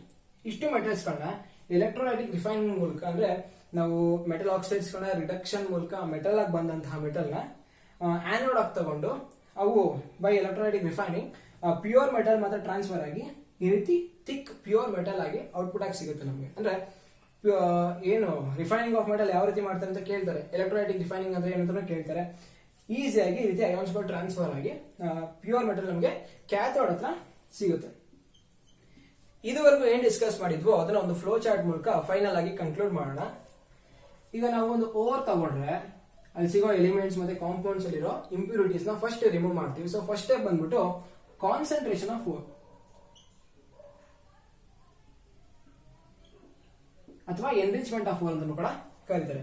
ನೆಕ್ಸ್ಟ್ ಸ್ಟೆಪ್ ಯಾವ್ದ್ರ ಮೇಲೆ ಡಿಪೆಂಡ್ ಆಗುತ್ತೆ ಅಂದ್ರೆ ಆ ಮೆಟಲ್ ರಿಯಾಕ್ಟಿವಿಟಿ ಮೇಲೆ ಡಿಪೆಂಡ್ ಆಗುತ್ತೆ. ಅದಕ್ಕೆ ನಾವು 3 ಟೈಪ್ಸ್ ಆಗಿ ಡಿವೈಡ್ ಮಾಡ್ತೀವಿ.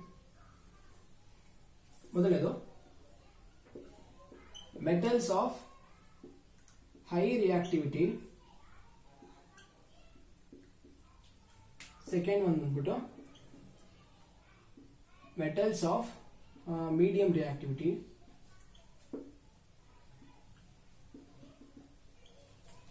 ಥರ್ಡ್ ಒಂದು ಬಂದ್ಬಿಟ್ಟು metals of low reactivity. High reactive metal ಏನಾದ್ರೂ ಆಗಿದ್ರೆ ಅದನ್ನು ನಾವು ಎಲೆಕ್ಟ್ರೋಲೈಸಿಸ್ ಮೂಲಕ ಎಕ್ಸ್ಟ್ರಾಕ್ಟ್ ಮಾಡ್ತೀವಿ. Electrolysis of molten or. Example ಯಾವ ತಗೊಂಡಿದ್ವಿ? Sodium, calcium, magnesium. ಈ ಒಂದು ಮೆಟಲ್ಸ್ ಗಳನ್ನ ನಾವು ಎಲೆಕ್ಟ್ರೋಲೈಸಿಸ್ ಮಾಡೋದ್ರ ಮೂಲಕ ಎಕ್ಸ್ಟ್ರಾಕ್ಟ್ ಮಾಡ್ತೀವಿ. ಎಕ್ಸ್ಟ್ರಾಕ್ಟ್ ಮಾಡಿದಾಗ ನಮಗೆ ಪ್ಯೂರ್ ಮೆಟಲ್ಸ್ ಗಳು ಸಿಗುತ್ತೆ. ನೀವು ಕೇಳ್ಬೋದು, ಈ ಪ್ಯೂರ್ ಮೆಟಲ್ ಅಲ್ಲಿ ಇಂಪ್ಯೂರಿಟೀಸ್ ಇರಲ್ವಾ ಅಂತ. ಇಂಪ್ಯೂರಿಟೀಸ್ ಇರಲ್ಲ, ಯಾಕಂದ್ರೆ ಈ ಮೆಟಲ್ ಬಂದಿರೋದು ಎಲೆಕ್ಟ್ರೋಲೈಸಿಸ್ ಮಾಡೋದ್ರ ಮೂಲಕ. ಎಲೆಕ್ಟ್ರೋಲೈಸಿಸ್ ಅಂದ್ರೆ ಅಯಾನ್ಸ್ ಗಳು ಮೂವ್ಮೆಂಟ್ ಆಗಿರುತ್ತೆ. ಸೊ ಅಲ್ಲಿ ಇಂಪ್ಯೂರಿಟೀಸ್ ಬರಕ್ ಚಾನ್ಸಸ್ ಇಲ್ಲ ಈ ಮೆಟಲ್ ಅಲ್ಲಿ. ಸೊ ಇದು ಪ್ಯೂರ್ ಮೆಟಲ್. ಈಗ ಮೀಡಿಯಂ ರಿಯಾಕ್ಟಿವ್ ಮೆಟಲ್ಸ್ ಗಳಲ್ಲಿ ಹೆಂಗೆ ಅಂದ್ರೆ ಆ ಮೆಟಲ್ಸ್ ಗಳು ಹೆಚ್ಚಾಗಿ ಒಂದು ಸಲ್ಫೈಡ್ ಓರ್ ರೀತಿ ಸಿಗುತ್ತೆ, ಓರ್ ಆಗಿರುತ್ತೆ. ಇಲ್ಲಾಂದ್ರೆ ಕಾರ್ಬೋನೇಟ್ ಓರ್, ಆಕ್ಸೈಡ್ ಓರ್ ಆಗೋ ಸಿಗುತ್ತೆ, ಬಟ್ ಮ್ಯಾಕ್ಸಿಮಮ್ ಸಲ್ಫೈಡ್ ಮತ್ತೆ ಕಾರ್ಬೋನೇಟ್. ಸಲ್ಫೈಡ್ ಓರ್ ರೀತಿ ಸಿಕ್ಕಿದ್ರೆ ಏನ್ ಮಾಡ್ತೀವಿ? ರೋಸ್ಟಿಂಗ್ ಮಾಡ್ತೀವಿ. ಕಾರ್ಬೋನೇಟ್ ಓರ್ ಅಲ್ಲಿ ಸಿಕ್ಕಿದ್ರೆ ಅದೇನ್ ಮಾಡ್ತೀವಿ? ಕ್ಯಾಲ್ಸಿನೇಷನ್. ರೋಸ್ಟಿಂಗ್ ಅಂದ್ರೆ ಏನು? ಓರ್ ನ ಇನ್ ಪ್ರೆಸೆನ್ಸ್ ಆಫ್, ಅಂದ್ರೆ ಏನ್ ಸಿಕ್ಕಿರುತ್ತೋ ಅದನ್ನ ZnS ಅಂತ ತಗೊಂಡ್ರೆ ಇದನ್ನ ಇನ್ ಪ್ರೆಸೆನ್ಸ್ ಆಫ್ ಆಕ್ಸಿಜನ್ ಅಥವಾ in presence of air heat ಮಾಡಿದ್ರೆ ZnO ಪ್ಲಸ್ SO2. ಇದನ್ನೇ ಅಂತ ಕರಿತೀವಿ ರೋಸ್ಟಿಂಗ್ ಅಂತ. ಯಾಕಂದ್ರೆ in presence of oxygen heat ಮಾಡಿದ್ವಿ. ಹೀಟ್ ಮಾಡಿದಾಗ ಏನ್ ಬರುತ್ತೆ? ಮೆಟಲ್ ಆಕ್ಸೈಡ್ ಅಥವಾ oxide of metal. Oxide of metal. Carbonate ore ಆಗಿದ್ರೆ ಎಕ್ಸಾಂಪಲ್ ZnCO3. ಅದನ್ನ in limited amount of air ನಲ್ಲಿ ಹೀಟ್ ಮಾಡ್ತೀನಿ. ಸೊ ಅದು ZnO ಪ್ಲಸ್ CO2 ಆಗಿ ನಮಗೆ ಸಿಗುತ್ತೆ. ಇದನ್ನ ನಾವು ಕ್ಯಾಲ್ಸಿನೇಷನ್ ಅಂತ ಕರಿತೀವಿ, ಇದನ್ನ ರೋಸ್ಟಿಂಗ್ ಅಂತ ಕರಿತೀವಿ. ಅಂದ್ರೆ ಕಾರ್ಬೋನೇಟ್ ಓರ್ಗಳನ್ನ ಕ್ಯಾಲ್ಸಿನೇಷನ್ ಮಾಡೋದ್ರ ಮೂಲಕ ಮೆಟಲ್ ಆಕ್ಸೈಡ್ಸ್ ಗಳಾಗಿ ಕನ್ವರ್ಟ್ ಮಾಡ್ತೀವಿ. ಸಲ್ಫೈಡ್ ಓರ್ನ ರೋಸ್ಟಿಂಗ್ ಮೂಲಕ ಮೆಟಲ್ ಆಕ್ಸೈಡ್ಸ್ ಆಗಿ ಕನ್ವರ್ಟ್ ಮಾಡ್ತೀವಿ. ಈ ಮೆಟಲ್ ಆಕ್ಸೈಡ್ಸ್ ನ ಬೈ ರಿಡಕ್ಷನ್ ಏನ್ ಮಾಡ್ತೀವಿ? ಮೆಟಲ್ಸ್ ಆಗಿ ಕನ್ವರ್ಟ್ ಮಾಡ್ತೀವಿ. ರೆಡ್ಯೂಸ್ಡ್ ಟು ಮೆಟಲ್ಸ್ ಅಂದ್ರೆ ಬೈ ರಿಡಕ್ಷನ್ ಮಾಡೋದ್ರ ಮೂಲಕ ಮೆಟಲ್ ಆಕ್ಸೈಡ್ಸ್ ನ ಮೆಟಲ್ಸ್ ಆಗಿ ಕನ್ವರ್ಟ್ ಮಾಡ್ತೀವಿ. ಆ ಮೆಟಲ್ಸ್ ಗಳು ಇಂಪ್ಯೂರ್ ಮೆಟಲ್ಸ್. ಸೊ ಅವನ್ನ ಪ್ಯೂರ್ ಮಾಡೋದಕ್ಕೆ ರಿಫೈನಿಂಗ್ ಮಾಡ್ತೀವಿ, ಅಂದ್ರೆ ಪ್ಯೂರಿಫಿಕೇಶನ್ ಆಫ್ ಮೆಟಲ್ಸ್. ಈಗ ಮೆಟಲ್ಸ್ ಆಫ್ ಲೋ ರಿಯಾಕ್ಟಿವಿಟಿ. ಈ ಲೋ ರಿಯಾಕ್ಟಿವ್ ಮೆಟಲ್ಸ್ ಗಳು ಹೆಚ್ಚಾಗಿ ಸಲ್ಫೈಡ್ ಓರ್ ಆಗಿರುತ್ತೆ, ಸಿಗುತ್ತೆ. ಆ ಸಲ್ಫೈಡ್ ಓರ್ ನ ರೋಸ್ಟಿಂಗ್ ಮೂಲಕ ಮೆಟಲ್ಸ್ ಆಗಿ ಕನ್ವರ್ಟ್ ಮಾಡ್ತೀವಿ. ಇದನ್ನಾಗಲೇ ಡಿಸ್ಕಸ್ ಮಾಡಿದೀವಲ್ಲ ನಾವು. HgS ನ in presence of oxygen heat ಮಾಡ್ತೀವಿ ಅಂದ್ರೆ ಇದು ಕೂಡ ರೋಸ್ಟಿಂಗ್ ಅಲ್ವಾ? ಇನ್ ಪ್ರೆಸೆನ್ಸ್ ಆಫ್ ಏರ್ ಹೀಟ್ ಮಾಡ್ತಾ ಇದೀವಿ. ಸೊ ದಟ್ ಇದು HgO ಪ್ಲಸ್ SO2 ಆಗಿ ಸಿಗುತ್ತೆ, ಲೋ ರಿಯಾಕ್ಟಿವ್ ಮೆಟಲ್. ಕರೆಕ್ಟಾ? ಸೊ ಸಲ್ಫೈಡ್ ಓರ್ ನ ಹೀಟ್ ಮಾಡ್ತಾ ಇದೀವಿ ಇನ್ ಪ್ರೆಸೆನ್ಸ್ ಆಫ್ ಆಕ್ಸಿಜನ್, ಅಂದ್ರೆ ರೋಸ್ಟಿಂಗ್ ಮಾಡ್ತಾ ಇದೀವಿ. ಸೊ ದಟ್ ನಮ್ಗೆ ಮೆಟಲ್ ಸಿಗ್ತಿದೆ. ಆ ಮೆಟಲ್ಸ್ ಕೂಡ ಅದು ಇಂಪ್ಯೂರ್ ಮೆಟಲ್ ಆಗಿರುತ್ತೆ, ಯಾಕಂದ್ರೆ ಇಲ್ಲಿ ಎಲೆಕ್ಟ್ರೋಲೈಸಿಸ್ ಆಗಿರೋದ್ರಿಂದ ಪ್ಯೂರ್ ಮೆಟಲ್ ಸಿಕ್ತು. ಬಟ್ ಇಲ್ಲಿ ಮಾಡ್ತಿರೋದೇನು? Calcination, roasting. ಇಲ್ಲೂ ಕೂಡ ರೋಸ್ಟಿಂಗ್ ಮಾಡ್ತೀವಿ. ಸೊ ಬಂದಿರೋ ಮೆಟಲ್ ಅದು ಇಂಪ್ಯೂರ್ ಮೆಟಲ್ ಆಗಿರುತ್ತೆ. ಅದನ್ನ ನಾವು ಅಗೇನ್ ರಿಫೈನಿಂಗ್ ಮಾಡಬೇಕಾಗತ್ತೆ. ರಿಫೈನಿಂಗ್ ಮಾಡೋದ್ರ ಮೂಲಕ ಪ್ಯೂರ್ ಮೆಟಲ್ ಸಿಗುತ್ತೆ. ಇಲ್ಲೂ ಅಷ್ಟೇ ನಮಗೆ ಔಟ್ಪುಟ್ ಆಗಿ ಕೊನೆಗೆ ಪ್ಯೂರ್ ಮೆಟಲ್ ಸಿಕ್ಕಿದೆ. ಇಲ್ಲಿ ಪ್ಯೂರಿಫಿಕೇಶನ್ ಆಫ್ ಮೆಟಲ್ ಅಂದ್ರೆ ಇಲ್ಲಿ ಕೊನೆಗೆ ಇಲ್ಲಿ ನಾವು ಇದನ್ನು ಪ್ಯೂರಿಫಿಕೇಶನ್ ಮಾಡಿ ಪ್ಯೂರ್ ಮೆಟಲ್ ಸಿಕ್ಕಿದೆ. ಇಲ್ಲೂ ಕೂಡ ರಿಫೈನಿಂಗ್ ಮಾಡಿದ್ಮೇಲೆ ಇಲ್ಲಿ ಪ್ಯೂರ್ ಮೆಟಲ್ ಸಿಗುತ್ತೆ. ಈ ರೀತಿ ಯಾವ್ಯಾವ ಮೆಟಲ್ ಗಳನ್ನ ಯಾವ್ಯಾವ ಒಂದು ಪ್ರೊಸೀಜರ್ ನ ಫಾಲೋ ಮಾಡೋದ್ರ ಮೂಲಕ ಮೆಟಲ್ಸ್ ಗಳನ್ನ ಎಕ್ಸ್ಟ್ರಾಕ್ಟ್ ಮಾಡ್ತೀವಿ ಅನ್ನೋದನ್ನ ಡಿಸ್ಕಸ್ ಮಾಡಿದೀವಿ. ಇಲ್ಲಿಗೆ ಎಕ್ಸ್ಟ್ರಾಕ್ಷನ್ ಆಫ್ ಮೆಟಲ್ ಕಂಪ್ಲೀಟ್ ಆಗಿದೆ. ಕೆಲವರಿಗೆ ಈ ಒಂದು topic occurrence of metal difficult ಅಂತ ಅನ್ಸುತ್ತೆ. ಆದಷ್ಟು ಈಸಿ ಮಾಡೋದಕ್ಕೆ ಟ್ರೈ ಮಾಡಿದೀನಿ. ನಿಮ್ಗೆ ಅರ್ಥ ಆಗಿದ್ರೆ ಒಂದು ಲೈಕ್ ಮಾಡಿ, ನಿಮ್ ಫ್ರೆಂಡ್ಸ್ಗೆಲ್ಲ ಶೇರ್ ಮಾಡಿ. ಹಾಗೂ ಇದುವರೆಗೂ ಚಾನಲ್ಗೆ ಸಬ್ಸ್ಕ್ರೈಬ್ ಆಗಿಲ್ಲ ಅಂದ್ರೆ ದಯವಿಟ್ಟು ಸಬ್ಸ್ಕ್ರೈಬ್ ಆಗಿ ಹಾಗೂ ಬೆಲ್ ಐಕಾನ್ ಕ್ಲಿಕ್ ಮಾಡಿ ಆಲ್ ಅಂತ ಕೊಡೋದನ್ನ ಮರಿಬೇಡಿ. ಯಾಕಂದ್ರೆ ನಾವು ಹೊಸ ವಿಡಿಯೋಗಳನ್ನ ಅಪ್ಲೋಡ್ ಮಾಡಿದ ತಕ್ಷಣ ನಿಮ್ಗೆ ಬರೋ ನೋಟಿಫಿಕೇಶನ್ ಮಿಸ್ ಮಾಡ್ಕೋಬೇಡಿ. ಯಾವುದೇ ರೀತಿ ಒಪಿನಿಯನ್ ಆಗಲಿ, ಸಜೆಷನ್ ಗಳಾಗ್ಲಿ, ಡೌಟ್ಸ್ ಗಳಾಗ್ಲಿ ಇದ್ರೆ ಕಮೆಂಟ್ ಮಾಡಿ. ನೆಕ್ಸ್ಟ್ ವಿಡಿಯೋದಲ್ಲಿ ಮತ್ತೆ ಸಿಗ್ತೀನಿ. Thank you.